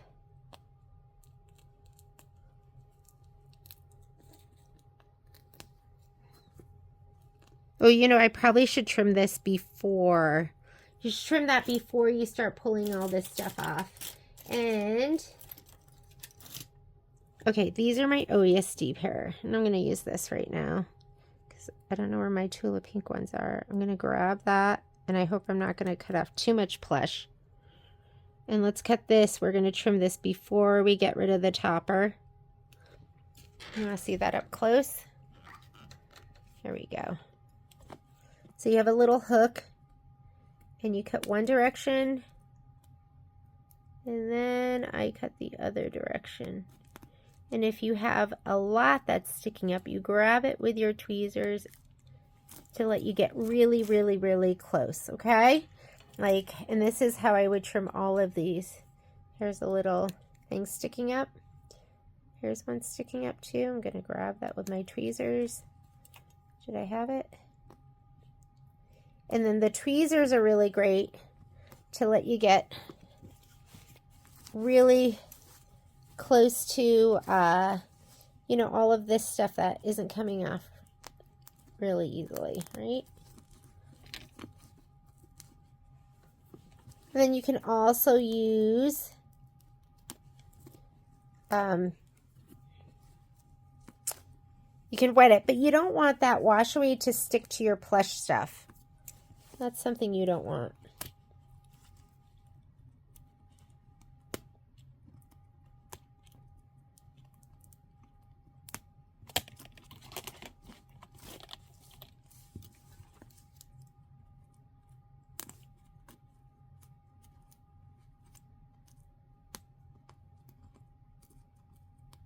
You don't want him to make it all gunky.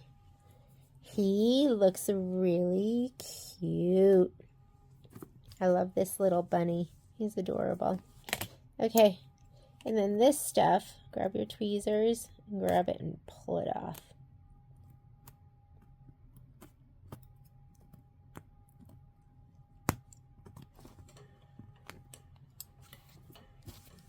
How'd we do? We did pretty good. Don't forget, this is all wash away too. See it? See the plush being released? So you have to get all of that too.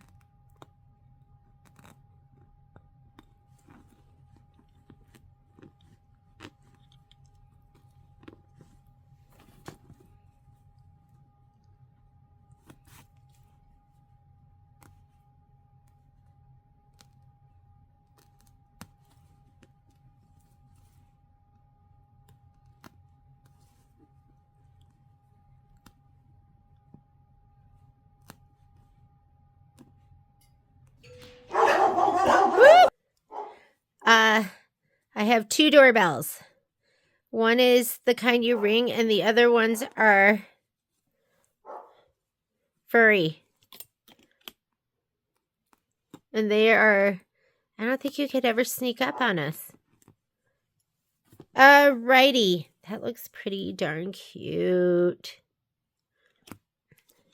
I would recommend getting as much as you can without having to use your like a little Q-tip, just because you don't want it to get that sticky stuff to get into your plush and make your plush hard.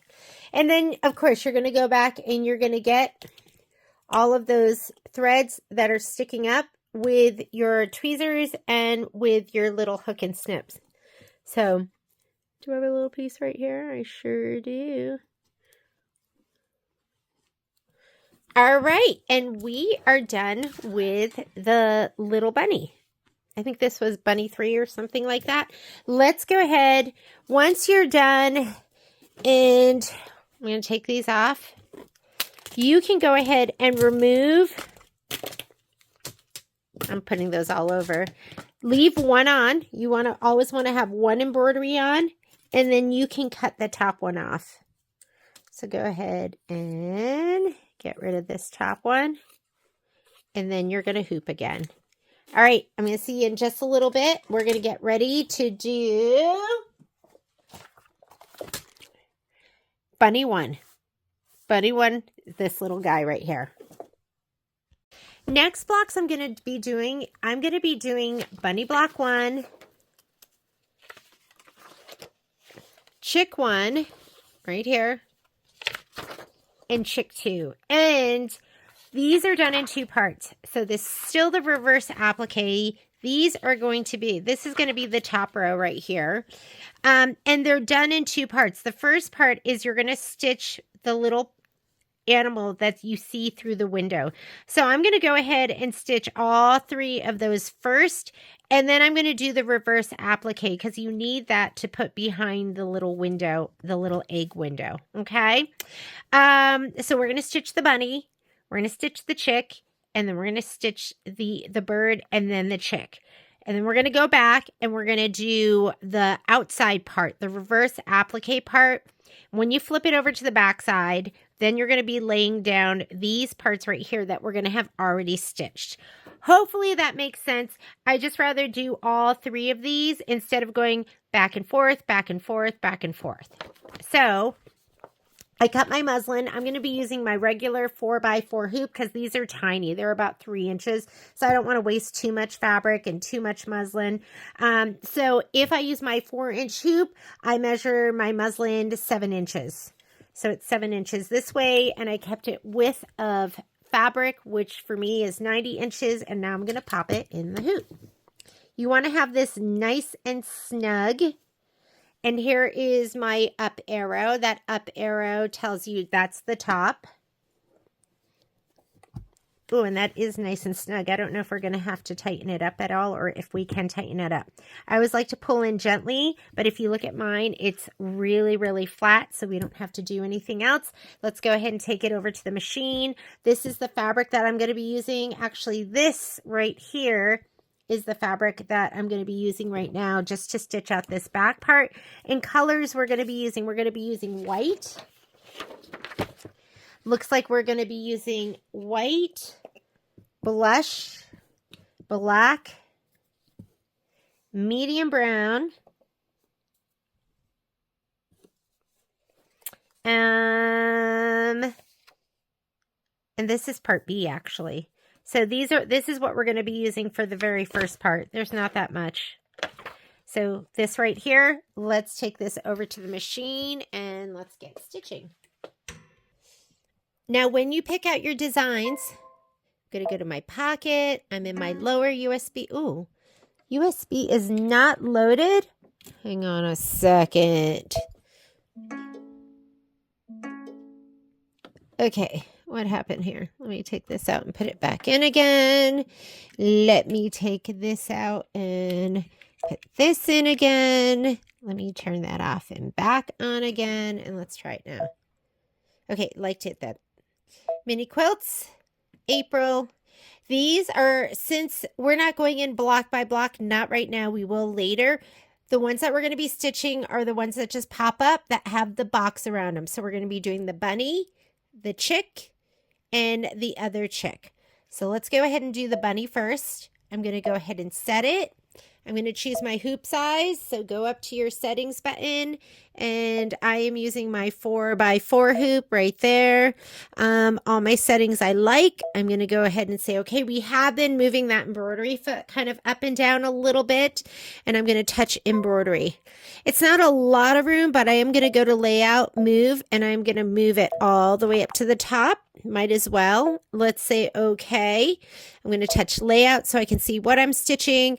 I'm going to go to the button where I go forward and backward stitches in whole colors, and now we're ready to go. So first thing that it wants you to do is it wants you to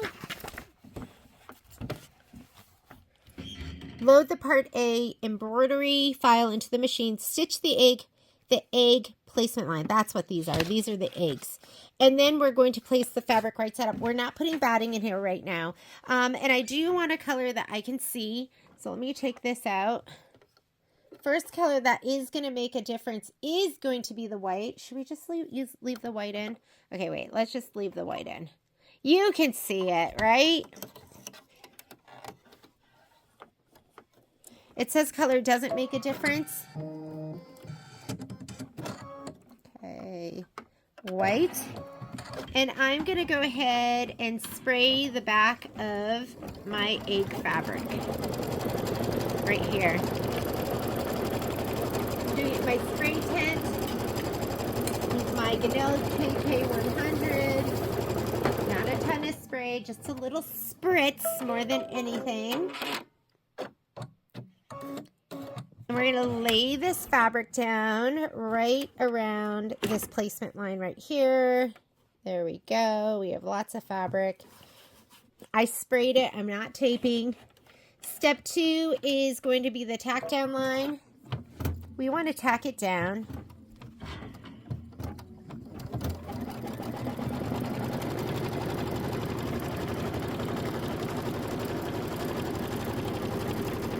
Step 3 is the bunny plush.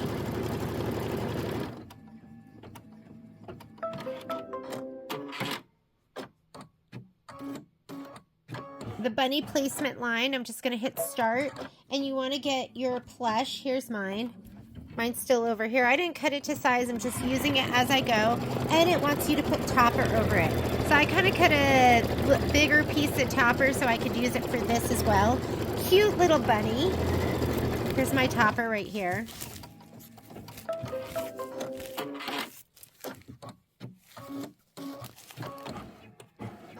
And once we trim the fabric and the topping close to the stitch line. Okay, so this is going to be trimmed close to the stitch line. Let me go ahead and I'm going to put it right here. I think that'll be good. Just like that. And I'm going to put the topping down too at the same time. Just like that. And we're going to stitch. And I'm not even taping anything. I'll just kind of hold it there in place. Make sure everything gets stitched down nice and pretty. This is the bunny tack down line. It does want you to use white. Oops. Whoops. That was a little bit close on that top side. It's okay though.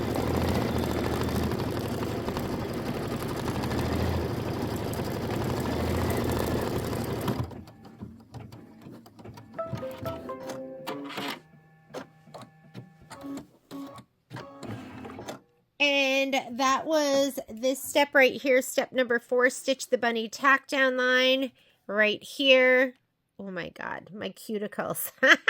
Let's just point with this finger. It doesn't look as bad. Irene, I will go get my cuticle oil.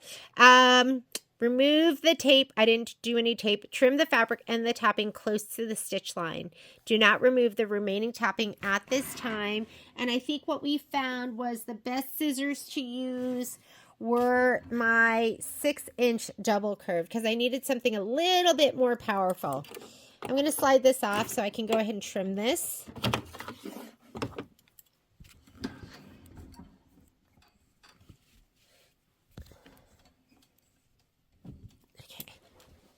So yeah, I can kind of move it around as I trim. Do I have... Just don't cut the fabric underneath.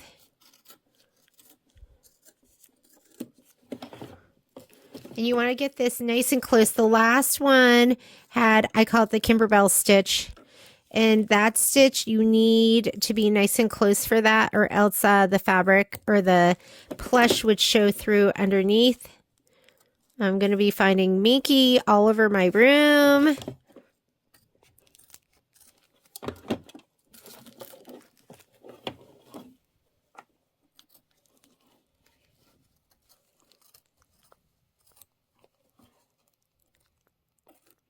Whereas finding with my other double curved is I couldn't get right in the corners. I was struggling a little bit. They just weren't strong enough.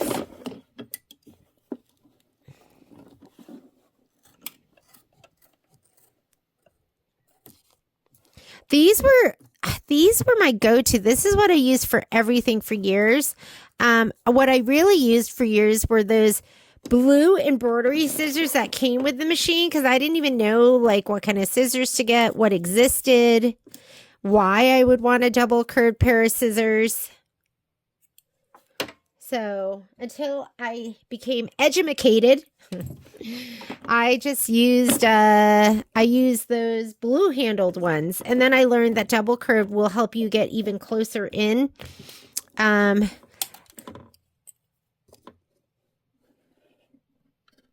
There we go. Okay. Let's go ahead, move that out of the way. We just finished this step right here, step number 4. I'm going to go ahead and turn the page. We are on page 16. And we're going to stitch the inner ear fill, blush, white, and black. Let's go ahead and stitch that out. We'll be done with this, and he'll be ready for when we do the reverse applique. So let's grab our blush first. Blush. Oh my goodness. This makes all the difference in the world. I have this ottoman is probably, I don't know, let's say 24, maybe 30 inches by 30 inches. And it's plenty of room for me to sit in the very front of it. And guess what? Little Miss Poppy can jump on too, and she's not trying to, she's like a little baby. She would kind of claw at me, like, pick me up. Now she can just jump on and lay down. I think Momo might be able to fit on too.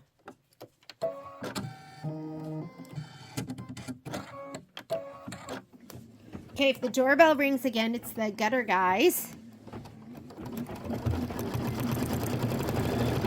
Okay, we're going to do the ears, the cheeks, and then we'll switch to white to do the outline. These are cute. These are going to be nice and fast.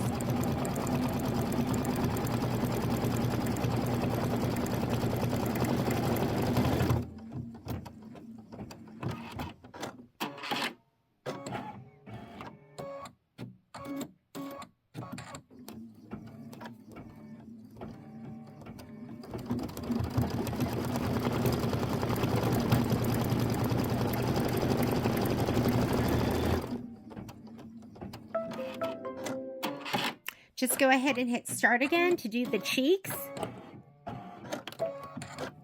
Same color.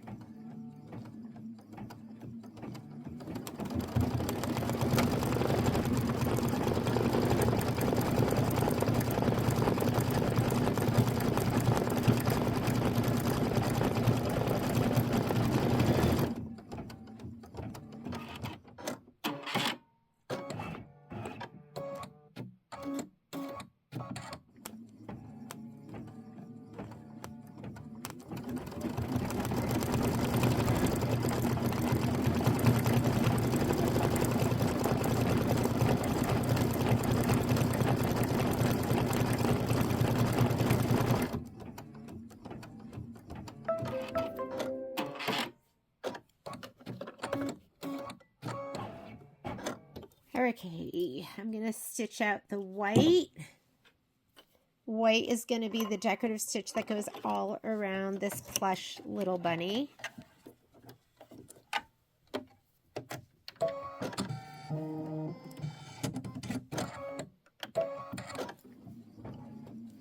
And get that trim pretty close. And then black for the face detail, and then we are done with this. We're going to rehoop, and then I'm going to stitch part A of, what's the next one? Part A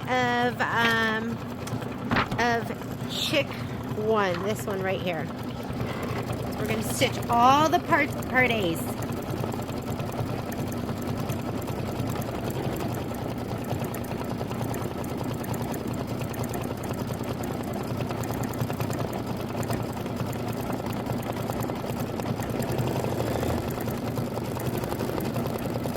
If you have a little bit of plush sticking out of the edges of this, that's totally fine. He's furry. It's just going to make him look a little furry.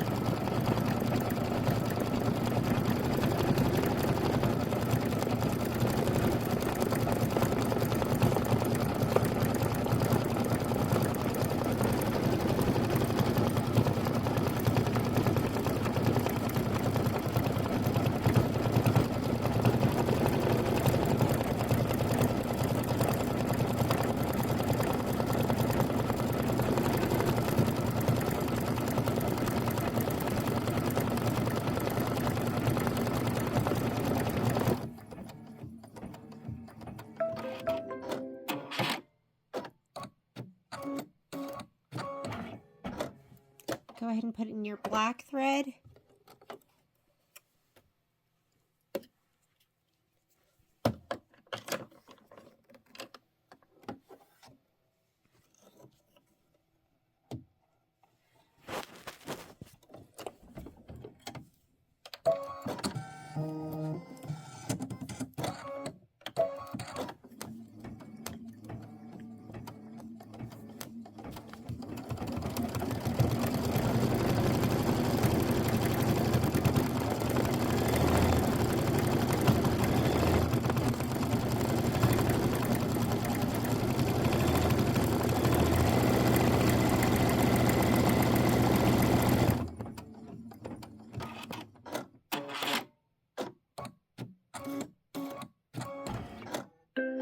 Okay, he is done. Let's go take him over to our hooping station so we can cut his jump threads and rehoop again and get our fabric. Lost my shoe there. Let me grab my book. Right, here we go. So what we learned is we should clip those jump threads before we before we get rid of the topper, because then you just cut into the plush and you don't want to do that. So cut one side nice and close and then grab it with your tweezers, get the other side. I'm going to get this one.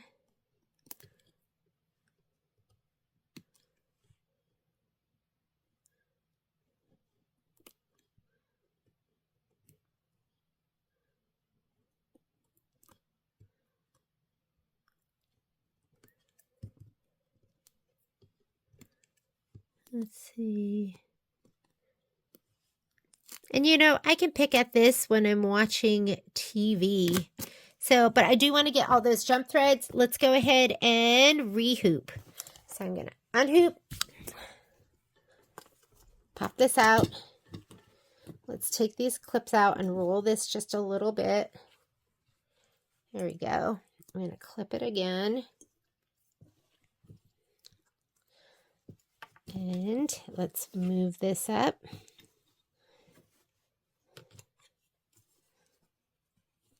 I like to do it where there's a little bit of that last fabric peeking under.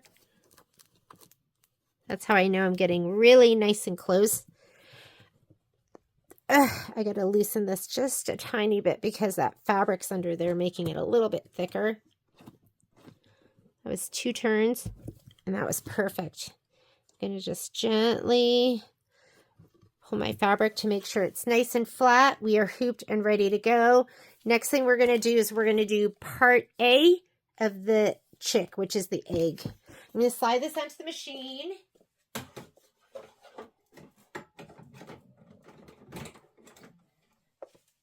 Let's come on over and load our design. Where's my... Oh, I didn't even grab my fabric. It is Pink Pretty Petals, it looks like. I'll grab this. And this is the one little piece of fabric that you're going to need. I think, oh no, you also need this. You're going to need these 2 pieces.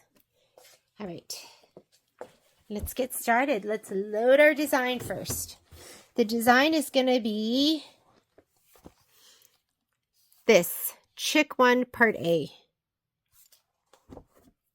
Chick 1 part A.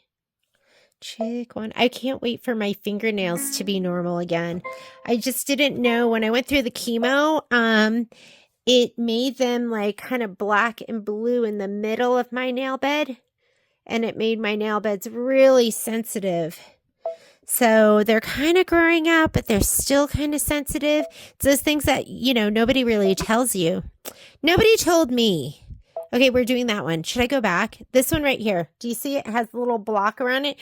The ones that are part A all have a square around them. That one and then that one right there. So we set it. Setting it says, I like you. I'm going to stitch you out. Let's go embroidery. My hoop is already on the machine. So I'm going to go layout, move, and I'm going to scoot them all the way up to the top. Save just a little bit of muslin. I'm going to hit layout. So this shows me what I'm stitching. And then I'm going to hit this button, minus and plus. And we should be ready to go. Okay. Let's go ahead and I am going to say okay right here. Or let's leave that up. First stitch out is going to be placement for our background fabric, our egg fabric. I have black in here, so I'm going to take that out. And let's look and see what the first color that makes a difference is going to be. Which looks like part A. Doesn't matter, doesn't matter. Anytime you see this square with the diagonal lines, it means color doesn't make a difference. And the first color that's going to make a difference is the blush. So I'm going to go ahead and put that in. Might as well. And I like to do, if we're doing applique, I usually like to do lighter colors. I don't like to do black and red because I feel like they're harsh and sometimes you can see them in your seams or something like that. So do you see how I have a red light? It's because this isn't totally down. There we go. And it wants my carriage to move, and now I have a green light. Green means go. I'm going to take this piece, and I'm going to give it a little shot of spray, as well as this piece, because this is for my applique. the egg fabric is going to go down and the applique fabric is going to go down. Don't go crazy. Spray, but don't go crazy spraying.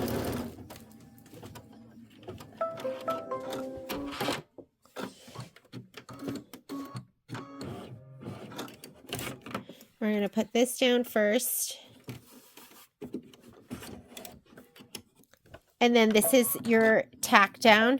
Oh wait, is this my tack down? This is my tack down.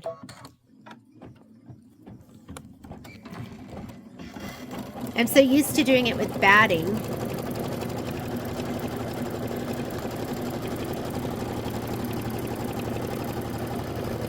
So that is stitch the egg placement line, place the egg fabric. We did that. Stitch the egg, tack down. Do not trim the fabric at this time. Now we're going to stitch the chick base placement line. We need flexi foam. So let me grab my piece of flexi foam.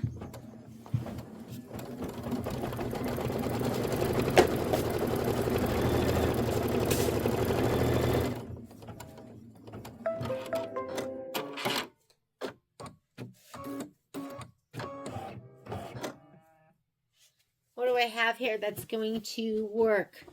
Oh, he's kind of itty bitty, right? How about this? I know this looks bad, right? Okay, that we can throw away. But this piece here is fantastic. And we're going to trim right to the stitch. So just peek under there and just make sure it's covering all your stitches. It is. It is. And how about over here? It is. All right, let's do it.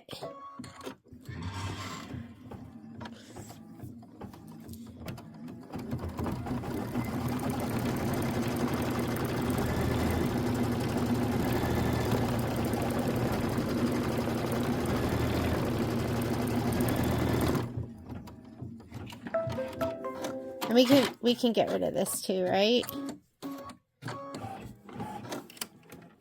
And there is flexi foam. I think there's flexi foam in your embellishment kit. In my embellishment kit. It's like almost like a challenge for me to try and use as much as I can for my scrap bins. Because now I'm just going to be adding a big piece of beautiful flexi foam from this kit. And why did I get the kit? But I can't help myself. I like using every last bit of stuff. How he's going to be all nice and poofy. Okay, next step is going to be, this is my flexi foam. We trimmed it right here. Stitch the chick placement line. We're skipping that because we're just placing the chick fabric right over the flexi foam, and then we will do the tack down. So we're going to skip the next step. This blue turquoise is placement. That's tack down. Orange is tack down. We're going to do that. Because, you know where your flexi foam's going to be. I'm putting my stripes up and down. That's what they did in the book. But if you wanted to go horizontal, you could. But horizontal stripes makes the chick look a little wider. Vertical stripes are slimming. Does color make a difference? Tack down 6. Color does not make a difference. I'm still using the blush. It doesn't matter. Whichever way you want to do it. Whatever makes you happy. So this is our tack down. We're going to trim close to the stitch line. And then we're going to do all our fun stitches.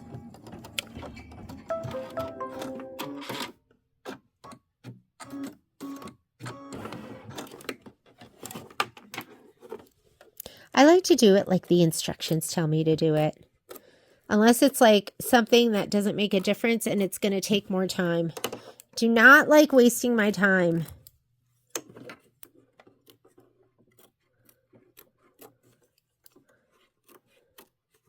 Oh my goodness. Poor Patrick has had like a bad, he hurt his back. Okay, we're going to stitch the beak and the leg fill. I'm doing both of those in the light pink. He injured his back, but I knew today he wanted to go mountain biking. So for the past couple of days, he's been telling me how much better it's been getting. so that he can go mountain biking.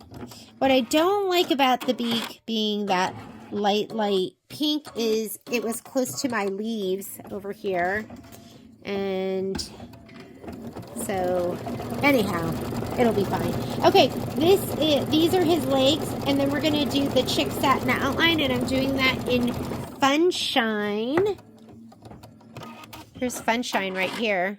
That's like a fun color, right? Funshine.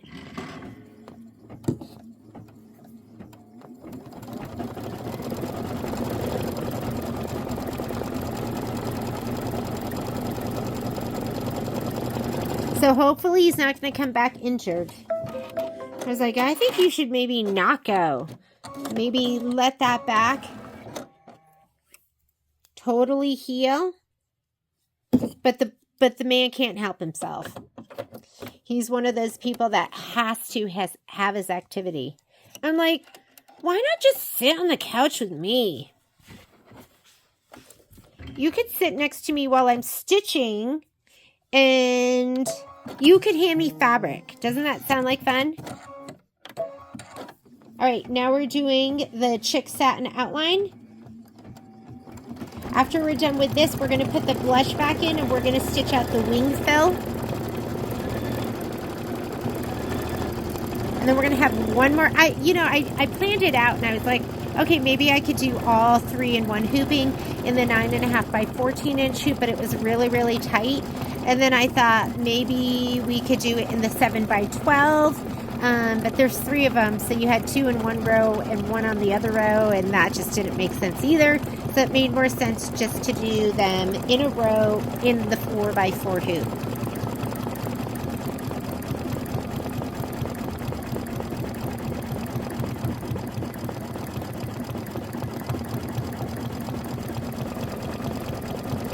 I better get my computer and make some changes.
Then let's go ahead and put the blush in to do the wing fill. It's the light pink. You could do a darker pink too. You could do a medium pink. Blush is new in my collection. And I'm thinking, how did I live without it? It's so sweet. I have another color. It's called First Kiss, and it's barely pink. And this is nice because it's definitely a light pink. So go ahead and stitch out the wing.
Last color we're going to put in is going to be the black for the eye detail.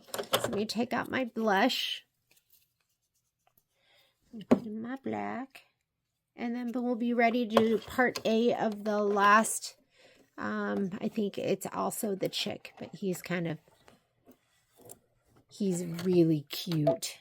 I was going to say the cuter chick. This one's cute, but the other one's even cuter in my opinion. Okay, stitch this out. And then we are done with this one. Well, we're done with part A of this one. Then we're going to go ahead, we're going to rehoop again. I was working on this spreadsheet, which was going magnificently. All right, let's take them on over here. This is the next one. So we just have to rehoop.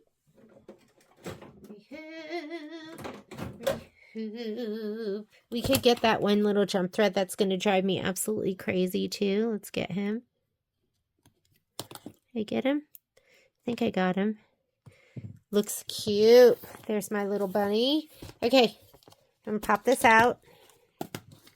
I'm going to release some more of this muslin, and then let's clip it again. I'm going to rehoop. This should fit like a glove because the other one had a little bit of fabric underneath too. Okay, looks good. Everything is laying nice and flat. I'm going to put this back on my machine. If you want, you could cut this top one off, but I'm just going to leave it. He's not adding a ton of weight or anything. What colors are we going to need? First of all, here's the fabric that we're going to need for the egg part. And then we do need this yellow for the chick. So I'm going to grab these two. This is going to be for part B. So we'll just put this to the side. This goes to that longer strip. And as far as colors go, I think I'm going to need, that looks like medium brown to me. If I'm not sure of the colors, I just flip back. Oh no, that's going to be the orange. Orange, orange, orange. So we're going to use Mango Smoothie. And then I'm going to use Funshine and then black. And I think that's all we'll need. Yes. Oops. Black's already by the machine. Let's go ahead and get set up by the machine. I should be tidying up. I'm making quite the mess. And I'm going to say okay here. Let's go home. That's going to clear my screen. Okay, I've been updating my spreadsheet, and can I tell you, it's looking pretty darn good. So I added on there, you know, for this part A, what design you have to load and what you have to load for part B and order you need to stitch it out. I'm going to go back to April. And remember, we're doing the ones in the square. So I'm doing this one next, 4x4 chick. Cutie patootie chick, and I'm going to touch embroidery. I already slid my hoop on. When I say that, I mean like it's already slid on here. So when I go to move the design up, it won't go outside of that embroidery field. Here we go. I'm going to go layout, move, scoot it up. Okay.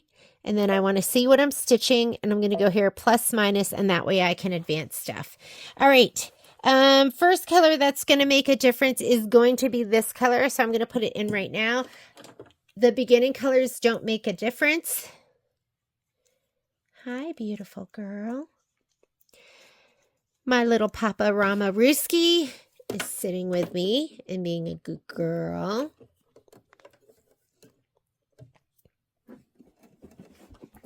Oh, oh, oh. I'm getting machine gun kisses. All right.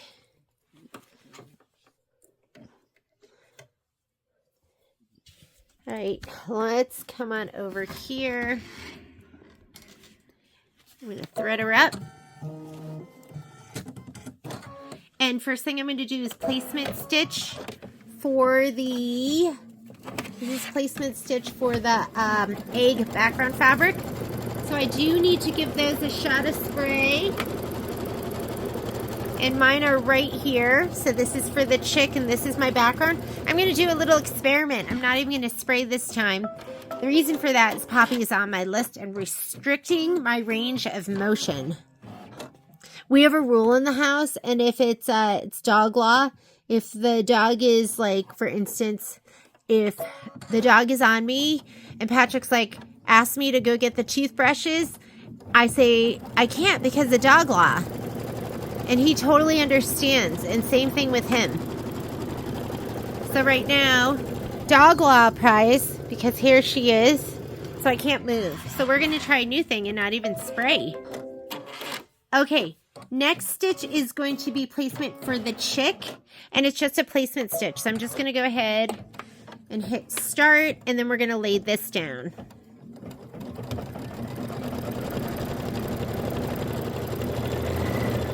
Oh, you know what? You know what goes down next is not. So this is, we did the egg placement and the egg fabric placement line, and now it is flexi foam. So let's grab some flexi foam. I had a whole bunch sitting right here. Oh, look at this magnificent piece I just happened to pull out of my trash. How did that end up in there? We're just going to use it. Perfect.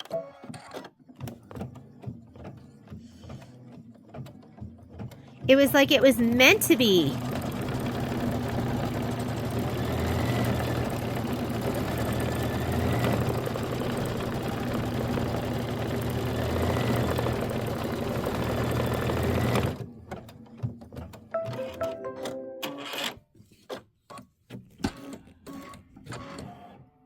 Let's bring that forward and trim it up a little bit. I love flexi foam. When it makes something look poofy, it's just fun, right?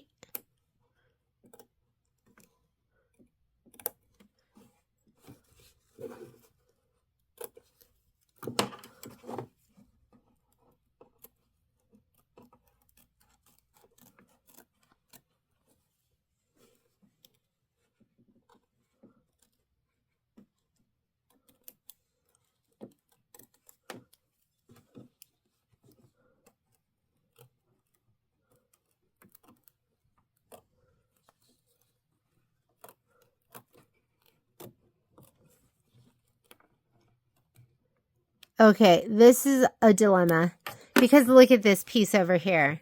That looks pretty big, right? Therapy. I'm going to throw it away. I did it. I can do it. All right, now we're going to go ahead. The next step right here, we did our flexi foam. We placed it. We trimmed it. Now it wants us to stitch the chick placement line, which we don't have to do because it's going to go right over the flexi foam. So I just need to fast forward because turquoise is placement, orange is tack down.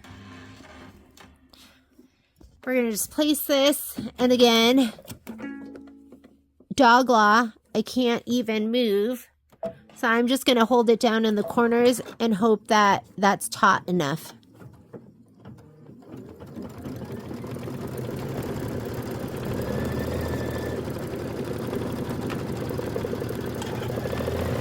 Oh, baby.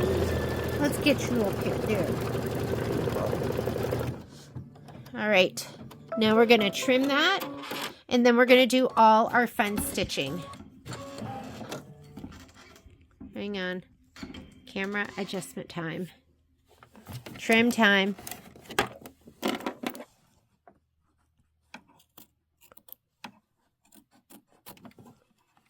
These are, I feel like, the best for right now.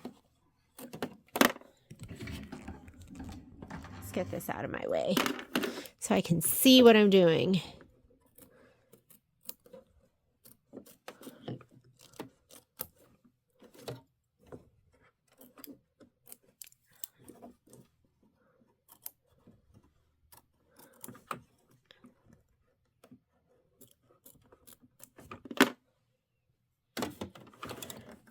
Okay, feet first.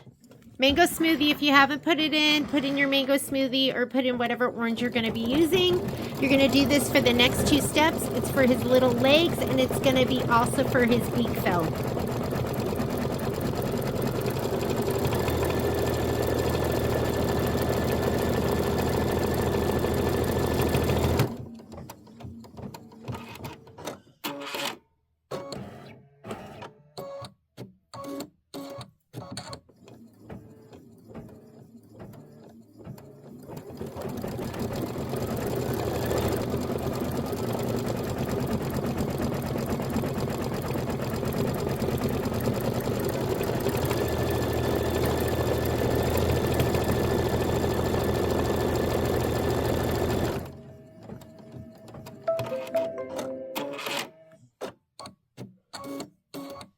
Okay, beak fill is next. Just go ahead and hit start. Come on, is he like the cutest? And I think what it is his eyelashes. We haven't gotten into it yet, but if you're looking at your book, look at his little eyelashes.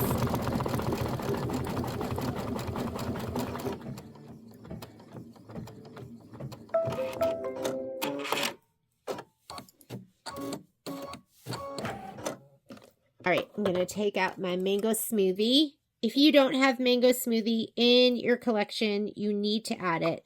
And the more I think about it, maybe this will be the year we just add a whole glide display. We don't have one right now because we had Wonderfill and we're phasing that out, not because we didn't love it, just because people don't really look for it. And we have a huge display of Isocord, which everyone loves, but I'm thinking, okay, it might be time for some glide. Here goes that really fun decorative Kimberbell stitch. And in retrospect, I wouldn't have done the orange underneath. I think I would have done the yellow because you can see it peeking out just the tiniest bit. You know how it said color doesn't make a difference? I think it does. So I think you should use yellow for step number, what step is that? Step number 6. But it's okay. It's like a little bit of ombre. There's a little bit of shadowing in there.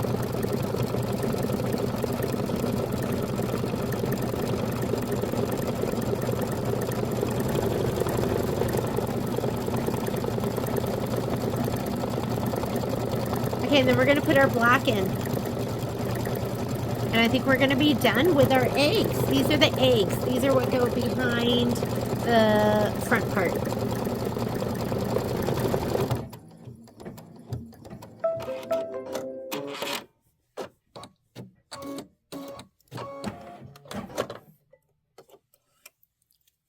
Okay, put your black thread in.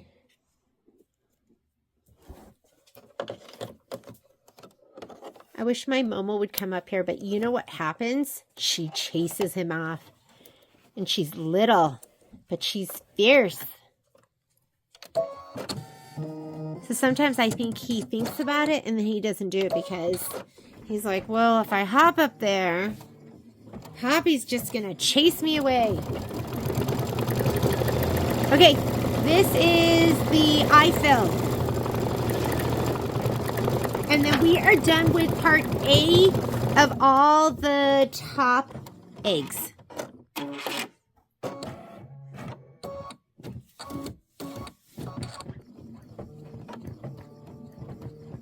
And we're going to go back and do all the part B's.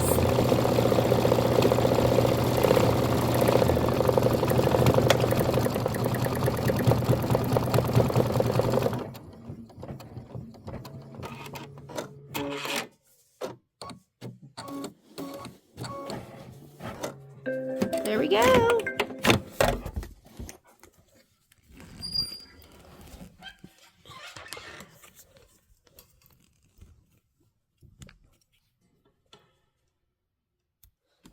All right, here are all my A's. I'm going to grab my rotating mat, and we are going to trim just the stabilizer, which in this case, I am just trimming the muslin.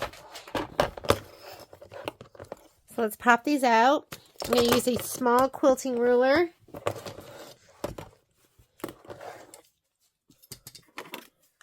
my rotary cutter.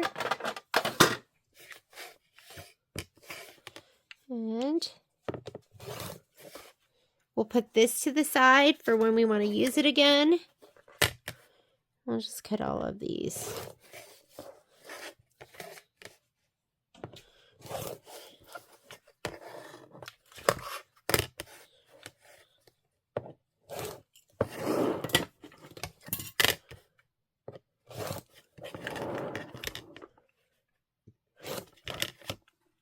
Per days.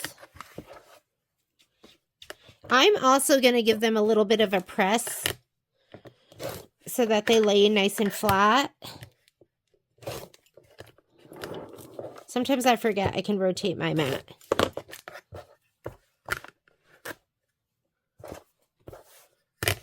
And I'm going to take out all the, whatchamacallit. I'm going to take out the topper that's in my bunny. So here you go. That goes to the last one. Was this the first one that we did? And there's nothing else I really need to remove. I'm just going to go ahead and use my tweezers. So go ahead and remove this. Release your plush.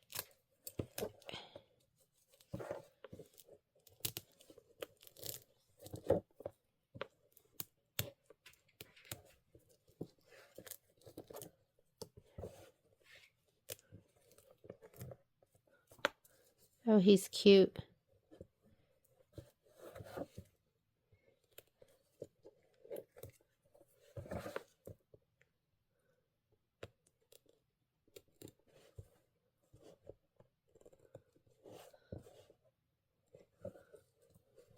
The problem with that is I do have it on that side, but you can't even see it. So it just kind of pops up. Oh, guess it's okay. I'm not really seeing it. Okay, so Bunny and Plush is ready to go. And I'm going to give these a little press. So let me go ahead and set my iron. I'm going to press them from the back side.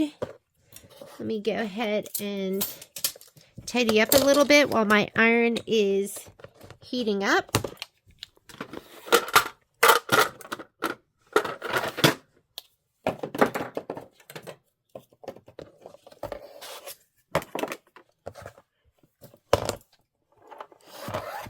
I'll be right back. Okay, so what I like to do is I like to take these, make sure there's no tape or anything on them, I like to put them down, face down into a wool mat, or I have an OASD pressing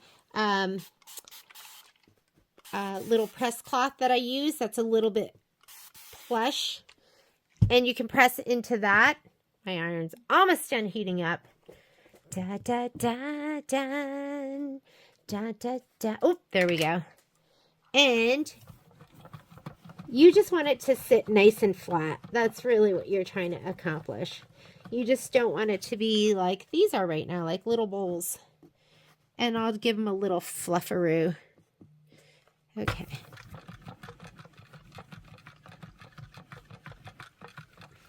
There we go. He looks great. And then the last one.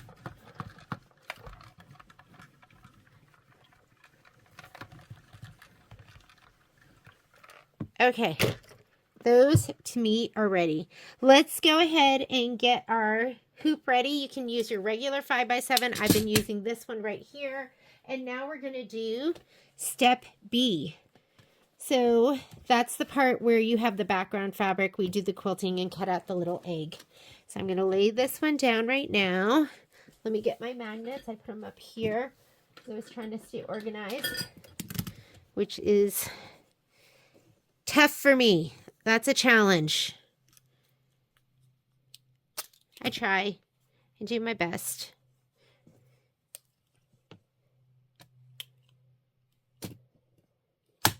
There we go.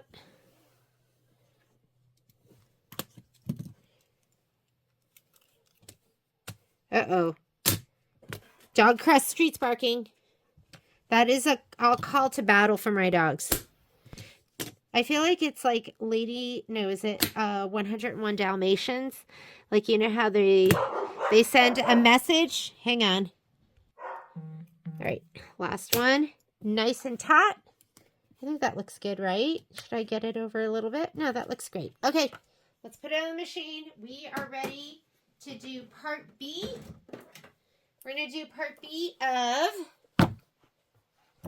let's go back. These are the top 3.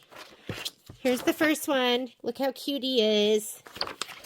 So this is Bunny one. That's the first one we're going to do. Let's grab our fabric. This is lining, background, and batting. And you got this. You know what we're doing at this point, right? So let's come on over here.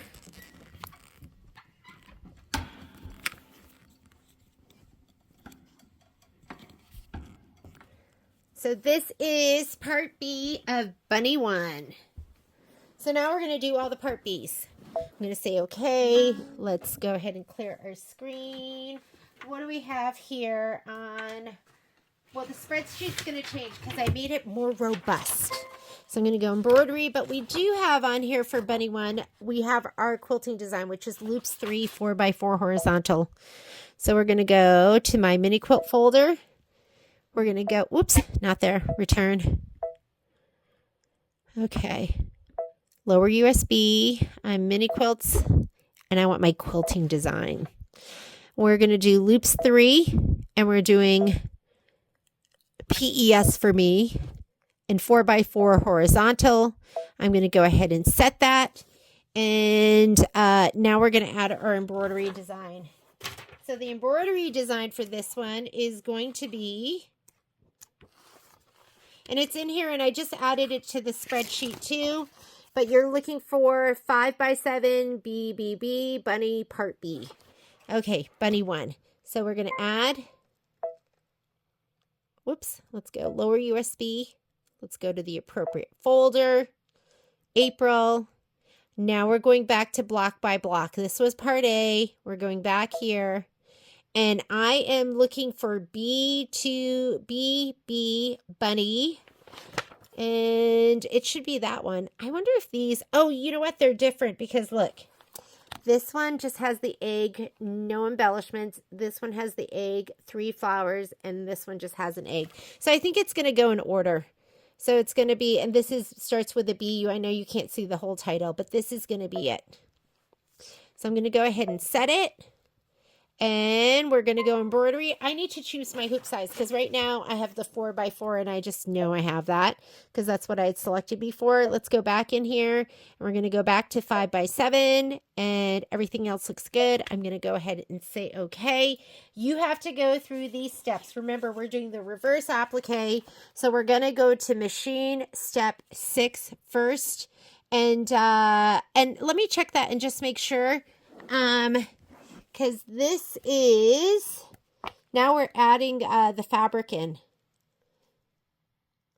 Reverse applique. Let me just check this. Bunny 1, chick 1, and chick 2. So we're going to go through the regular steps. And then right here, then we will go into part B. Machine 1 is the April mini quilt instructions. We're going to go to step 10. So this is going to be for the top row that we're doing right now. Okay? Okay, I think we're good. Let's go ahead. All right. First step is going to be, and let's just pick a color that we can kind of see. I have yellow right here. Sunshine. I'm taking out my black because it's a little bit too dark for me.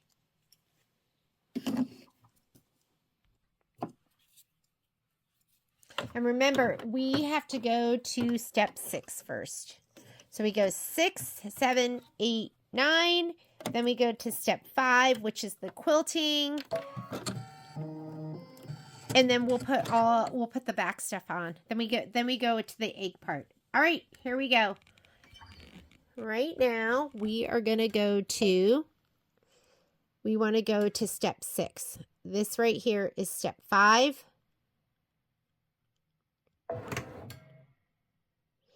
And that's step 6. So let's go ahead and do my placement. And what we're going to do next is let's go ahead and spray. Remember, go to step 6.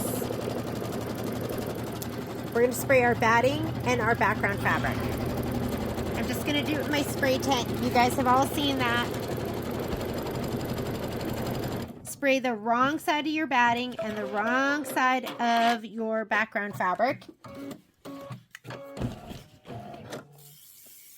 Don't go crazy with your spray. That was a very light spray, believe me. Oh, you know what I didn't do? I'm going to go back because otherwise we waste it. And we're right here at the beginning. Is I didn't scoot everything up. Look at all the room that I'm wasting on my top and my bottom. So I can't, when I go to move it right now, layout, move, it's all grayed out. You have to be at stitch number 1. So this is a good little mini lesson. I'm going to go here, stitch number 1, or stitch 0. I'm just going to touch this button here. And I'm back at stitch 0. Now I can go into move and I can scoot it all the way up to the top. Okay. Now we're going to go back. I'm going to go back here where I go forward and backward stitches. And I'm going to go to step number 6. Here's 2, 3, 4, 5, and 6. Okay. We have to stitch that out one more time because now I moved it. So go ahead and stitch that out one more time. Placement stitch, and then we're going to put down our batting. So it's okay. Sometimes you might stitch the wrong thing and you can fix it.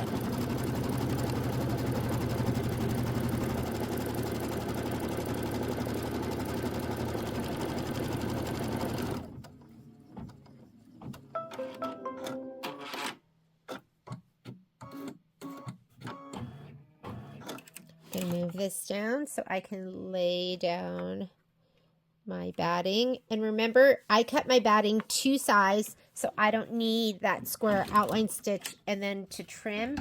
So I forget, was it 2,559? It was something like that. Let's try that. So I'm going to go to, and let's blow this up so you can see. There's my little green hash mark, and I want it to be at the egg. So I'm going to go 1,000. I'm already there on the egg. Oh, but here, this is where I want that number to be.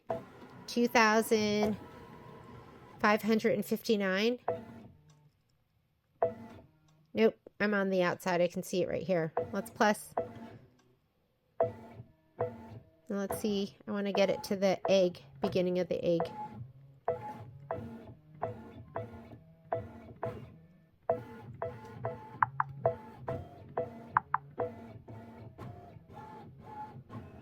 There's the egg. So I think it might be different with each one. Okay, +1. I'm at the egg. And like I said, if you find that confusing, don't worry about it. Just stitch out everything. I just want the inside of the egg because my outside is trimmed to fit.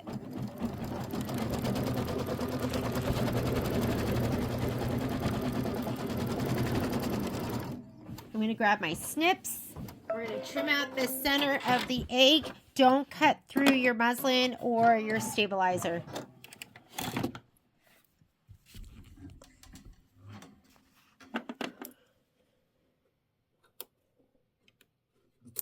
I can tell I'm through.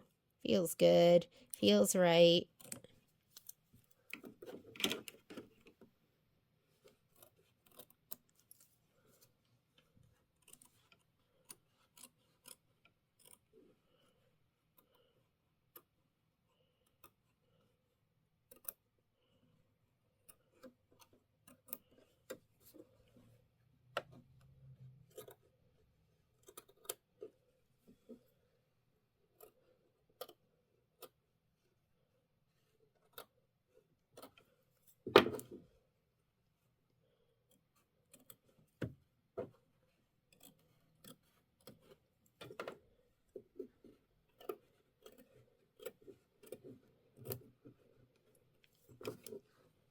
Okay, cut out all that batting. Next thing it wants you to do is,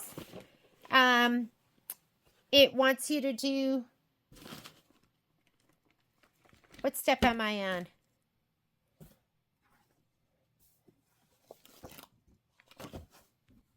So let's go ahead and we're going to lay down our batting right in that top square because that lower square was centered and we want it scooted all the way up. And we are going to skip the outline and we're going to go just to the egg.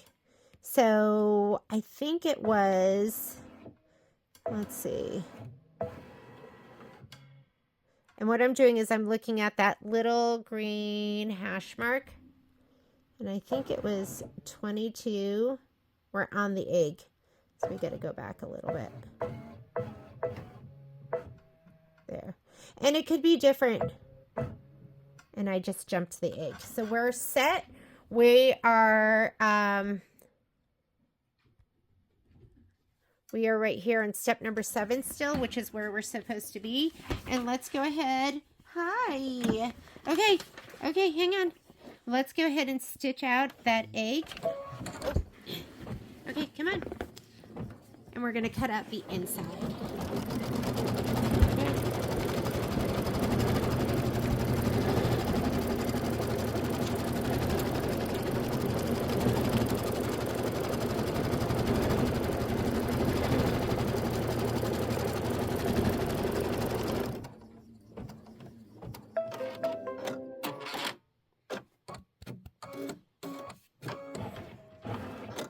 Let's cut out the inside of that batting, and then we're going to lay down our background fabric. I'm so sorry if this video seems a little choppy, and it very well may be, because I have had to stop a bunch of times. Anyways, we just stitched out step number 7, and step number 7 is... And let me get to the reverse applique page. That is where you need to trim your routing on the outside, and we're going to cut the inside of that egg. So let's go ahead and cut out the inside of that egg, and then we'll do step number 8, 9, and then remember we go back to 5. Let's see, are we through? Yes, we are.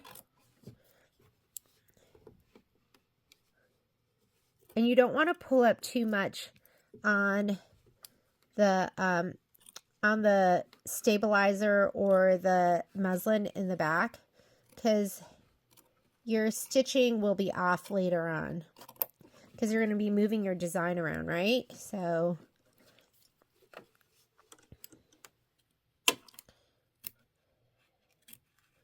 whichever way you need to trim this to make it look good, just do it.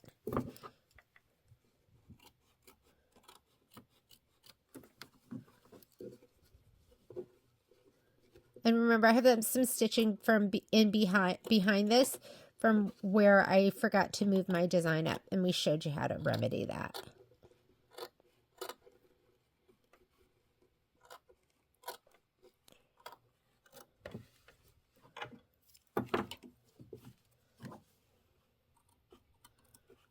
I do think it matters how close you get here for when you pull the lining through later on.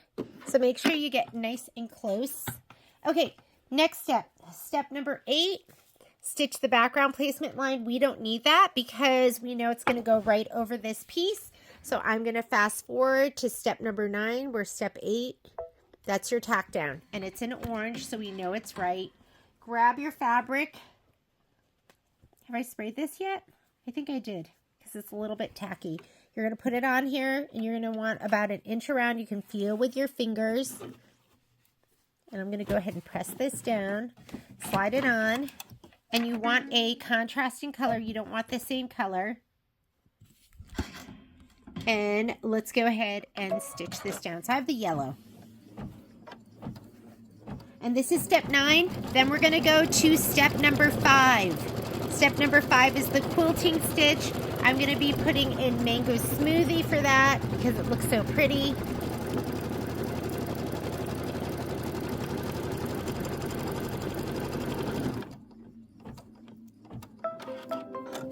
Okay, I'm going to take out my Funshine.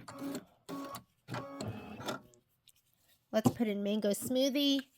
And don't forget to go back to step number 5, which is the quilting step. If you're not sure, look at your screen and make sure it's showing you the quilting step.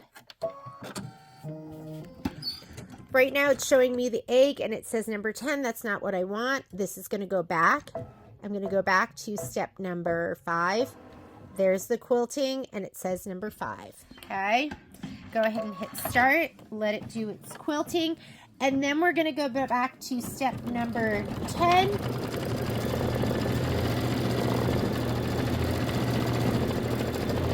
In your instructions, this first part is part A. We've already done that. We have our little bunny ready and waiting for us. Here he is. Here's our little bunny guy. He's cute, right? Okay. So we are going to go ahead and we're going to go to part B. Here's part B, and here are our steps right here. So you want to be on page 16 after you finish the quilting stitch, okay?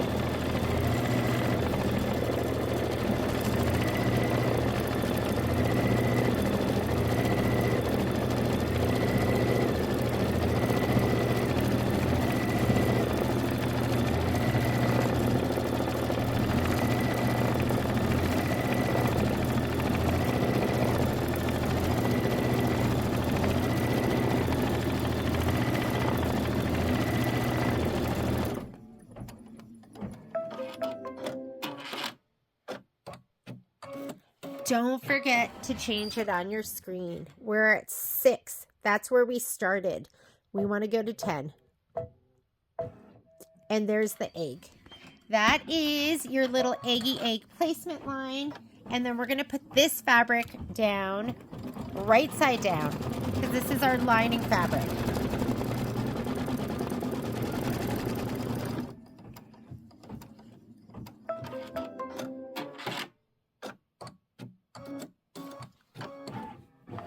Okay, we're going to lay it down. We're going to do step number 2. Step number 2 right here. There's our lining fabric, wrong side up. It's going to stitch it down. And then we're going to cut out the center. I just did dishes, so my hands are worse than ever.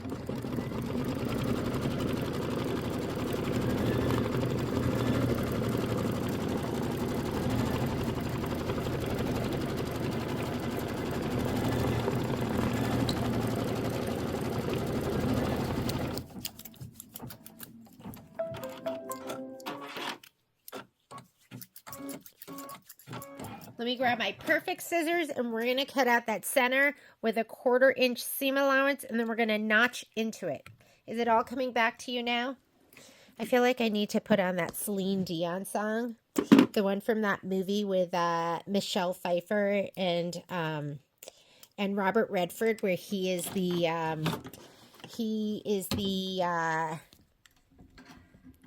was it were they? Oh, it was whatchamacallit, they were reporters, right? She wanted to be like a reporter or something like that. I'm going to just support and I'm going to push through. Okay, can feel the end coming through. All the way through. You're cutting through all the layers. I know it feels wrong, but it is right. And try not to push up on the muslin. Try to keep it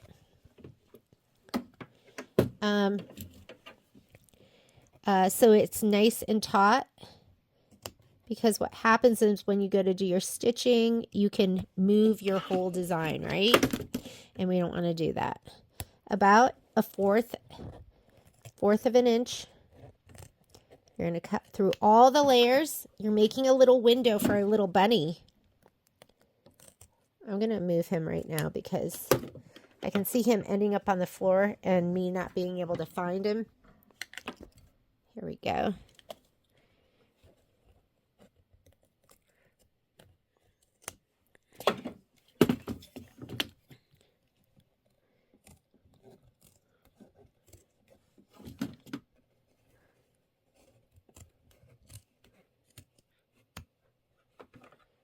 Okay, now we're going to notch. And remember, the curvier it is, the more notches you're going to put in. So up here, you're going to have the most. Along the sides, you're going to have some. And down on the bottom, you'll have some too.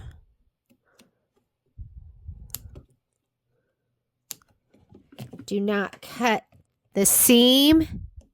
I think it's easiest to do it from the front side so you can see where on the back side there's like several seams. And so it can get confusing. So stay on the front side. It's better to have more notches than not enough.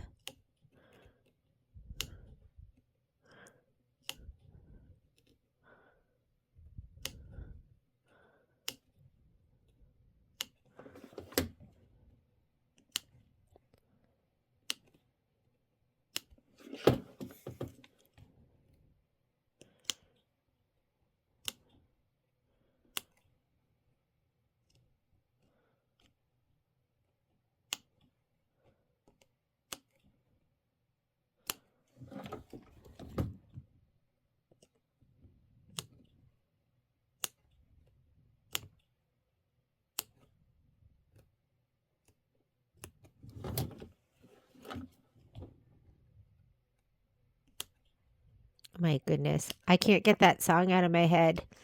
And I'm not going to sing it for you. I know you want me to.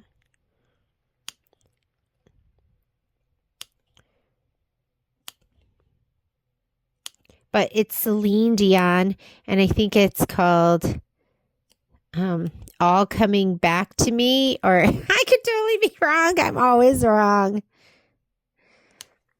Okay, let's come on over here. Turn on your iron. We're going to pull the lining through. Here we go. We're going to be spraying. I also have that piece of muslin that I used last time. So we're going to turn it to the back side. You're going to reach in this hole and you're going to pull that lining through. And you want to pull it all the way to the edge.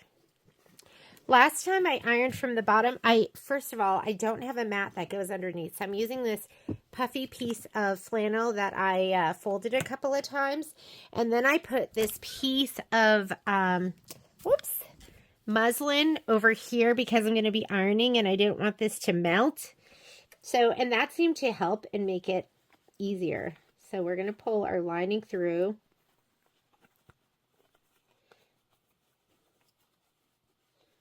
We're going to use our best press because it's a starch. And as we pull it back here, we're going to spray it so that when we press it, it's going to stay, or it's going to be more prone to staying. There we go. All right. Oh, he's already heated up. And then he's going to be our little egg, and he gets flipped over so you can see him. All right.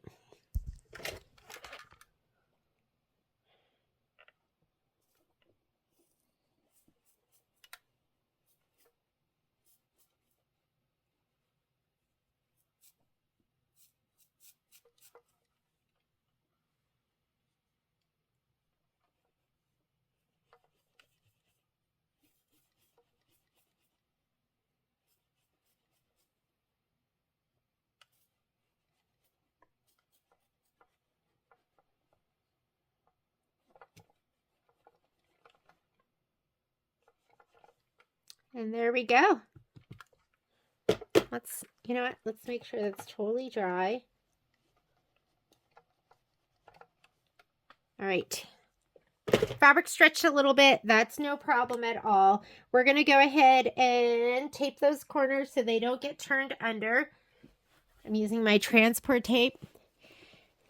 It's the tape I love. And where's the end? So in the corners, this doesn't fold back. And we're going to lay him down. We're going to take a peek before we lay him down. Oh my goodness. Is he so cute? Can I move him up a little bit? We don't want to move him up too much.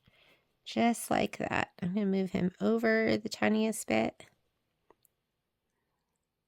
And I think that is perfect.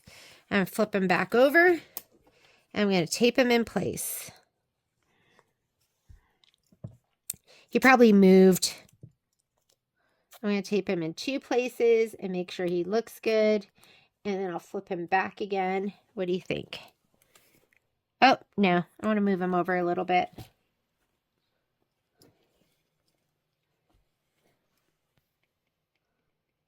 Got his head right there.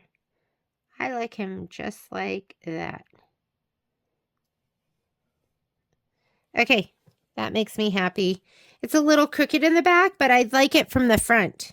From the front, I really like what I'm seeing. And I tape him down just like this. Let's bring it over to the machine.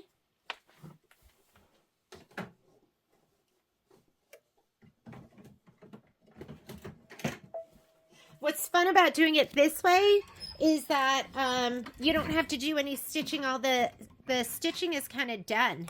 We did our work up front, and now he is ready to just be stitched in that window. Let me look at my instructions. We did all of that. And right here, step number 3, stitch the egg tack down. And it's just going to stitch around there in white. Okay. Oh, wait, hang on. This is why it's popping up. I love that. These are easy. Easy peasy.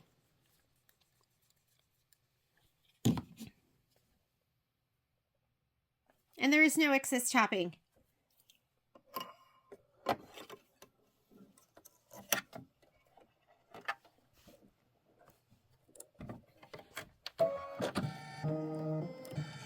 Here we go.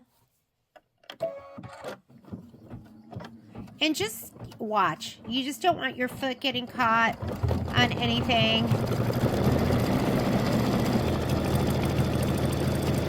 Oh my goodness. He's so cute.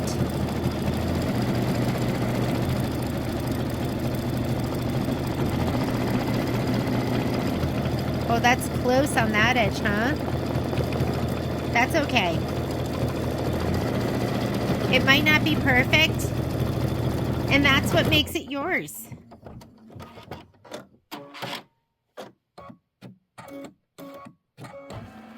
That one is done. Let's go ahead and we're going to do the next one. Let's hoop up. Let's tidy up too. Look at this mess. I think it's going to be the light pink one.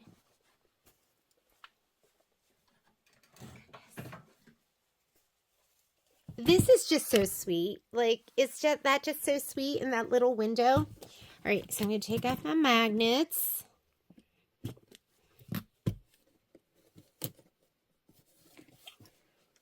And it does have a little thing right here where you can just put your thumb under it, pull up. I like to just do it the hard way sometimes, you know? Why do it easy? Okay, I'm going to scoot this up. I'm going to undo some of this. Let me undo some of this and roll it out a little bit. And I wonder what the equivalent roll of stabilizer would be. Like a 10-inch roll of stabilizer, and how much it would cost and how much this saves us. And I like this to be right on top here. We should price it out. Okay, I'm going to pull this down so it's snug. And pull this across. Not really pulling, just making it taut. There we go. I'm going to go put this on the machine. We're going to load the next design. I think it's going to be this fabric. I think I had it all in a row. Next one is going to be, this is part A that we already pre-stitched. And how cute was he? We're going to be on page 18. And yes, it's going to be the light pink, and there's going to be flowers around the frame. So let's go take this to the machine with this.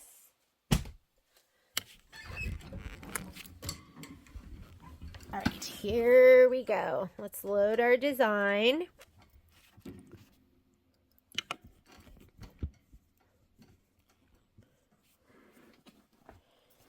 Okay, let's go home to clear the screen. Okay, embroidery, pocket. I'm in my lower USB. I named my file Mini Quilts January through June, and I'm looking for my quilting design. On my sheet, Chick 1 right here is going to be Easter 4, 4x4. There's Easter 4, and I am PES, that's the format, and 4x4. Go ahead and set that. Don't move your design yet, but we are going to add. And what we're adding is, we're back to block by block, or BBB. And let me show you the page, and I'm adding this to the spreadsheet so you'll have everything. So you won't have to go looking for it. But on this page, which is 3 of your directions for reverse applique block, we want 5x7 BBB Chick 1 Part B, and it was the ones that had the flowers on it. So I'm going to go here, back to my USB, Mini Quilts, April, and I'm looking for block by block files. So I'm going to do those. And here's the one that is just the egg with the flowers. I'm going to go ahead and select that and set. Everything is centered. I want to move it all together, so I'm going to touch embroidery. That will combine my designs. I'm going to go to layout, move, and I'm going to scoot that up. I'm going to say okay. I like my layout where I can see it. I also like to go to this button down on the bottom that has the plus and the minus, and that lets me skip stitches and whole thread colors. Are you getting so sick of me saying that? I'm sure you must be. Okay, let's turn to page 18. Here we go. This is part A. We've already done that. That was creating the egg. And here is part B. But before we do this part, we have to do the reverse applique part. You've done it several times by now. So what we want to do is we're going to fast forward to machine step 6. Right now you can look up here. We're on step 0. So let's go to machine step 6. There's step 6. And let's put in a color that's going to a light pink. Why don't we just go ahead and we'll put in this color, Mango Smoothie. Let me take my white out. White is in there right now. Okay, Mango Smoothie. And then we'll have one more. And then guess what? We can assemble.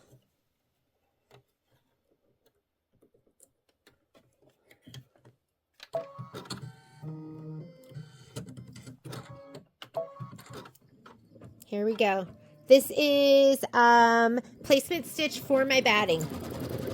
So I'm going to go ahead and I am going to spray my batting in my large background fabric.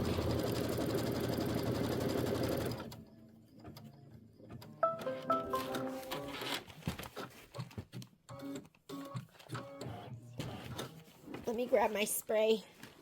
Have my spray tent. Yeah, I did. I think I was telling you I had this strange dream that I was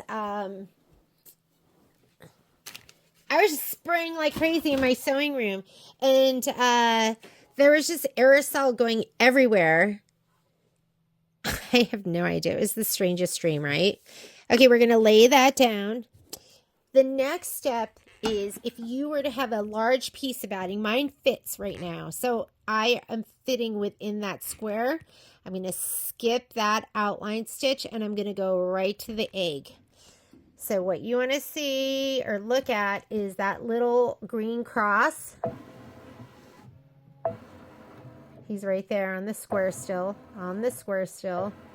Now he's on the egg. So I need to go back until it goes back to the square. I'm back to the square. Okay, now I'm on the egg. I'm going to go minus. There I'm square. Okay, so it's different for each one of them because now I'm at 2, 5, 5, 6. But that's where I want to be. Let's go ahead and stitch out the egg. We're going to stitch out the egg outline. And then I am going to trim it out.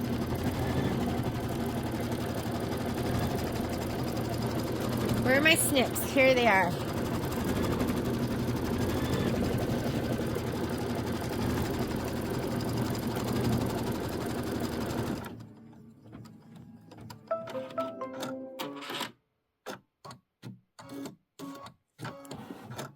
Okay, here we go. Don't cut through your muslin. You can feel it. Just be careful and peek under there if you're not sure if you're through. And get nice and close without cutting that stitch.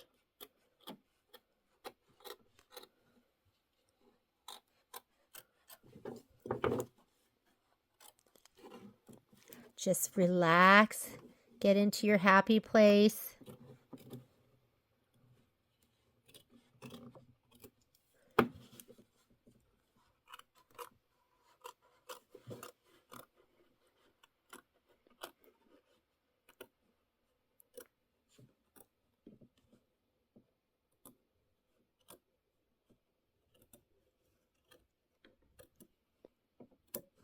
There we go.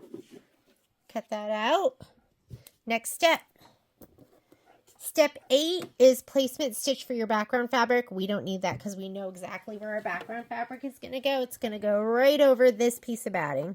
And you want to just feel around and have about an inch all the way around, which I do. I'm going to press this down, slide my hoop back on. We are going to skip step 8. 8 is placement stitch in turquoise. That is your tack down in orange. And that's just how Kimberbell does it. I really, really like it. In the beginning, I would have thought, oh, I have to use turquoise and I have to use orange, but no, you don't have to. I mean, it's just telling you that one's a placement stitch and one is a tack down stitch. After step 9, we're going to go back to step 5, which is the quilting. And I'm going to use blush, which is going to match this fabric. Here's my blush. Let's take out our mango smoothie, but the mango smoothie is going to be really nice for you to fussy cut too. Don't do the blush. I don't know about you, but my eyes aren't as good as they used to be, and I have trouble, like, especially white on white. That's the worst. I'm like, I can't see the line, and this, you know, you'll see it because it's a stark contrast. Okay, I'm on step number 10. I almost hit the start button. I'm going to go back. This goes forward. This goes back. And I'm looking right up here. I'm step 8, 7, 6, and 5. And then look on your screen and make sure you see the quilting stitch, which I do see. And just go ahead and stitch. It's 2 minutes of stitching. Then we're going to go to step number 10.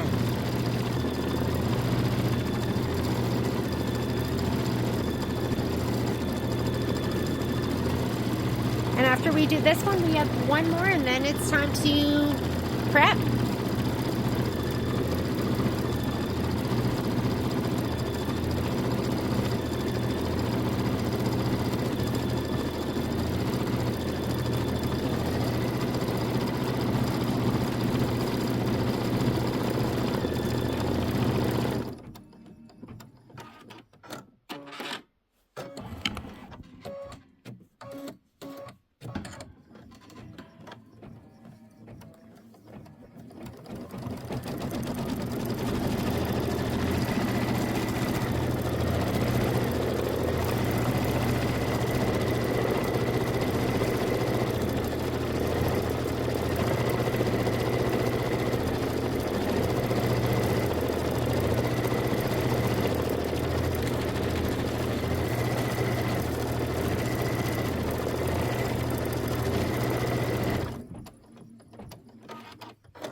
go ahead and fast forward. We're on step number 6, which is where we started. We want to go to step number 10. Okay, here's step number 10. And we can leave that same thread color in there. It is going to do a placement stitch for our lining fabric. So let's go ahead and let it do the egg. This is step number 10.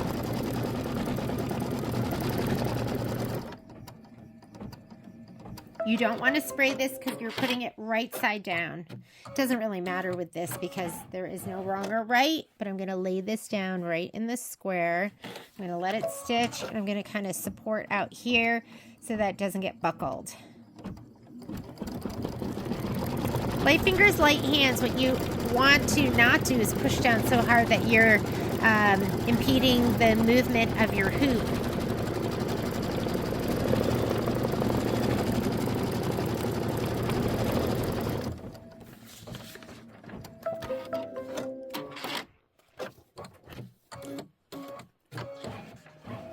Okay, so what we just did was we went ahead and, where are we?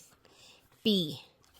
We did the placement stitch, we put our lining fabric down, we stitched it down, and now we're cutting through all layers, leaving a 1/4 inch seam allowance. Okay, so don't cut right to that stitch. You want to leave a 1/4 inch. I've been using my Perfect scissors, which have been really working well. We're going to go through all the layers. I find that I can just kind of poke right through, but you want to support. Once you feel that tip, don't get your finger. Okay, I'm through. There we go. All right. I've been cutting about a 1/4 inch. It hasn't been pretty, but it's been okay.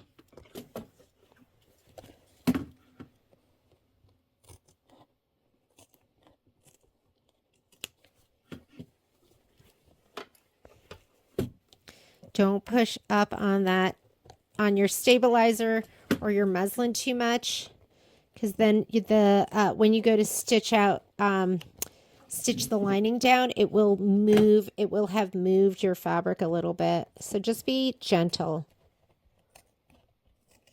Did you see my last one? My stitch for the lining and the egg was like barely on the right hand side, but it worked. Okay. Cutting out that whole egg, you should be able to see right through there like a little window. All right, now we're going to notch. The curvier it is, the more notches you're going to make. The straighter it is, the less you're going to make. And do not cut that stitch. You need that there to hold it in place for when you flip the lining right side out. Oh my goodness. It's so much quieter when the dogs aren't here. I put them both outside. They're probably destroying the yard right now.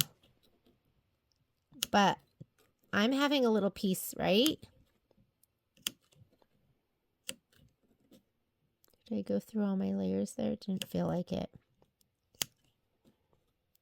I was reading last night about Taylor Swift.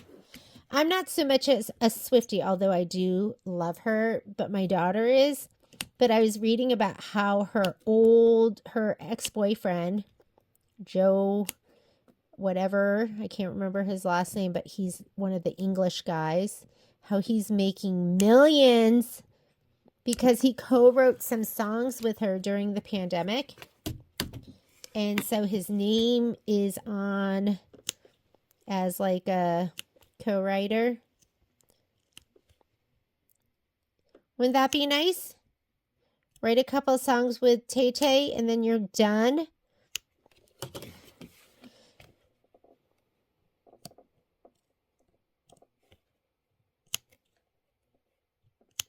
I read something that he's made like $2.5 million in royalties. And I don't think that counts the songs that are being sung. On her tour.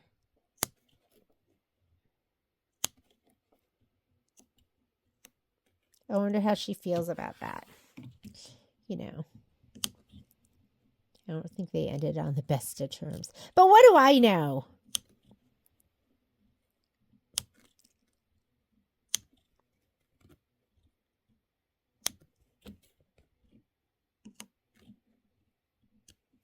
Okay, I am pretty notched up. Let me take this over to my sewing area, or my pressing area. Here we go. All right, we're going to turn this to the back side. And I have this piece of felt that I'm laying it down on, because you need to lay it down on something. And you're going to reach into the egg hole and pull the lining out towards you. Be gentle. Be gentle. Well, you know, I said peace, and that made me think of Taylor, because she's got this song I absolutely love called Peace, and it's not like super popular, but I just love it. Can you see that? I'm going to spray. I've got this down now. I'm going to pull it back and spray. And you want that, this is Best Press in my bottle. You could even use Secret Sauce, which is Best Press Interior Magic. But you just want that to hold it back. There we go. Okay, I have this I'm putting over the edge of my hoop so that doesn't melt. And I'm really not like laying this down, but in case it presses down a little bit, it'll make it so it doesn't melt.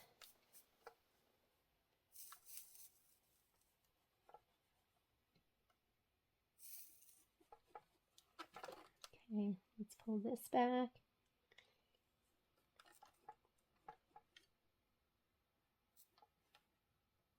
And that could have been distorted just from me pulling back on it. You know what I mean? The egg.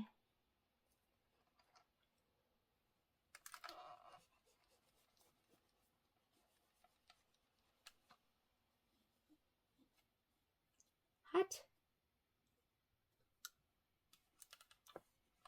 Okay. Egg is pressed and hot. You want to take, I'm going to use tape from the top one. Tape these corners. Why not? It's sticky.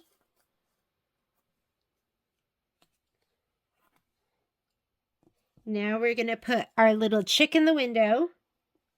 We're going to flip it over and see how we like him.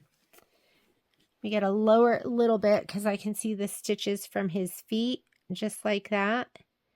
Is his tail supposed to not be showing? Let me look.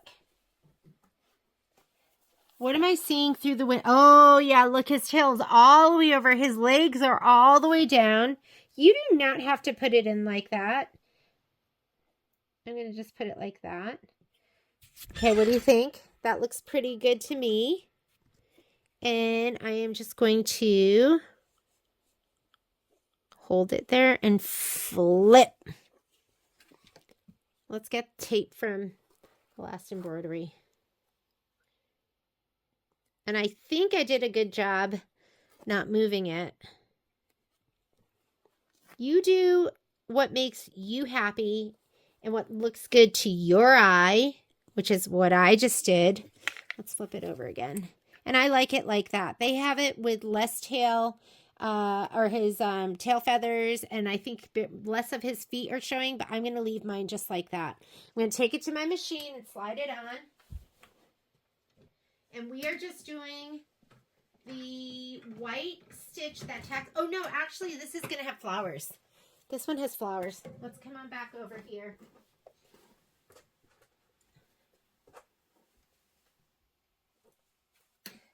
We've got flowers with this one. All right, let's see what's on. I'm going to go here first. Oop. My squeaky arm. I should oil it. Right? I have oil. Okay, we're going to do the white stitching, so I'm going to change my blush out to white, and then we'll stitch out our flowers too. We're probably going to have to depending on where the flowers are. Put some topper on. But if it's not close to the egg hole, then maybe we don't need topping. Yeah, it's not close. Okay, white's in. Go ahead and stitch. It's going to do the outline stitch. Hopefully I didn't move it too much and that stitch is going to stay right on there. Looks good. I find mine seems to go like too high every single time. I don't know what I did, but this is where I was really close. Oh, it looks pretty good this time. Looks perfect.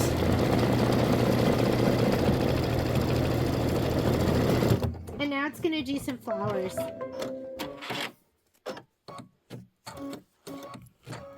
So we just did right here, we did that outline, and it says to put some topper on.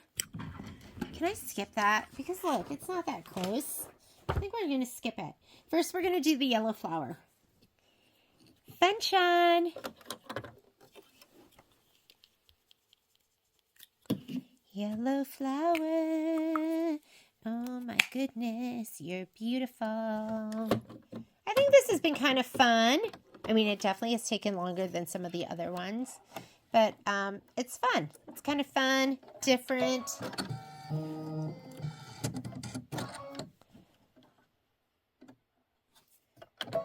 Yellow flower first.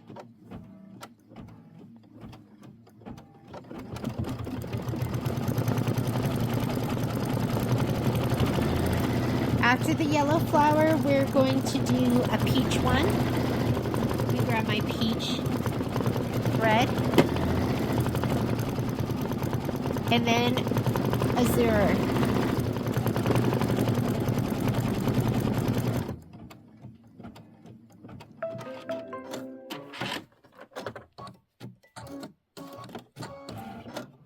Okay, yellow is out. Peach is in.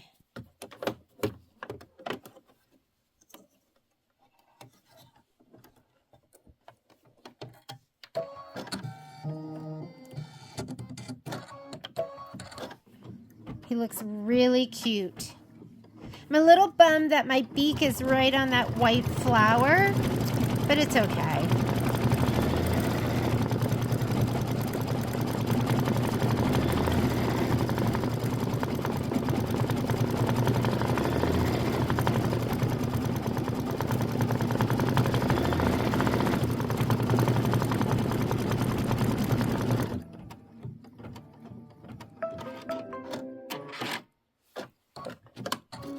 Take our peach out.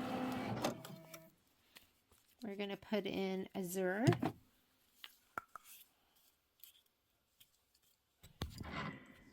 And then we'll do the center of our flowers, which are all going to be white.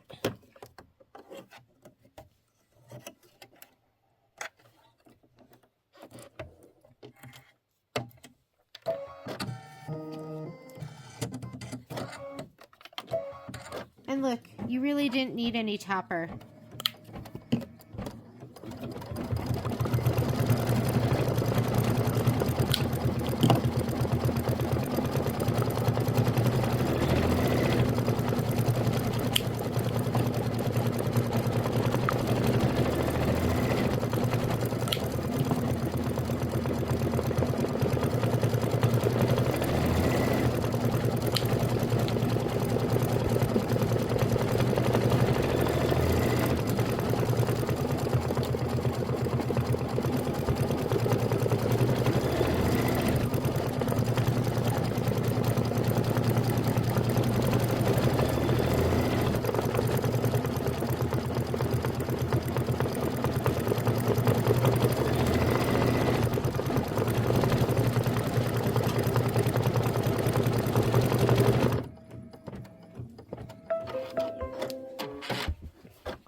Okay, I'm going to put white in. Let me put this away. I'm trying to like be a little neater here. I'm trying. Here we go. Thread her up.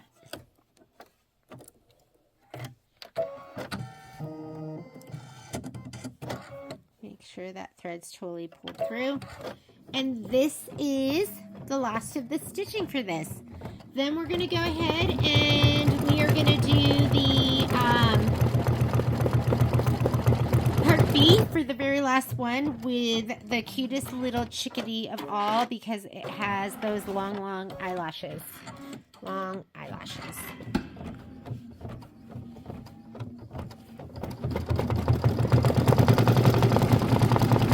Oh, I love this one. It's just so sweet. With the pink little wing that matches the pink outside.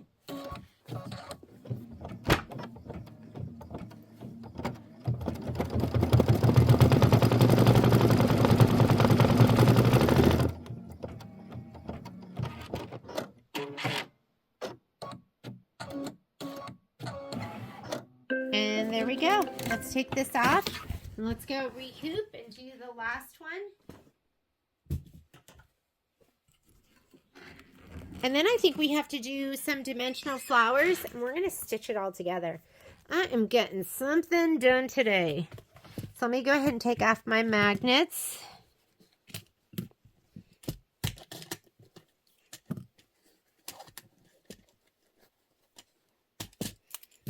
I hope if you were confused with these, this video is going to help you. I'm going to scoot this up. I've got to unroll some of this too. So let me undo this just a little bit.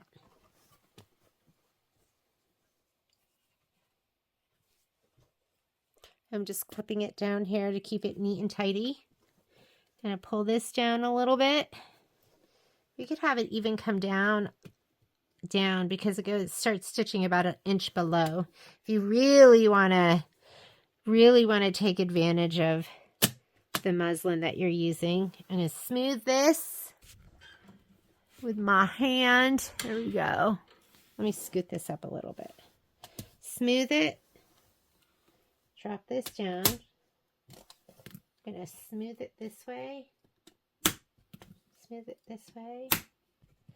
And this way. And this way. And I'm hooped and it's looking good. I'm going to slide this on my machine. And you know, this is getting a little cumbersome because I do have quite a bit hanging off of here. So let's cut off these.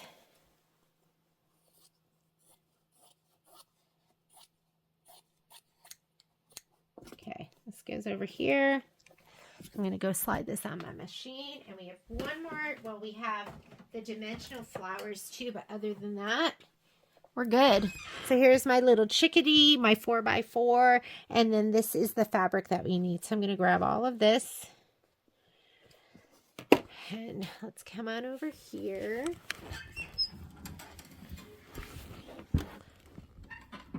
Okay. Let's load our design. Finished. We're going to go home. Embroidery pocket. I'm going to go to my mini quilt folder. I'm going to go to my quilting designs. And for the very last one, it's loops 3 4x4 horizontal. Here's loops 3. Embroidery. Pick your format. And there's my 4x4 horizontal. If you buy the whole kit, you'll have 4x4 horizontal, 4x4 vertical. I'm going to add my design. So we're going to add the last egg. And that's going to be my lower USB again, because that's where I put it. There's my mini quilt folder. Here's April. And these are block by block files. So I'm going to go ahead and select that. And it's the very last one. And it says chick. And I know you can't see the whole part, all of it, but it's this one. I'm going to go ahead and set it. And we're going to combine it by touching embroidery, and that combines it in the next screen. We're going to scoot it up. So layout, move, and scoot it up. All right, we're ready to go. So quilting, we're going to quilt with this color right here. So let's pick a contrasting color that we can see. I'm going to do pink, because it was closest to me, and plus it's going to be nice and bright for me to fussy cut when I trim these blocks down to 4.5 by 4.5 inches. I'm going to take my white out because that's what's in there right now. Let's thread her up.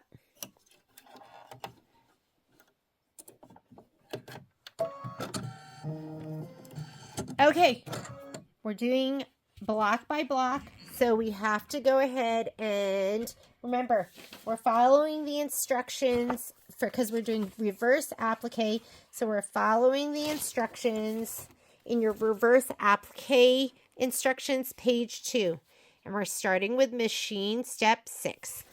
So let's go to layout so we can see what's being stitched. And we're going to go to the bottom button down here where you can go minus and forward stitches and whole colors. And we're going to go make our step number 6. 6 out of 12. There we go. That's what we're starting with. Okay, placement line for your batting is the first thing it's going to do. I want you to spray the wrong side of your batting, bumpy side, and the wrong side of your batting. I mean, not your batting, your background fabric, which is the bigger piece, the 6 by 6 or 6.5 by 6.5. I'm doing it in my spray tent right here so I don't get stuff everywhere. Okay, let me get my spray. Batting, wrong side.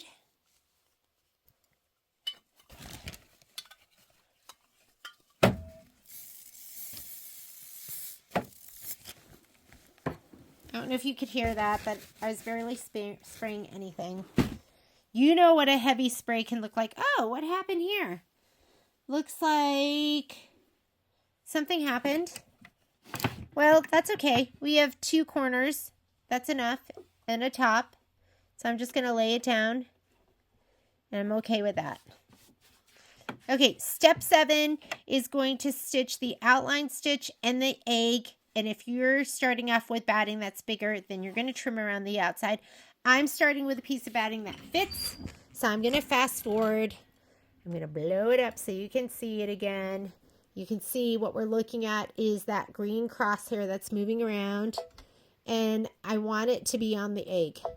So I'm just hitting plus 100s. I'm still on the outside and now I'm on the egg. So now I have to go minus 10s. Okay, now I'm on the square. I'm going to go plus 1. Hopefully that makes sense to you, and I'm there. That's the very beginning. Let me slide this back on. My carriage is going to move. I'm going to zoom back in. I'm going to hit start, and it's just going to stitch out the egg, which is all I want, and then we're going to trim it.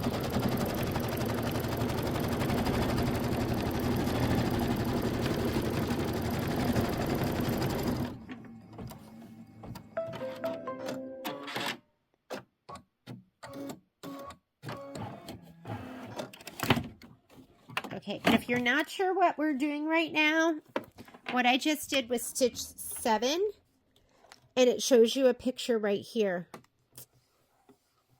I know, because here it says number 2, so that corresponds to that.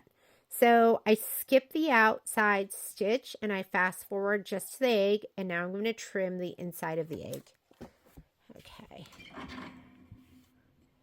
Because why stitch all of that out if you don't need to? You're going to cut through the batting. Don't go through the muslin or whatever stabilizer you're using. And you can feel when you got through it and it's going through nicely.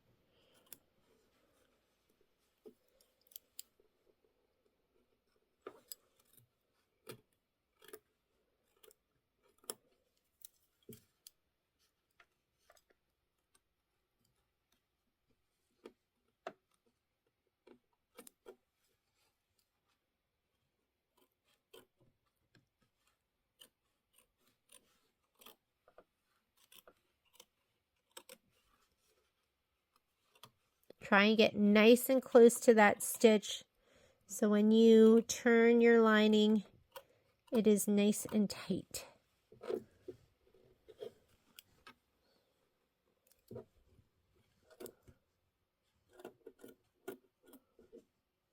This batting's a little bit thick. I just grabbed it out of my scrap bin.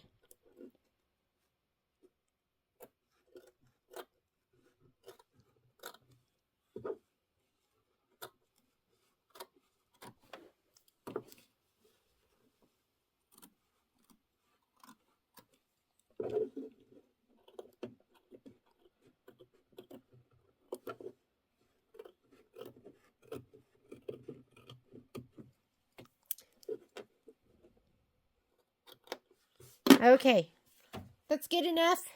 Next step is placement stitch for your background fabric. We already know where we're going to place it. It's just going to fit right over this, and just put your fingers around. Make sure you have about 1 inch all the way around. If you do, press down. I'm going to slide my hoop back on. It is our placement stitch. We don't need that. I'm going to fast forward to our tack down. I have that nice bright pink in there. Just let it do the outline stitch. And then we're going to go to step number 5, which is the quilting. So you do step 6, 7, 8, 9, and then you go back to step 5 for the quilting.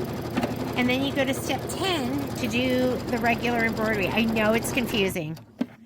It's confusing. I think they should just give you the quilting stitches and just add it in. But what do I know? Okay, I'm going to go backwards. That's forwards, that's backwards. I feel like it should just be thrown in there, right?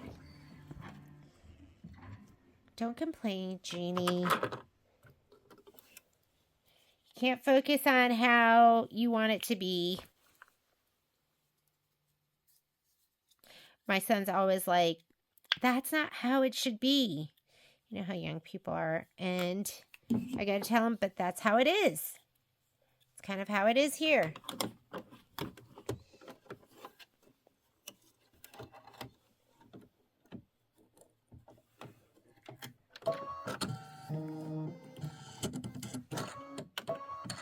Okay, here we go.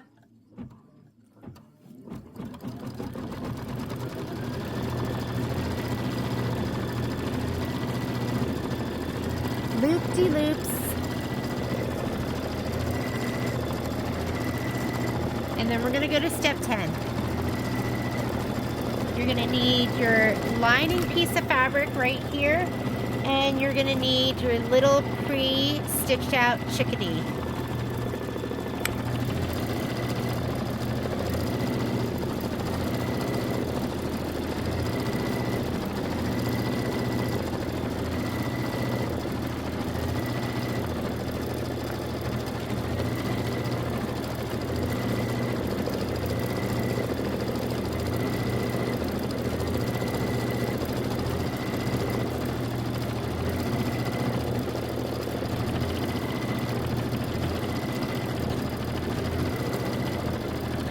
This is what he's going to look like in the window. All of him is going to show.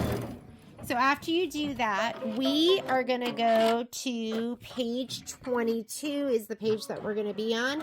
And here's part B, our embroidery instructions. And we also are going to skip from step 6 to 10. There's step 10, okay? I'm just going to go ahead and stitch it out in the blue. This is our placement stitch for our lining fabric. And we really don't need to do this either because we're just filling that pink square with the fabric, but let's just do it. You're going to lay your lining fabric. Don't spray this because it's the right side. You never spray the right side of your fabric. We're going to just lay this down in that square and we're going to stitch right on top. I'm not even taping, but I am going to hold everything nice and taut.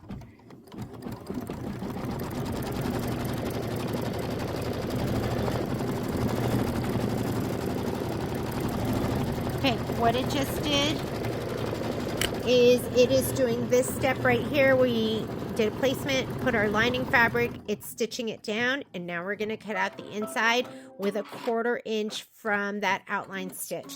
And then we're going to notch it. So I'm going to get my perfect scissors. I'll put this in my lap a little bit. Okay, we got to get through all these layers. I'm going to push through. Am I through? I'm through. Can feel it. About 1/4 inch from the edge. Don't want to lose my chick. Put those over so I don't push them off. We're going to cut through all the layers.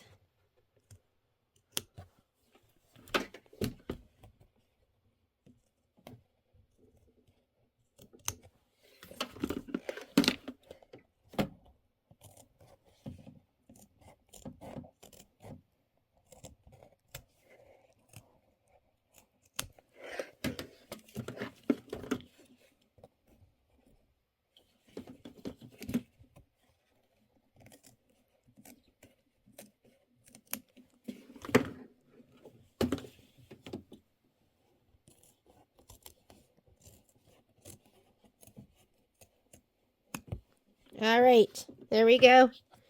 Egg fell in my lap. Let me throw that in the trash. Now we're going to notch it. The tighter the curve, the more notches you're going to put in.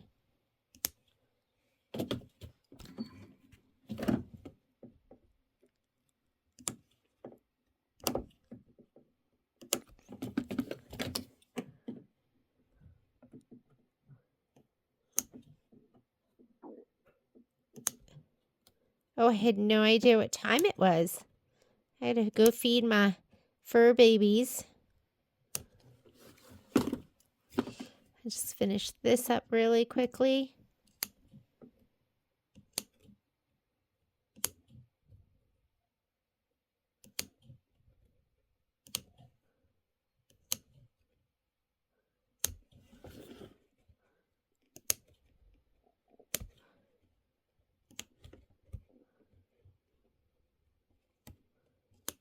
Make sure you're going through all those layers. You can feel it. If you don't go through all of them, you're like, oh, that didn't feel quite right. Trust yourself and what you feel.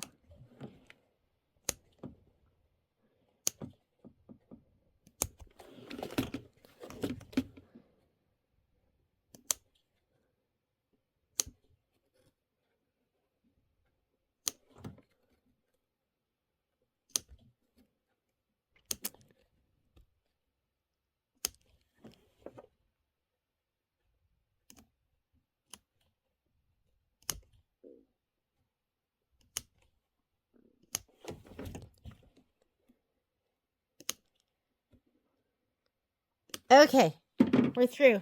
Let's go over to our other area, my pressing area.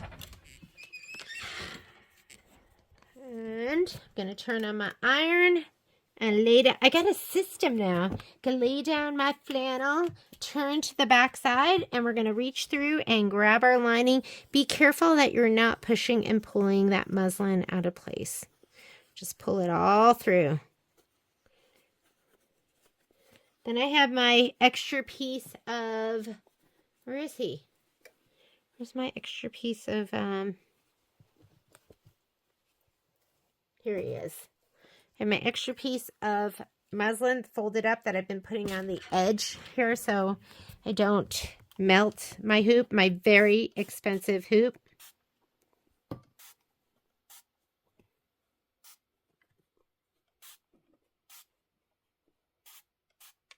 All right, that stuff smells so good. Okay, we're going to pull this taut. You want to pull that seam right to the edge.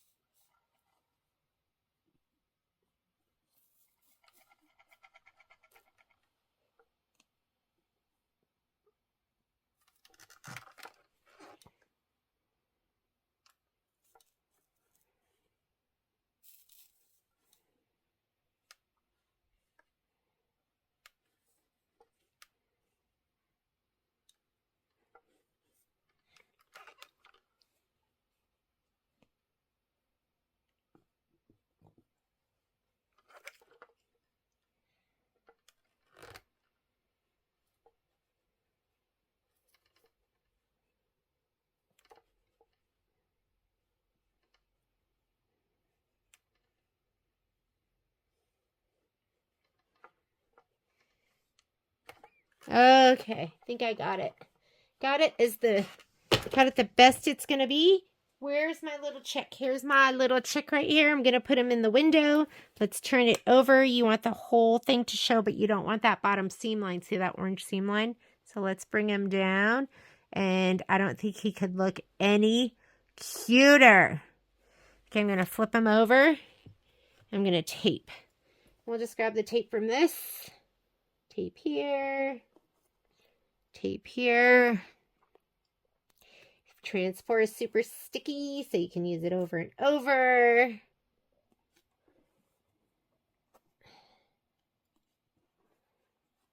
Tape here. What do we have over here? Steal this.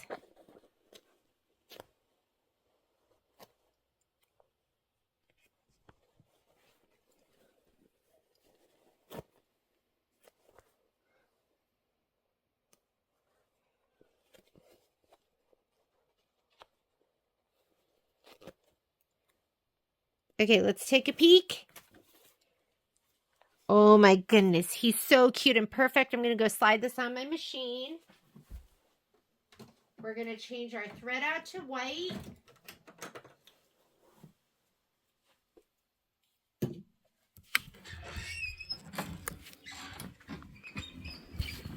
Squeaky arm, squeaky arm. And let's look at our screen. It is indeed the white stitch. Let's put my white thread in. I'm surprised the dogs aren't yelling at me right now to feed them. Usually they start barking at me. And we'll see how close we came.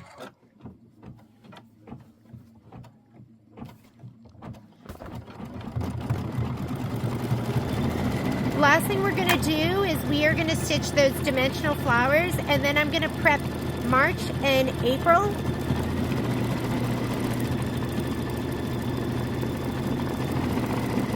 This is where I worry, where I'm like, did I get it? I got it. Looking good. I love it. Look how cute he is. Whoops, I'm sorry. I pulled the lever up before it had stopped because I was so excited. And there is our little chick. And look how cute he is. And none of mine are perfect, but I'm okay with that. It's going to look adorable when we put it all together. All right, I will see you in a little bit. We'll do our dimensional flowers and then we'll put everything together.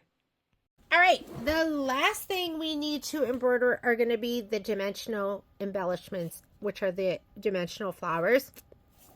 It calls for wash away sticky back and wash away stabilizer. And quite honestly, I couldn't figure out why it had to be sticky back. So, because it's not like you had to stick anything down. So I'm using 2 layers of wash away, and wash away sticky back is like one of the most expensive stabilizers. Wash away stabilizer isn't really cheap, but it's cheaper than the sticky back. So I just did 2 layers of the wash away stabilizer. We're going to go embroidery to our pocket, to my lower USB, and hang on just a second. Let me go ahead and take this out and set it back in again and see why I didn't like it. Liked it that time. I'm going to go mini quilts, April, and here are our dimensional flowers right there. I'm going to go ahead and set, and let's go embroidery. And I'm using my 4x4 hoop. 4x4. We'll say okay. And it looks like, is that lavender? Is that supposed to be lavender? I always get those two confused. And I pulled out blush, but it's lavender. I want to use lavender. And no, it's light pink. Light pink. That's the pink with the white dot in the middle. All right, let's go ahead. Here we are.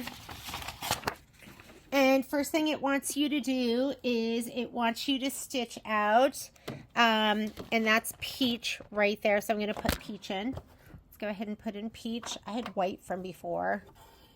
It's been so nice stitching today. You know, you take things for granted, right? And when you can't stitch, you miss it.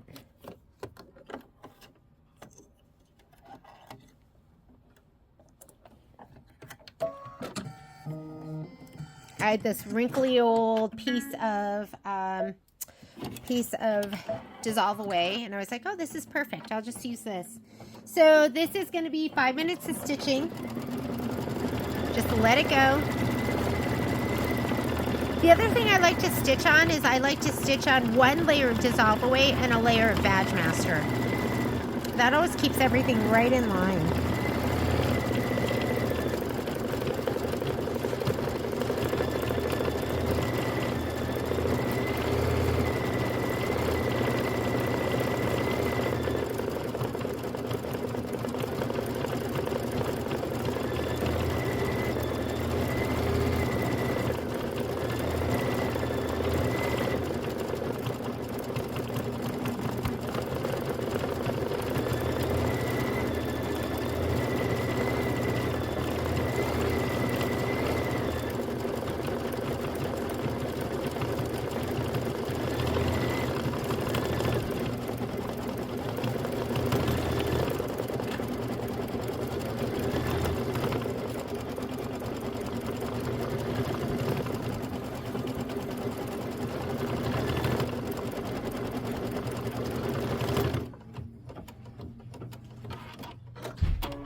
right.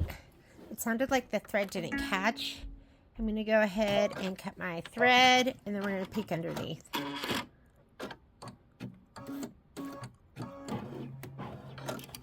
Looks like it did like a little knot, and then that was it. Let's go ahead and redo my bobbin.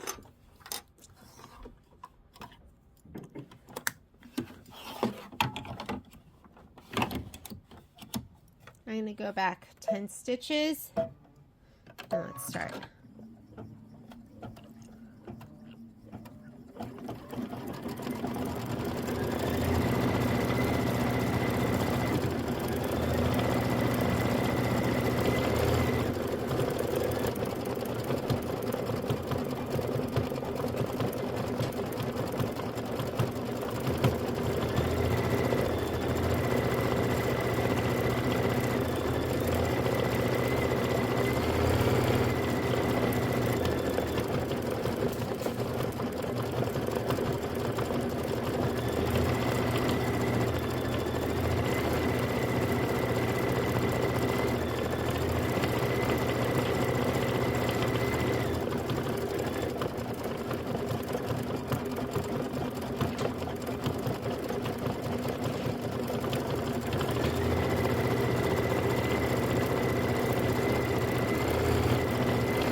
Next color is going to be the yellow.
Okay, let's put the yellow in. That's going to be 3 minutes of stitching, just 2 bigger flowers. And these are going to be dimensional flowers that you're going to add later once it's all layered. And you can sew them on. You can hot glue gun them on. Before you layer everything, I mean, it might be nice to just sew them on. Then you don't have to worry about them falling off. I am not one to hand sew them on. I would do it on the machine.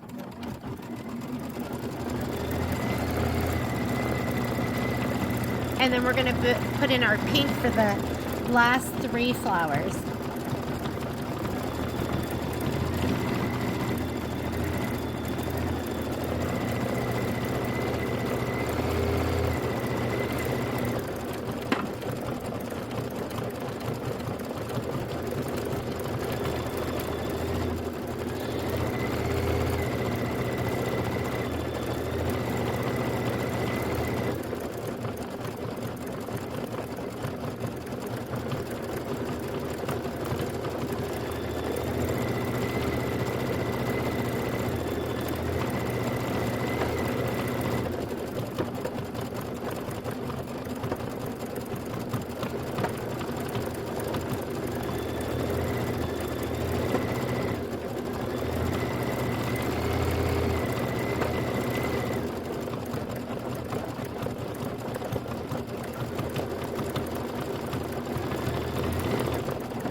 Okay, and let's go ahead and put in pink lemonade. I'm going to do those pink flowers, and then we're going to do the white centers, and those will be done.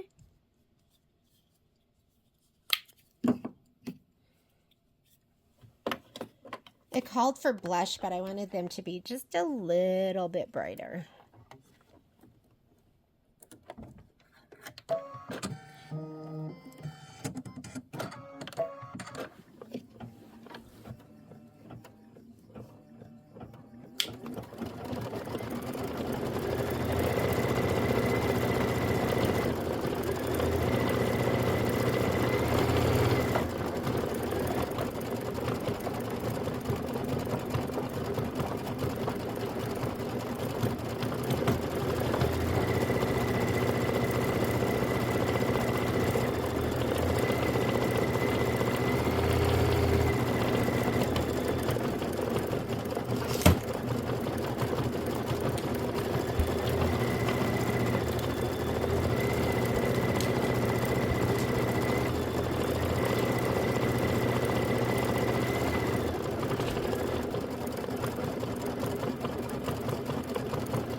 Okay, last flower. And then we're going to do the white centers.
And those are adorable, and they're going to look really cute on the mini quilt once it's done.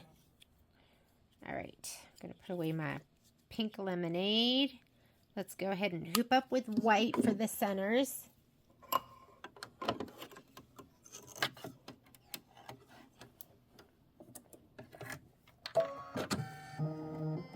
And this is just a minute of stitching. It's a little thick there.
We are done with the dimensional flowers. What you're going to do now is you are going to go ahead and cut away as much of the stabilizer as you can around this, and then just dip them in some water, rub in your fingers until all you have left are the flowers.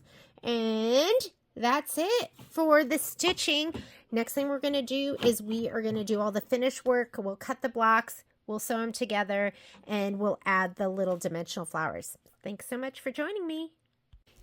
Hello everyone, we're going to get ready to put the April mini quilt together, and this is what it's going to look like when it's done. This one was done by Dana at the store. Look at this cute adorable tag that she put on here.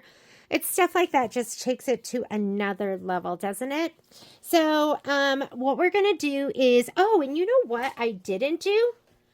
I didn't quilt my, these pieces right here. So why don't I do that first, and then we'll go ahead and construct. Hang on just a second. So I totally neglected to quilt these two strips right here. Here are my two pre-cut strips, and they're cut. Sorry about that. Hang on a second. How did I not realize this? Okay, so the dogs have been kicked out. I'm ready to go. I am going to be hooping this again. It's going to be 1.5 by 12.5. But I'm going to load the 12.5 inch design. I'm going to shrink it to fit it into my 12 inch. I don't know. I'm just really down with that. So here is my batting. Here is my fabric. This is from Maze. I was just doing a whole bunch of stitching. Doing the stitching. Okay, here we go. Here we go. Maybe that didn't look quite right. All right, that's better. Stretching it across. Taut, tight, but not, is that what I'm going to say? But not stretched. You just don't want to stretch it out. You just want it to be nice and taut. Okay, and then I have 2 more for the top.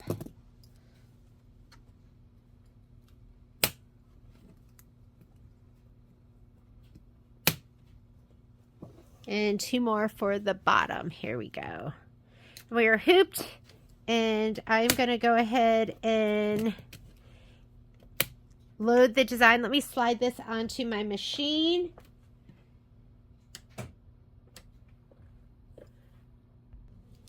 All right, so I'm going to put this on my machine. These slide on really nicely.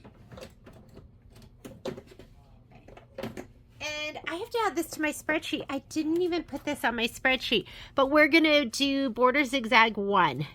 Border zigzag 1, and I'm going to go ahead and I'm using lime. Border zigzag 1. Okay, both the dogs who are naughty and like to bark just came running in here. We'll see if they can behave themselves. Embroidery. We are doing, oh, USB not loaded. I'm in the lower one, that's why. I'm in the lower USB. Here's my background quilting. Border. Here's my border zigzag. And we are going to be loading. Oh, you know what? I don't think it's going to let me. It's right now I have my 12 inch, 7 by 12 inch, and it will not let me load this design. Watch. Did it let me? Oh, yeah, it did let me. Okay. Oh, and look at that.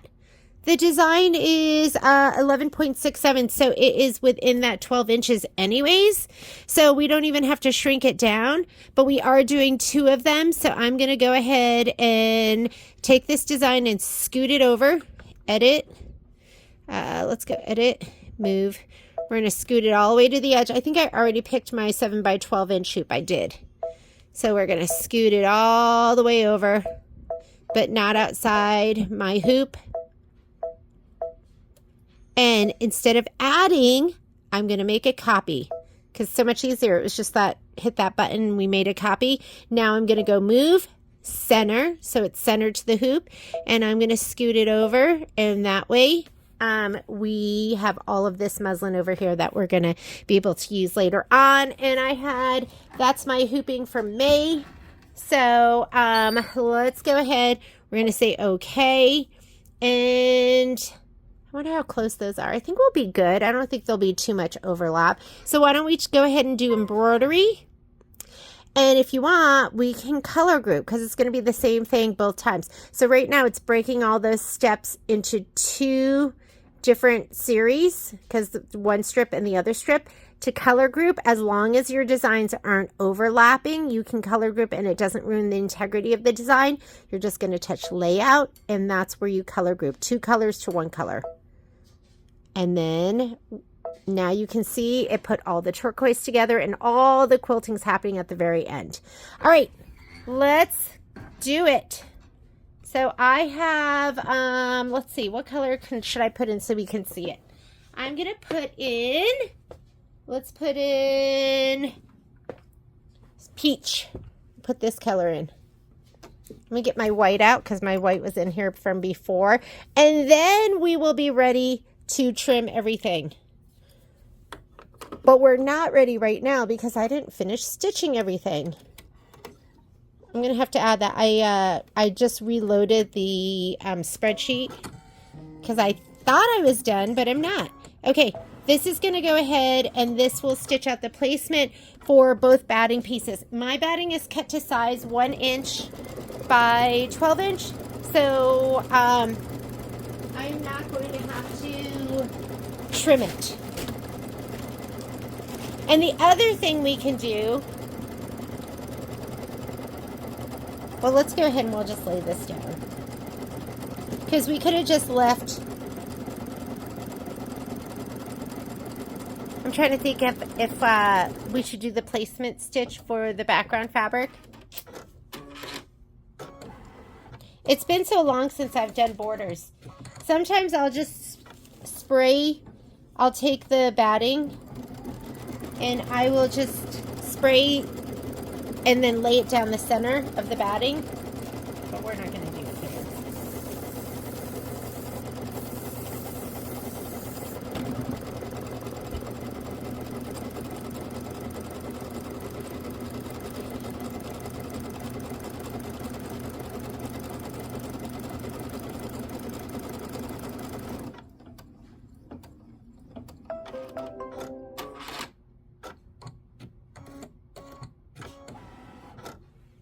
Okay, let me go ahead and lay it down.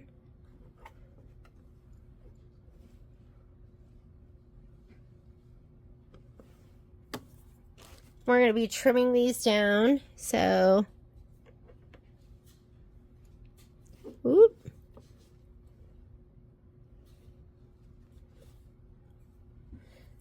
And it seems like they just make these bigger now. So I'm going to go ahead and give these strips a shot of spray.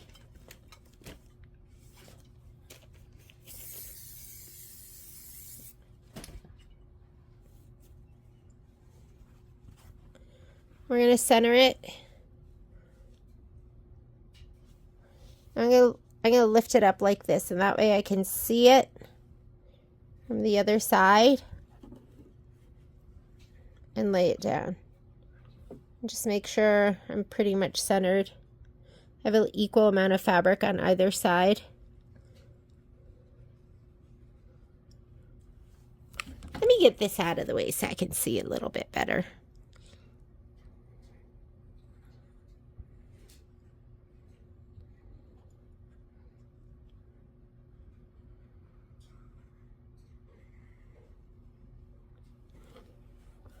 There we go. Let me spray the other one.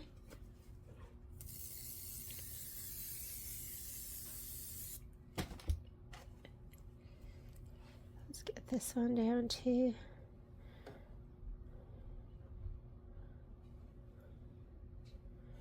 All right. Okay. And that one looks good too. There we go. Next step. Tack down for the batting. Don't need it. So we're going to go here. We can go forward and backward stitches. That is, we have to go through all of them, which was 2. Placement stitch for the background. We don't need that. And there's 2 of them. That's our tack down for our background. And we need that one. And as it stitches, I'm just going to gently glide my hand across here.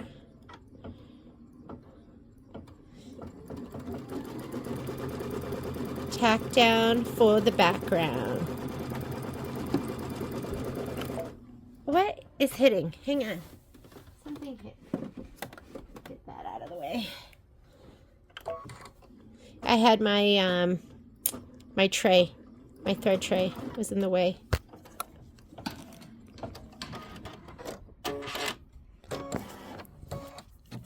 Okay. I'm gonna tickle my fabric over to the side so it doesn't push.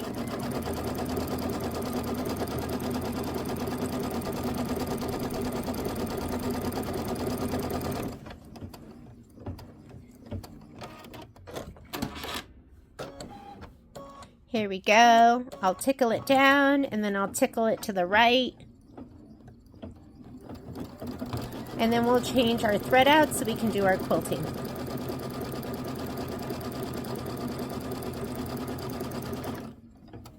And then I'm gonna tickle it this way.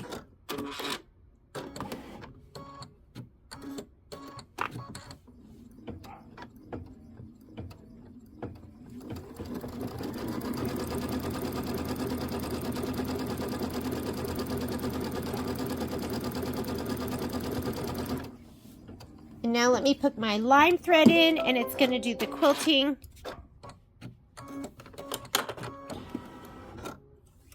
Okay, let's put the lime in. We'll put the lime in the coconut.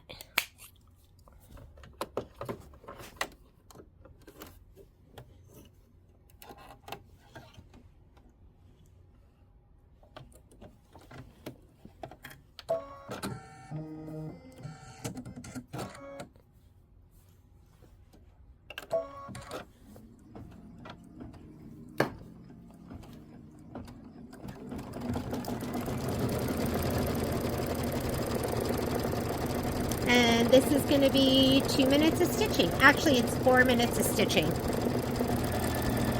It's going to be 2 minutes for each one. So just let it go, and then we'll be ready to trim. While it's stitching that out, no need to just sit here doing nothing. Go ahead and turn on your iron, and let's trim out all of these little squares. So I have mine right over here. They are all going to be trimmed to 4.5 by 4.5. And it tells you here, and I also put it on the spreadsheet as well. So we're going to take each of these, and if you want, you can cut them apart. You don't have to.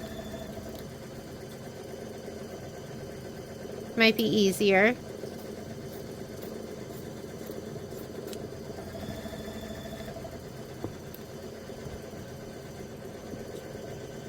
Oh, look at, I have tape on there. You definitely want to take off that tape so it doesn't, you know, get all sticky and melted. Is there tape there too? No, but there's tape here. Let's check these other ones. Make sure we don't have any tape on the back, and we do.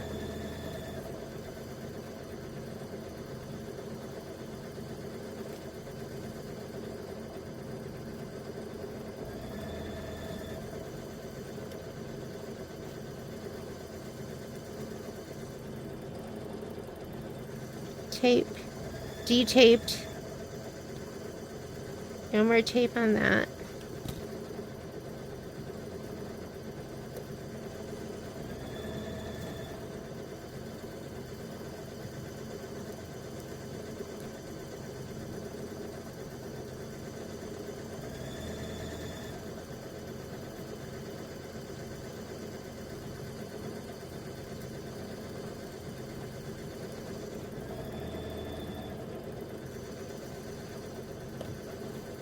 What do we have back here? My iron is just heating up. Looks like the quilting is done on one side.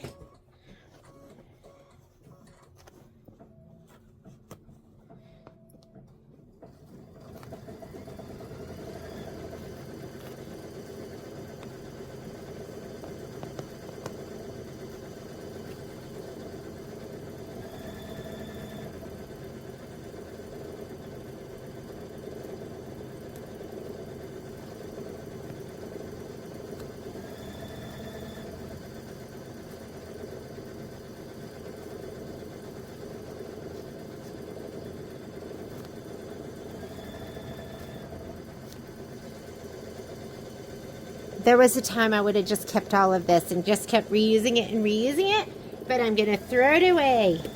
Okay, we're going to go ahead and I'm going to squirt this Iron Maiden. I know, because I think that's so funny. Iron Maiden is my best press. The other one, Color Therapy, is my, I'm going to see if there's any direction here. Color Therapy is my water. So I'm just going to go ahead and press it up and down one direction. And then we'll go the other direction. And we just want it to lay nice and flat. And it looks fantastic. And I do have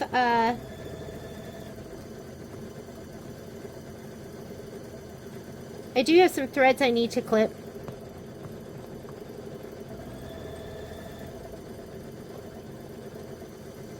I'll get those later.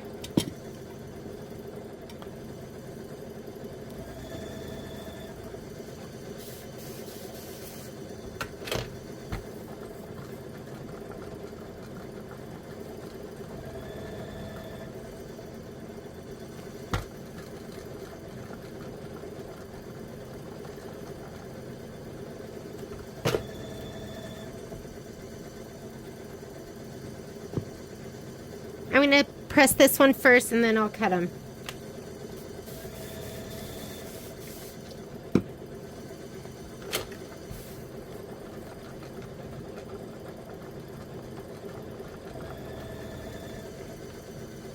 I like to give these double the press. So cute.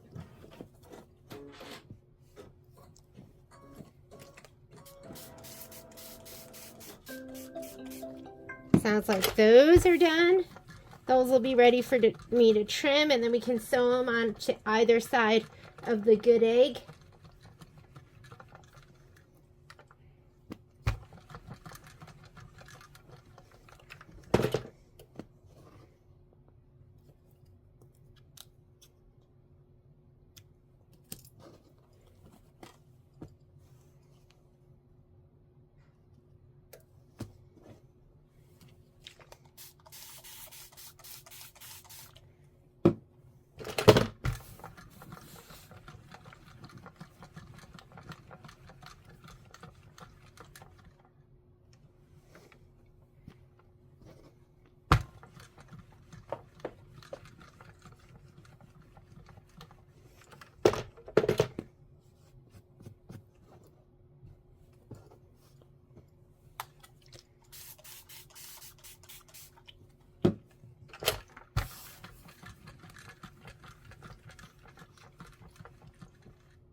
Could just press. I'm so impatient though. I love to iron. Pressing to me, maybe I just need to go to my happy place and just start pressing. There's that bunny. All right, let's grab what we just stitched. And it looks really, really cute. Here it is. I'm going to cut this one off because this is the first part of the design. And again, I like cutting from the back side right down the middle, so I'm not getting too close to either side. I'm going to take these off.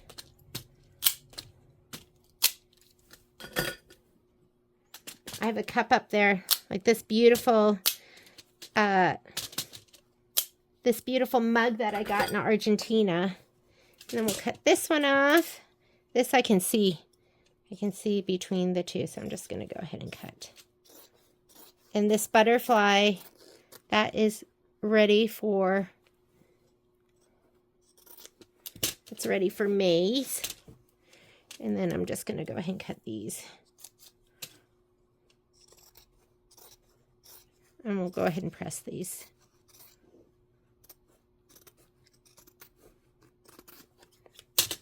Here we go. We'll put this aside for later.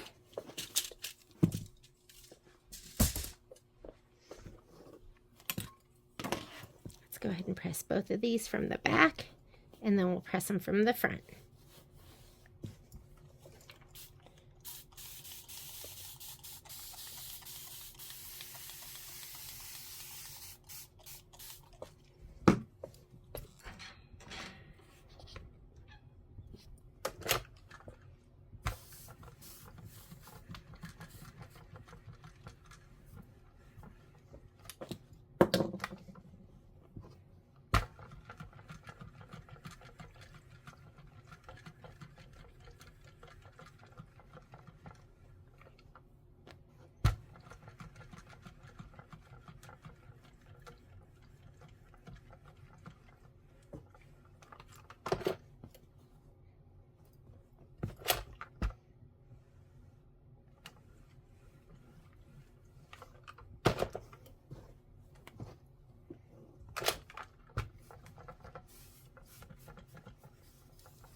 All right, let's trim them out. I always like trimming them on my, you can give it a little press from the front too.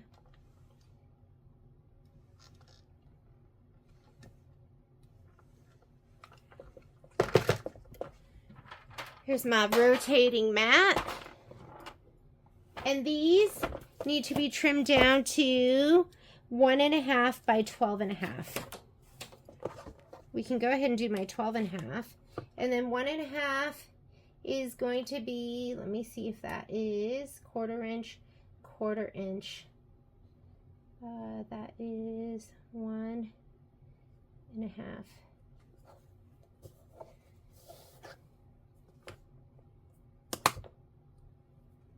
So it wants you to have it about 1/8 of an inch outside each seam. Trim the sashing strip to 1.5 by 12.5. Okay. I'm going to do my 12.5 first, and then we'll cut them down in strips. And that is about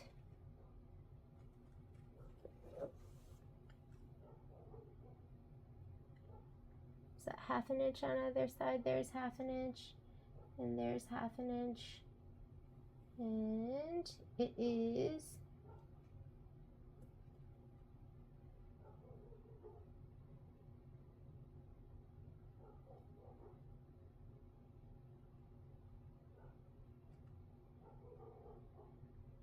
6. I wonder if there's an equal number of diamonds. Okay, so this is my center point. There's one in the middle. That's my center point, and I'm going to just put my 6 1/4 on that. There we go. Okay.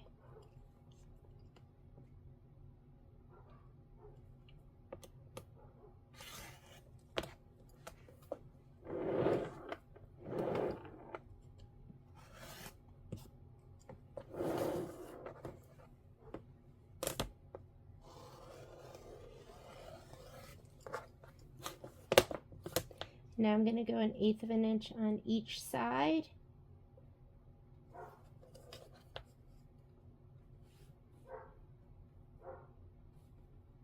One inch. There we go.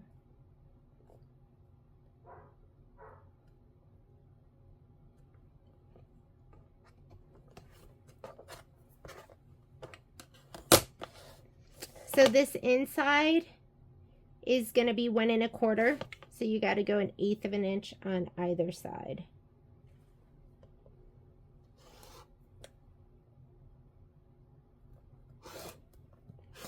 And then it'll give you your 1.5.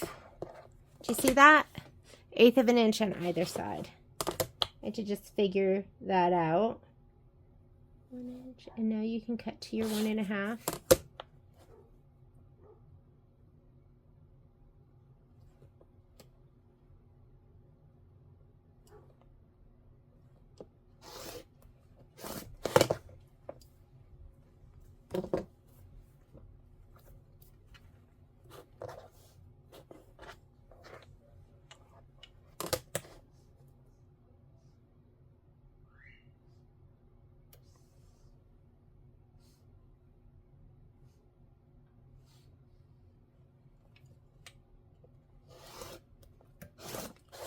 I'm 1/8 of an inch to the right of that, and then I'll just cut this to 1.5.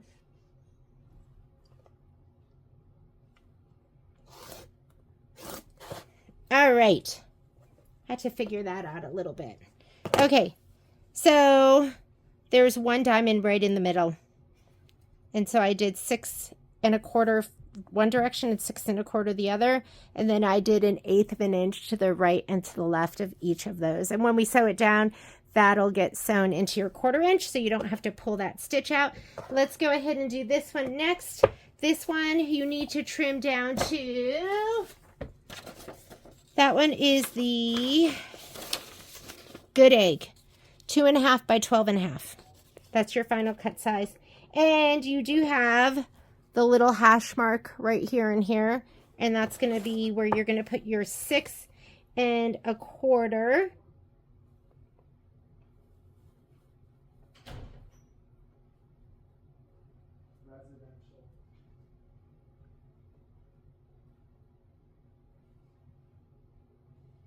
And then we're going to frame this. You're going to cut the whole 12.5 inches. I'm not using the pop rulers where you nest it because I have this great ruler here that is, it's 4.5 by 12.5. So I'm going to have to do 3 cuts, but that's okay. When you turn your rotating mat, hold it down. Don't let go. All right, there we go. So that is my 12.5 by 2.5. And now I'm just going to cut the other side and we will be done. Yes.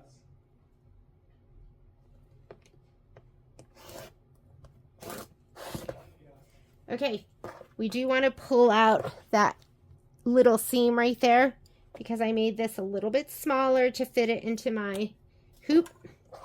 I'm just going to cut out that stitch and this white one on the back. And then you can just pull it out. And then you'll see that little bobbin thread will come through, but you have to cut it on the back side to make it come through like that. And let's get this one. So you're going to get that thread and this one. You can pull it. And as you pull it up, you can cut that bobbin thread. Do you see it? That is usually how I pull up basting stitches. All right, these are going to be ready to sew together, and we're just going to sew one down here, flip it over, and one here and flip it over, and that's going to be the very center. That's going to be what you're seeing here on the center. So I'm going to go ahead and grab these two and put those to the side. These are all being cut down to 4.5 by 4.5. I did my outline stitch in a contrasting color. So you're just going to fussy cut around that. I am going to be using my pop ruler right here for this. So I like to lay this down, center this over. Make sure you have the side that has the gummy stuff on it so it doesn't move. I'm going to put it over here, and I like to look at it from above. That's going to be your best angle. And that looks pretty good. And then cut. Take your blade, bed it down in, and just cut up on the side. Hold the whole thing, rotate.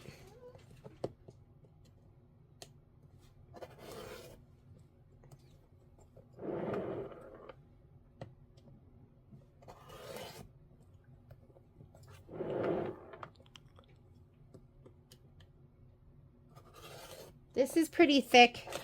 If you didn't get those corners all the way, that's okay.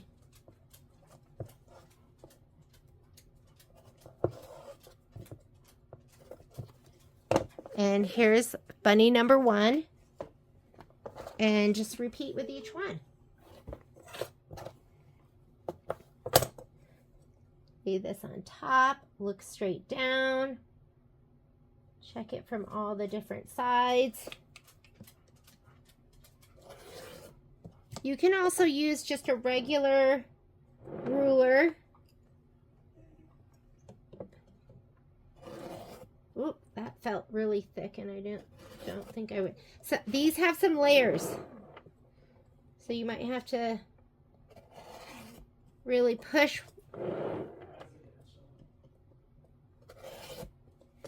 Okay.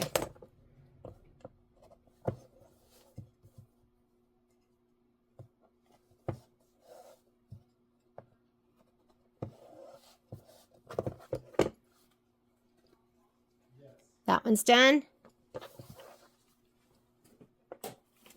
Here's my chicky chick. Oh, this one's still attached. I was trying to get the most out of this one.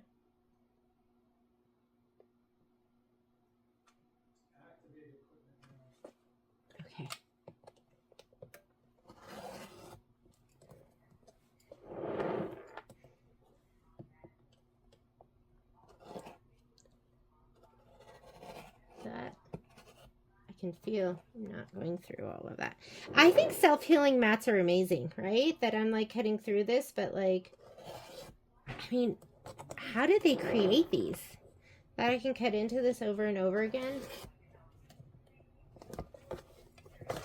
Okay.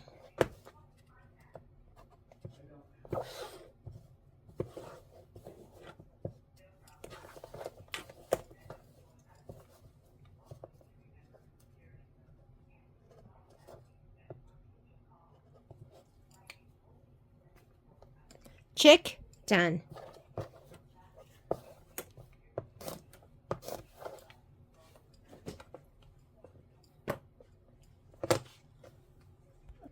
All right, let's do this little guy next.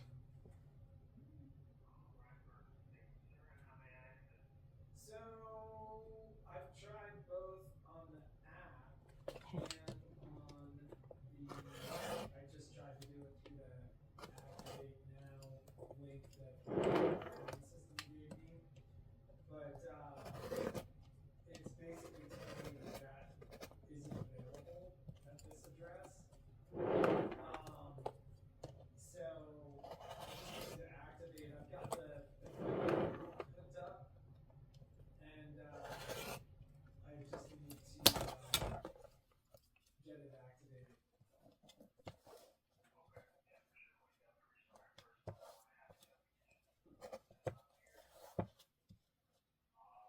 It is thick through there.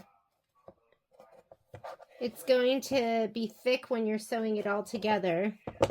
And I wonder if, you know what might be easier too, is if you trim this away in the back and then sew it together. I think that's going to make it so much easier.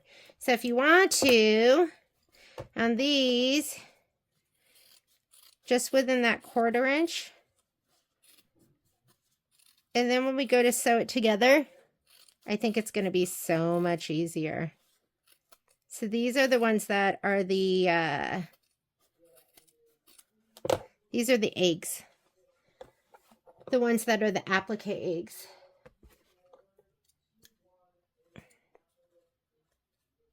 And it's up to you. It's up to you what you want to do. But I think that, let's see this one. This one's on top. So instead of you sitting here and watching, I am going to trim this a little bit because I think it's going to make, or you can sit here and watch. I think it's going to make it so much easier when we go to piece it. And we want easy, right? All these layers.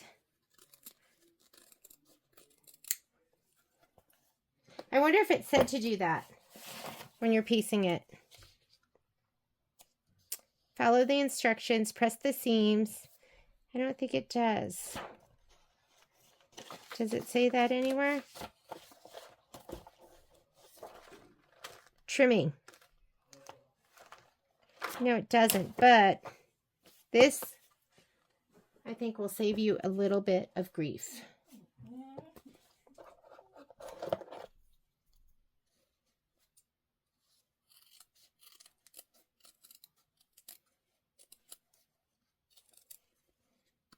Just anywhere inside of that 1/4 inch. You're going to not really be able to do much here with that flower. He's going to be there.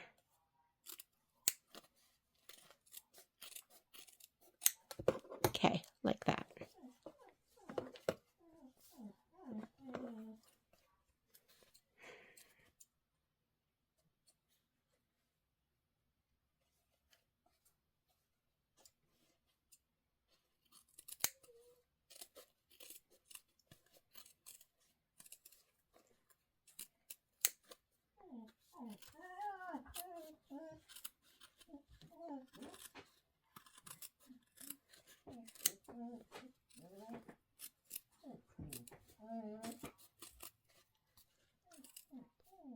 I think I'm going to have to rescue Poppy in just a minute. So she likes to climb under couches that she's just a little too pudgy for.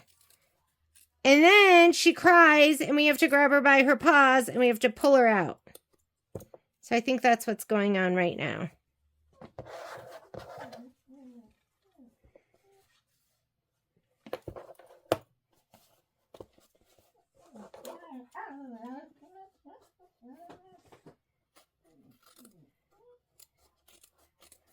we'll just do this, and then we'll trim it.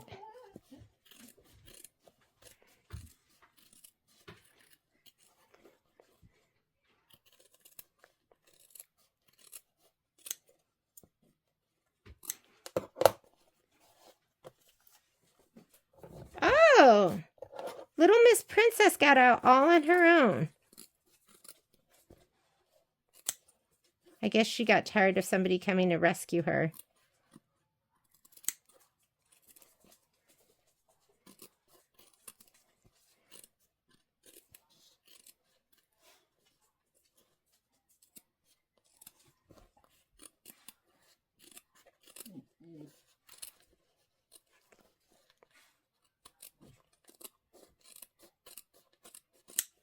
Okay, now that that's trimmed, I think it's going to make it a little easier. Let's go ahead and do this one. Sorry. Okay, go ahead and cut.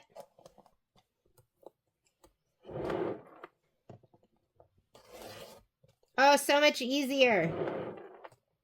I mean, I knew it was going to be thick through those layers.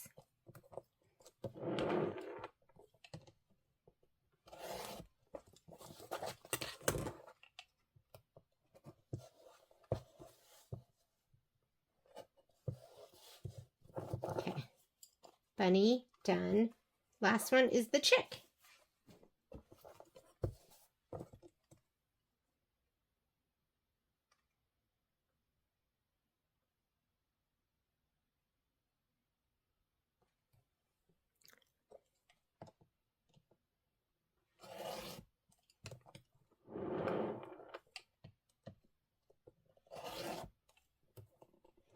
There are lots of rotating mats out there.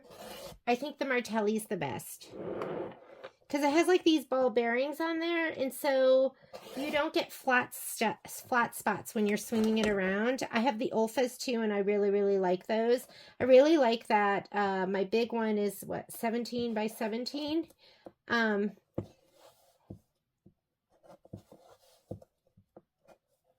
Okay. Aren't those just adorable? All right, we are ready to sew everything together. So let's go ahead and refer back to this. And I can also take a minute and clean up. Give me just a minute. I'm going to tidy up a little bit. I know it doesn't look any cleaner, but it is. So first thing they want you to do, finishing the quilt, is we're going to sew all of these together. So we're going to do bunny, pink chick, and blue chick. And then we're going to do on the bottom, it goes bunny, purple, and yellow. And then we'll sew these together, this like this. How adorable is that? So I'm going to go ahead and I'll sew these two together. I need to convert my machine over. So I'm going to go sew those two, these two, and I'll sew those two. And then we'll come back and get the other ones. Let me convert my sewing machine.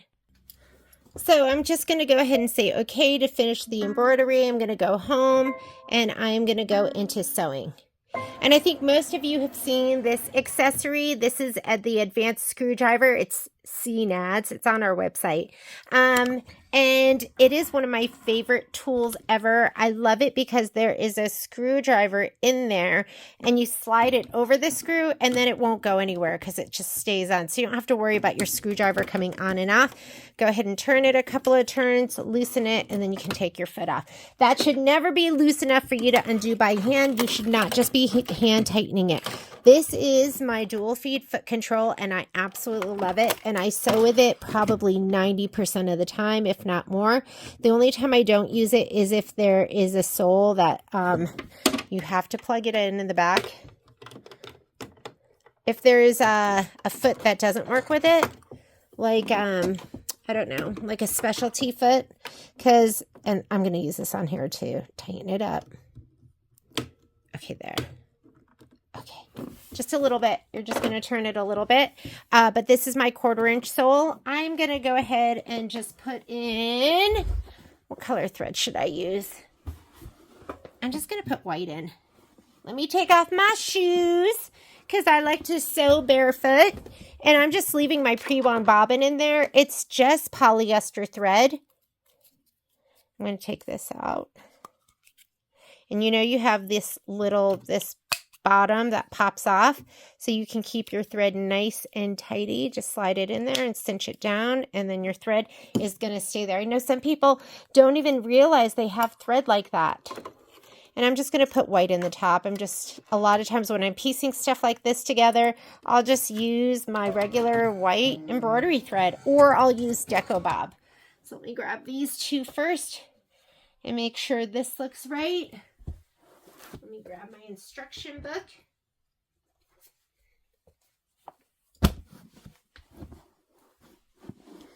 All right. So this goes on the top right here, and I am not even going to pin because it just makes it thick and it shoves your fabric around. I'm stitching stitch 103, which is a center straight stitch, and I really like to piece stuff at 2.0, and I know that's a really small stitch for all this thickness, but that's me. You can stitch at whatever stitch length you want. I always tell people, you're going through all this thickness. I'm going to start with my foot down. I have my auto lift button on. Here's my auto lift button. So every time I take off my foot off the foot control, it's going to lift the foot for me. And there's a belt. I don't know if you can see it. Can you see the belt? The belt it's not right there. It doesn't start engaging right away. So sometimes when I start stitching, I'll let it I'll hold it there. See the foot right there? I'll let it do a couple of stitches and I'll hold it there, and then I'll let it go. Then I'll let the feed dogs engage and pull it through. I'm not battling it. It's different than if I was holding it here in place when the feed dogs and the belt were grabbing the fabric. They're not right in the very beginning. So that's how I kind of will lock a stitch. But you can always turn on your locking stitch, or you can lock it manually forward and back. It's just like little tricks I like to play on my machine. Okay, we are going to press. We're going to best press. Let me check the book. Yes, bunny here. Bunny's on the outside in this. So I'm going to flip this over and we're going to stitch.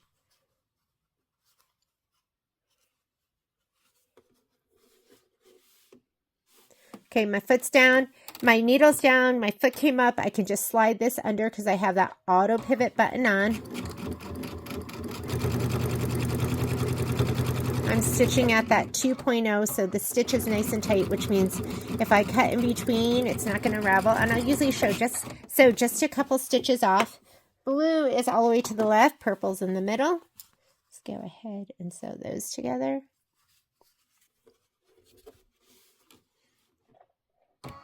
And I like that it ends neat there. I'm holding it there, letting it lock. And I like that we trimmed all that excess fabric away. And if you want, I'm going to press everything all at once. I'm going to go ahead and cut these, and then I'll add the other fabric. So that's why I like to stitch where the stitches are close, because it won't unravel. Like if you were at a 3.0, then those threads might unravel and pull apart. Let me grab the other pieces. And then we'll press them all at once. So we'll go ahead and put this on first. This is going to go on to the bottom here. Oops, he's still connected. That's okay.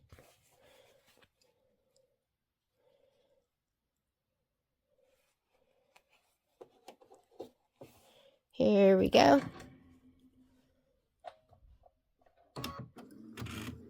There, I'll let it hold it, and then I'll kind of ease it through. You want to have light fingers, light hands. You want the feed dogs to do the work for you. These aren't those machines where you really have to force it. I mean, there are times where maybe I'm going over something really thick that I might assist it a little bit, but you shouldn't be fighting your feed dogs. If you're pushing your fabric or pulling your fabric, against your feed dogs the way it's feeding, you can knock your machine out of time. So just let the machine do the work for you. You just sit there and look gorgeous and take all the credit. Okay, next. What goes next to this? So next to the pink is the blue little chickie. So we're going to go ahead and lay this down on top.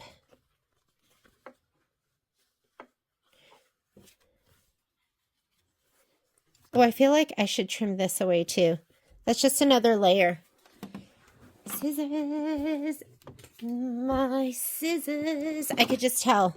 I was like, you know what? Get as much of that out of there as you can. It's just going to make your life easier in the end.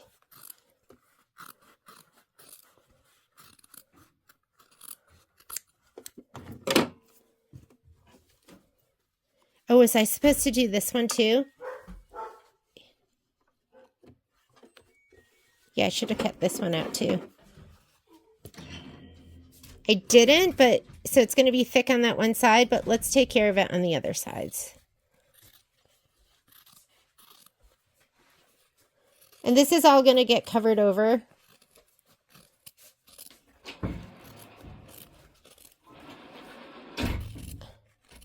By either your backing or your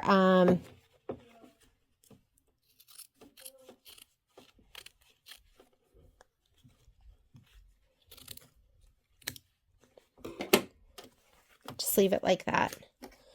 Let's see. He's all trimmed. I think how you want it trimmed is you want it trimmed so that you're seeing the muslin. It's a learning experience for me too. Because it didn't say anything. It didn't say to do this, but I'm doing it because it's getting thick in here. So trim it.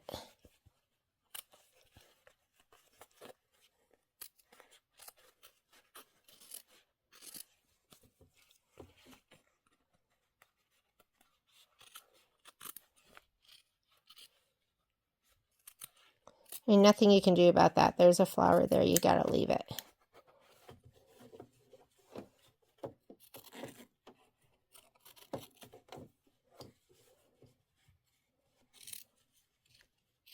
Okay, how's that? Better?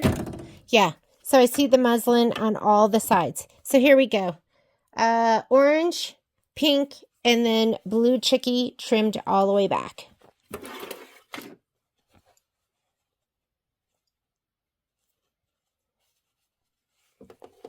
Sometimes if this piece is a little big, I'll make it overlap on the top first. And the reason for that is because I find that fabric stretches that's on the top. Like if I have a piece that's smaller, I always put it on the top because it's easier to ease. It's harder to ease it on the bottom if your piece is smaller on the bottom. And I'll go a couple stitches off. Let me cut this last one off. Hopefully, oh yeah, this one's trimmed perfectly with the muslin. So you can see the muslin on both pieces. And we have blue bunny, purple chick, and yellow bunny. I'm going to go ahead and put yellow bunny to purple chick.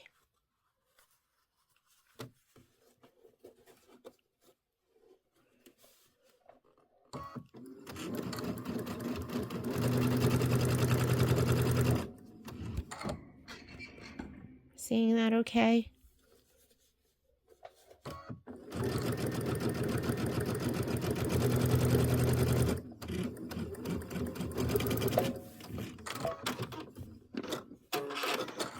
Okay, we're ready to press all of these goodies out.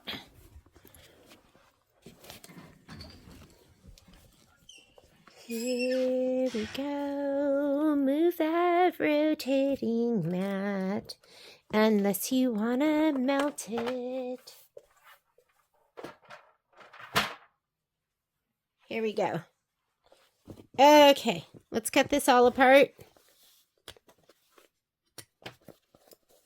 Now we're going to press these and let me get my clapper. I'm going to grab my little one and my big one. I'm going to go ahead and press this open first. Ooh, look how thick it is because I didn't take that, I didn't take out the fabric. There's lots of layers here. It's okay. With a clapper, you can do anything. Clapper and some best press. Best press.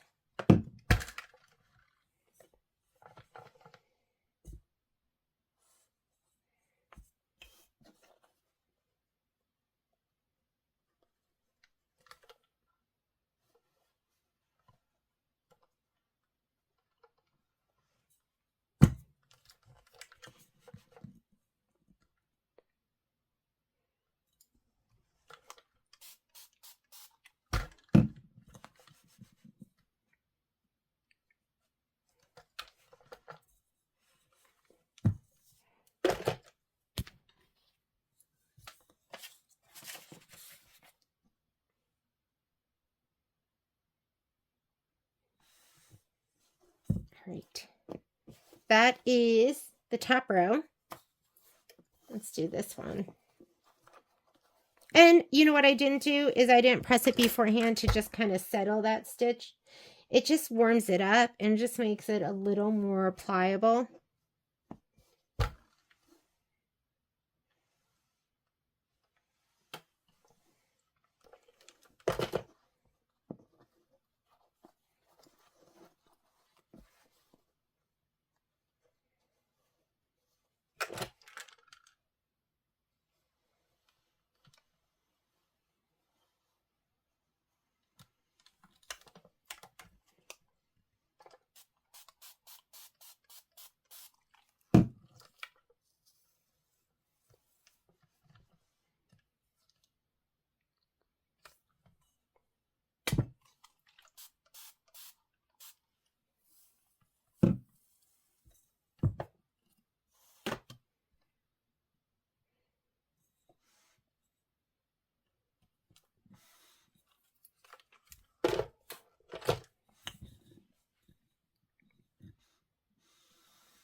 Sweet, isn't that? Okay, so that's going to get sewn to that. Let's press these out. These are going to be, because I trimmed away all that excess, these will be a little bit flatter.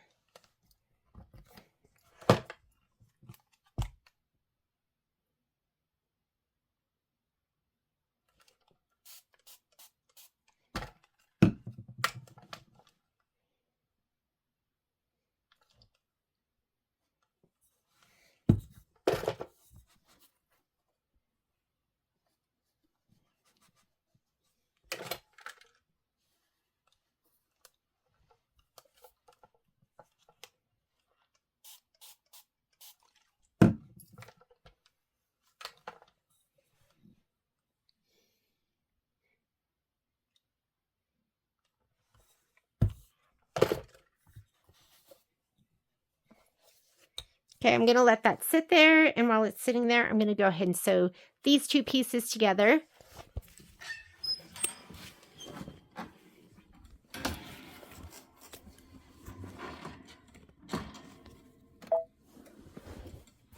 Look at them one more time. I'm really good at flipping things upside down and sewing things upside down because I don't look at it. I'm just rushing, and then next thing you know, it's upside down. And I'm ripping it out. Okay, I'm going to start with my needle down. That's just how I do it. I'm going to hold it there, let it lock, and go ahead.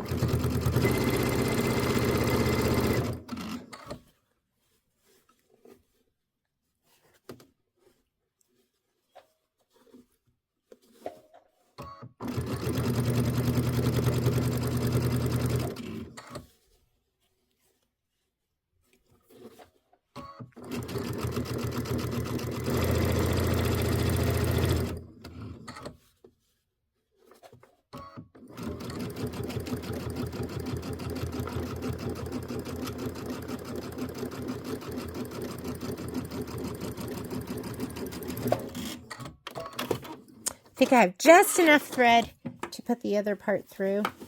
Oh my goodness, is that just looking adorable? Let me put the next one on. And I'm a day late because Easter was yesterday. But let's go ahead and we're going to put this one on the bottom.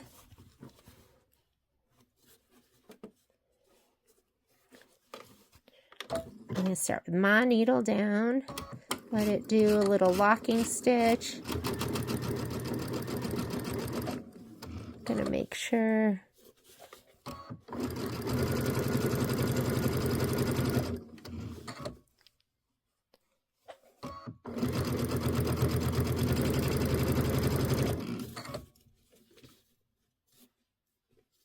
And look, I'm not going all the way to the end, but it is really easy when you're a little bit short on the top to just ease it and to like give it a little pull on the top, a little pull.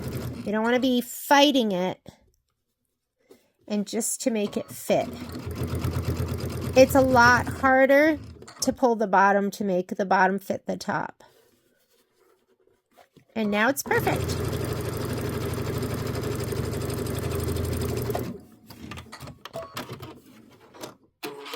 I'm going to press these open. Oh, it looks great. And then now I need to figure out what I want to do for my binding. Because I'm going to bind my March to my April. And so I need to find something that's going to look great on both. So let's go ahead and press these seams open. We're going to clapper the heck out of them so everything lays nice and flat.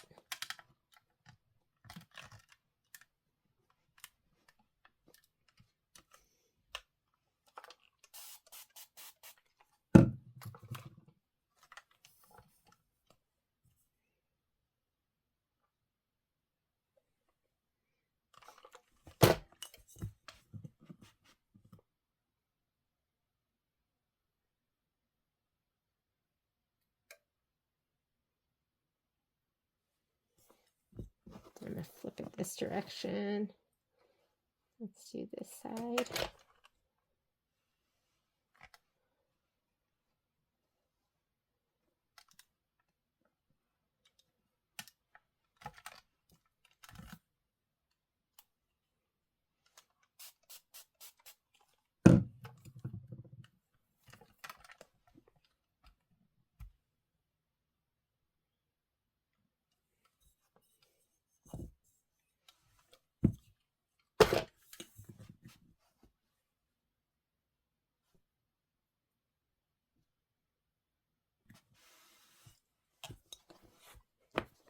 Doesn't that look great?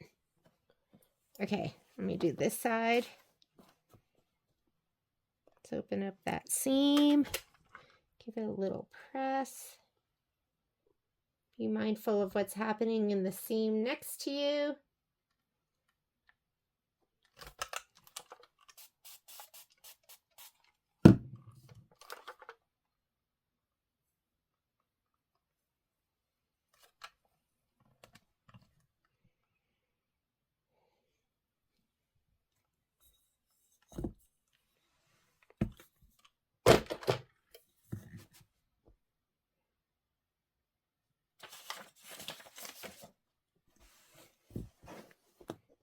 to flip it this direction just because it's a little easier for me to get to.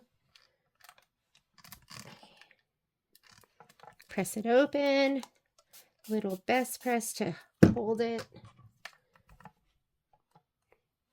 Heat it. And then clapper it.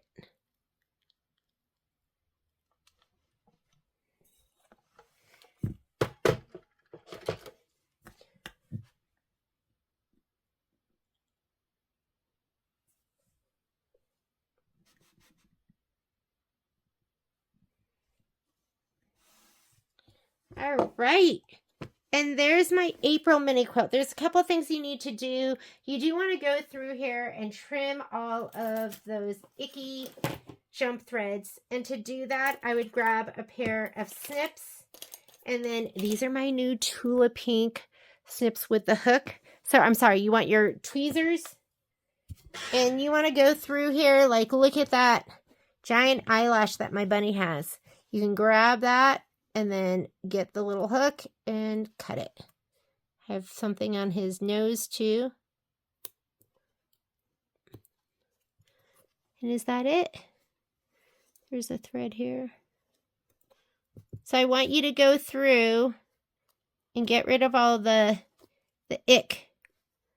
All the stuff that later on when you're gonna go through it, you're gonna be like, oh, and you point all that stuff out to your friends. You're like, oh, I totally forgot to get that thread. Ick. You're going to get it all now so that you can go, isn't it gorgeous? Look, I have some topper here too. So it's your chance to get it all. You see this?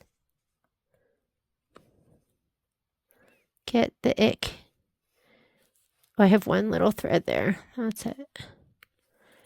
Other than that, he looks good. Looking gorge. That looks great. Oh, you have a whole bunch of whole bunch of jump threads here. So you can take your hook, get it under, and snip it one direction. Use your tweezers, hold it, and get it the other direction. And this one.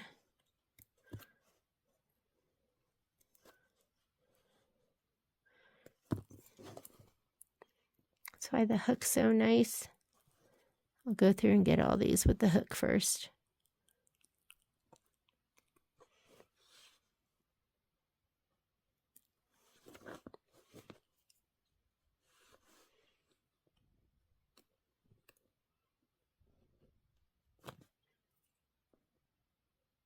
I don't see anything there. Oh, here's one.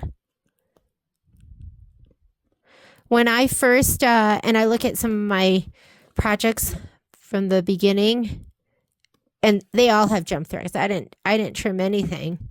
So they all look unfinished. And now everything looks so professional. But it makes a difference when you go through and you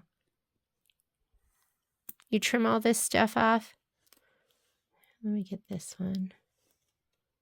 And you just got to use the tweezers too. You can't get it without the tweezers. Oh, look, here's one. Missed it.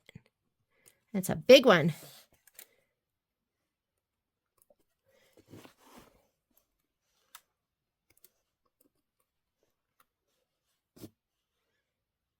Bunny, bunny.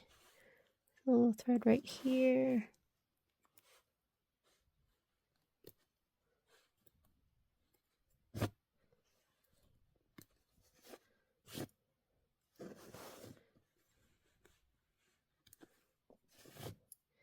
All right, I am done with this. I think what I'm going to do is I will do a video where I show the finishing, where I go ahead and I bind front to back.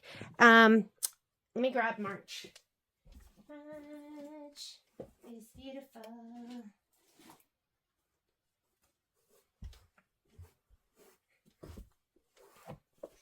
So I am going to go ahead and put, a lot of times I clip my stuff up, so I don't really need the loops. If you want to make loops, you can make loops, but I am going to put these back to back, and then I think I'll trim them.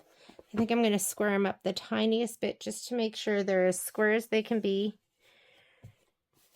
I'll probably sew them together about 1/8 of an inch, and then I'm going to bind it. I might, do you see how it's a little bit bigger here on the bottom? So maybe I will, I might trim it, I might not, but I'll have to pick I'm going to have to pick a fabric that's going to look good with both. And I think this polka dot looks great. Let's see how the polka dot will look with this side. I think the polka dot's going to look amazing. So maybe I'll do that polka dot on both of them. And I'll do one more video where I show you how I sew that all together. And thank you for joining me for the finishing of April. Thanks. Bye.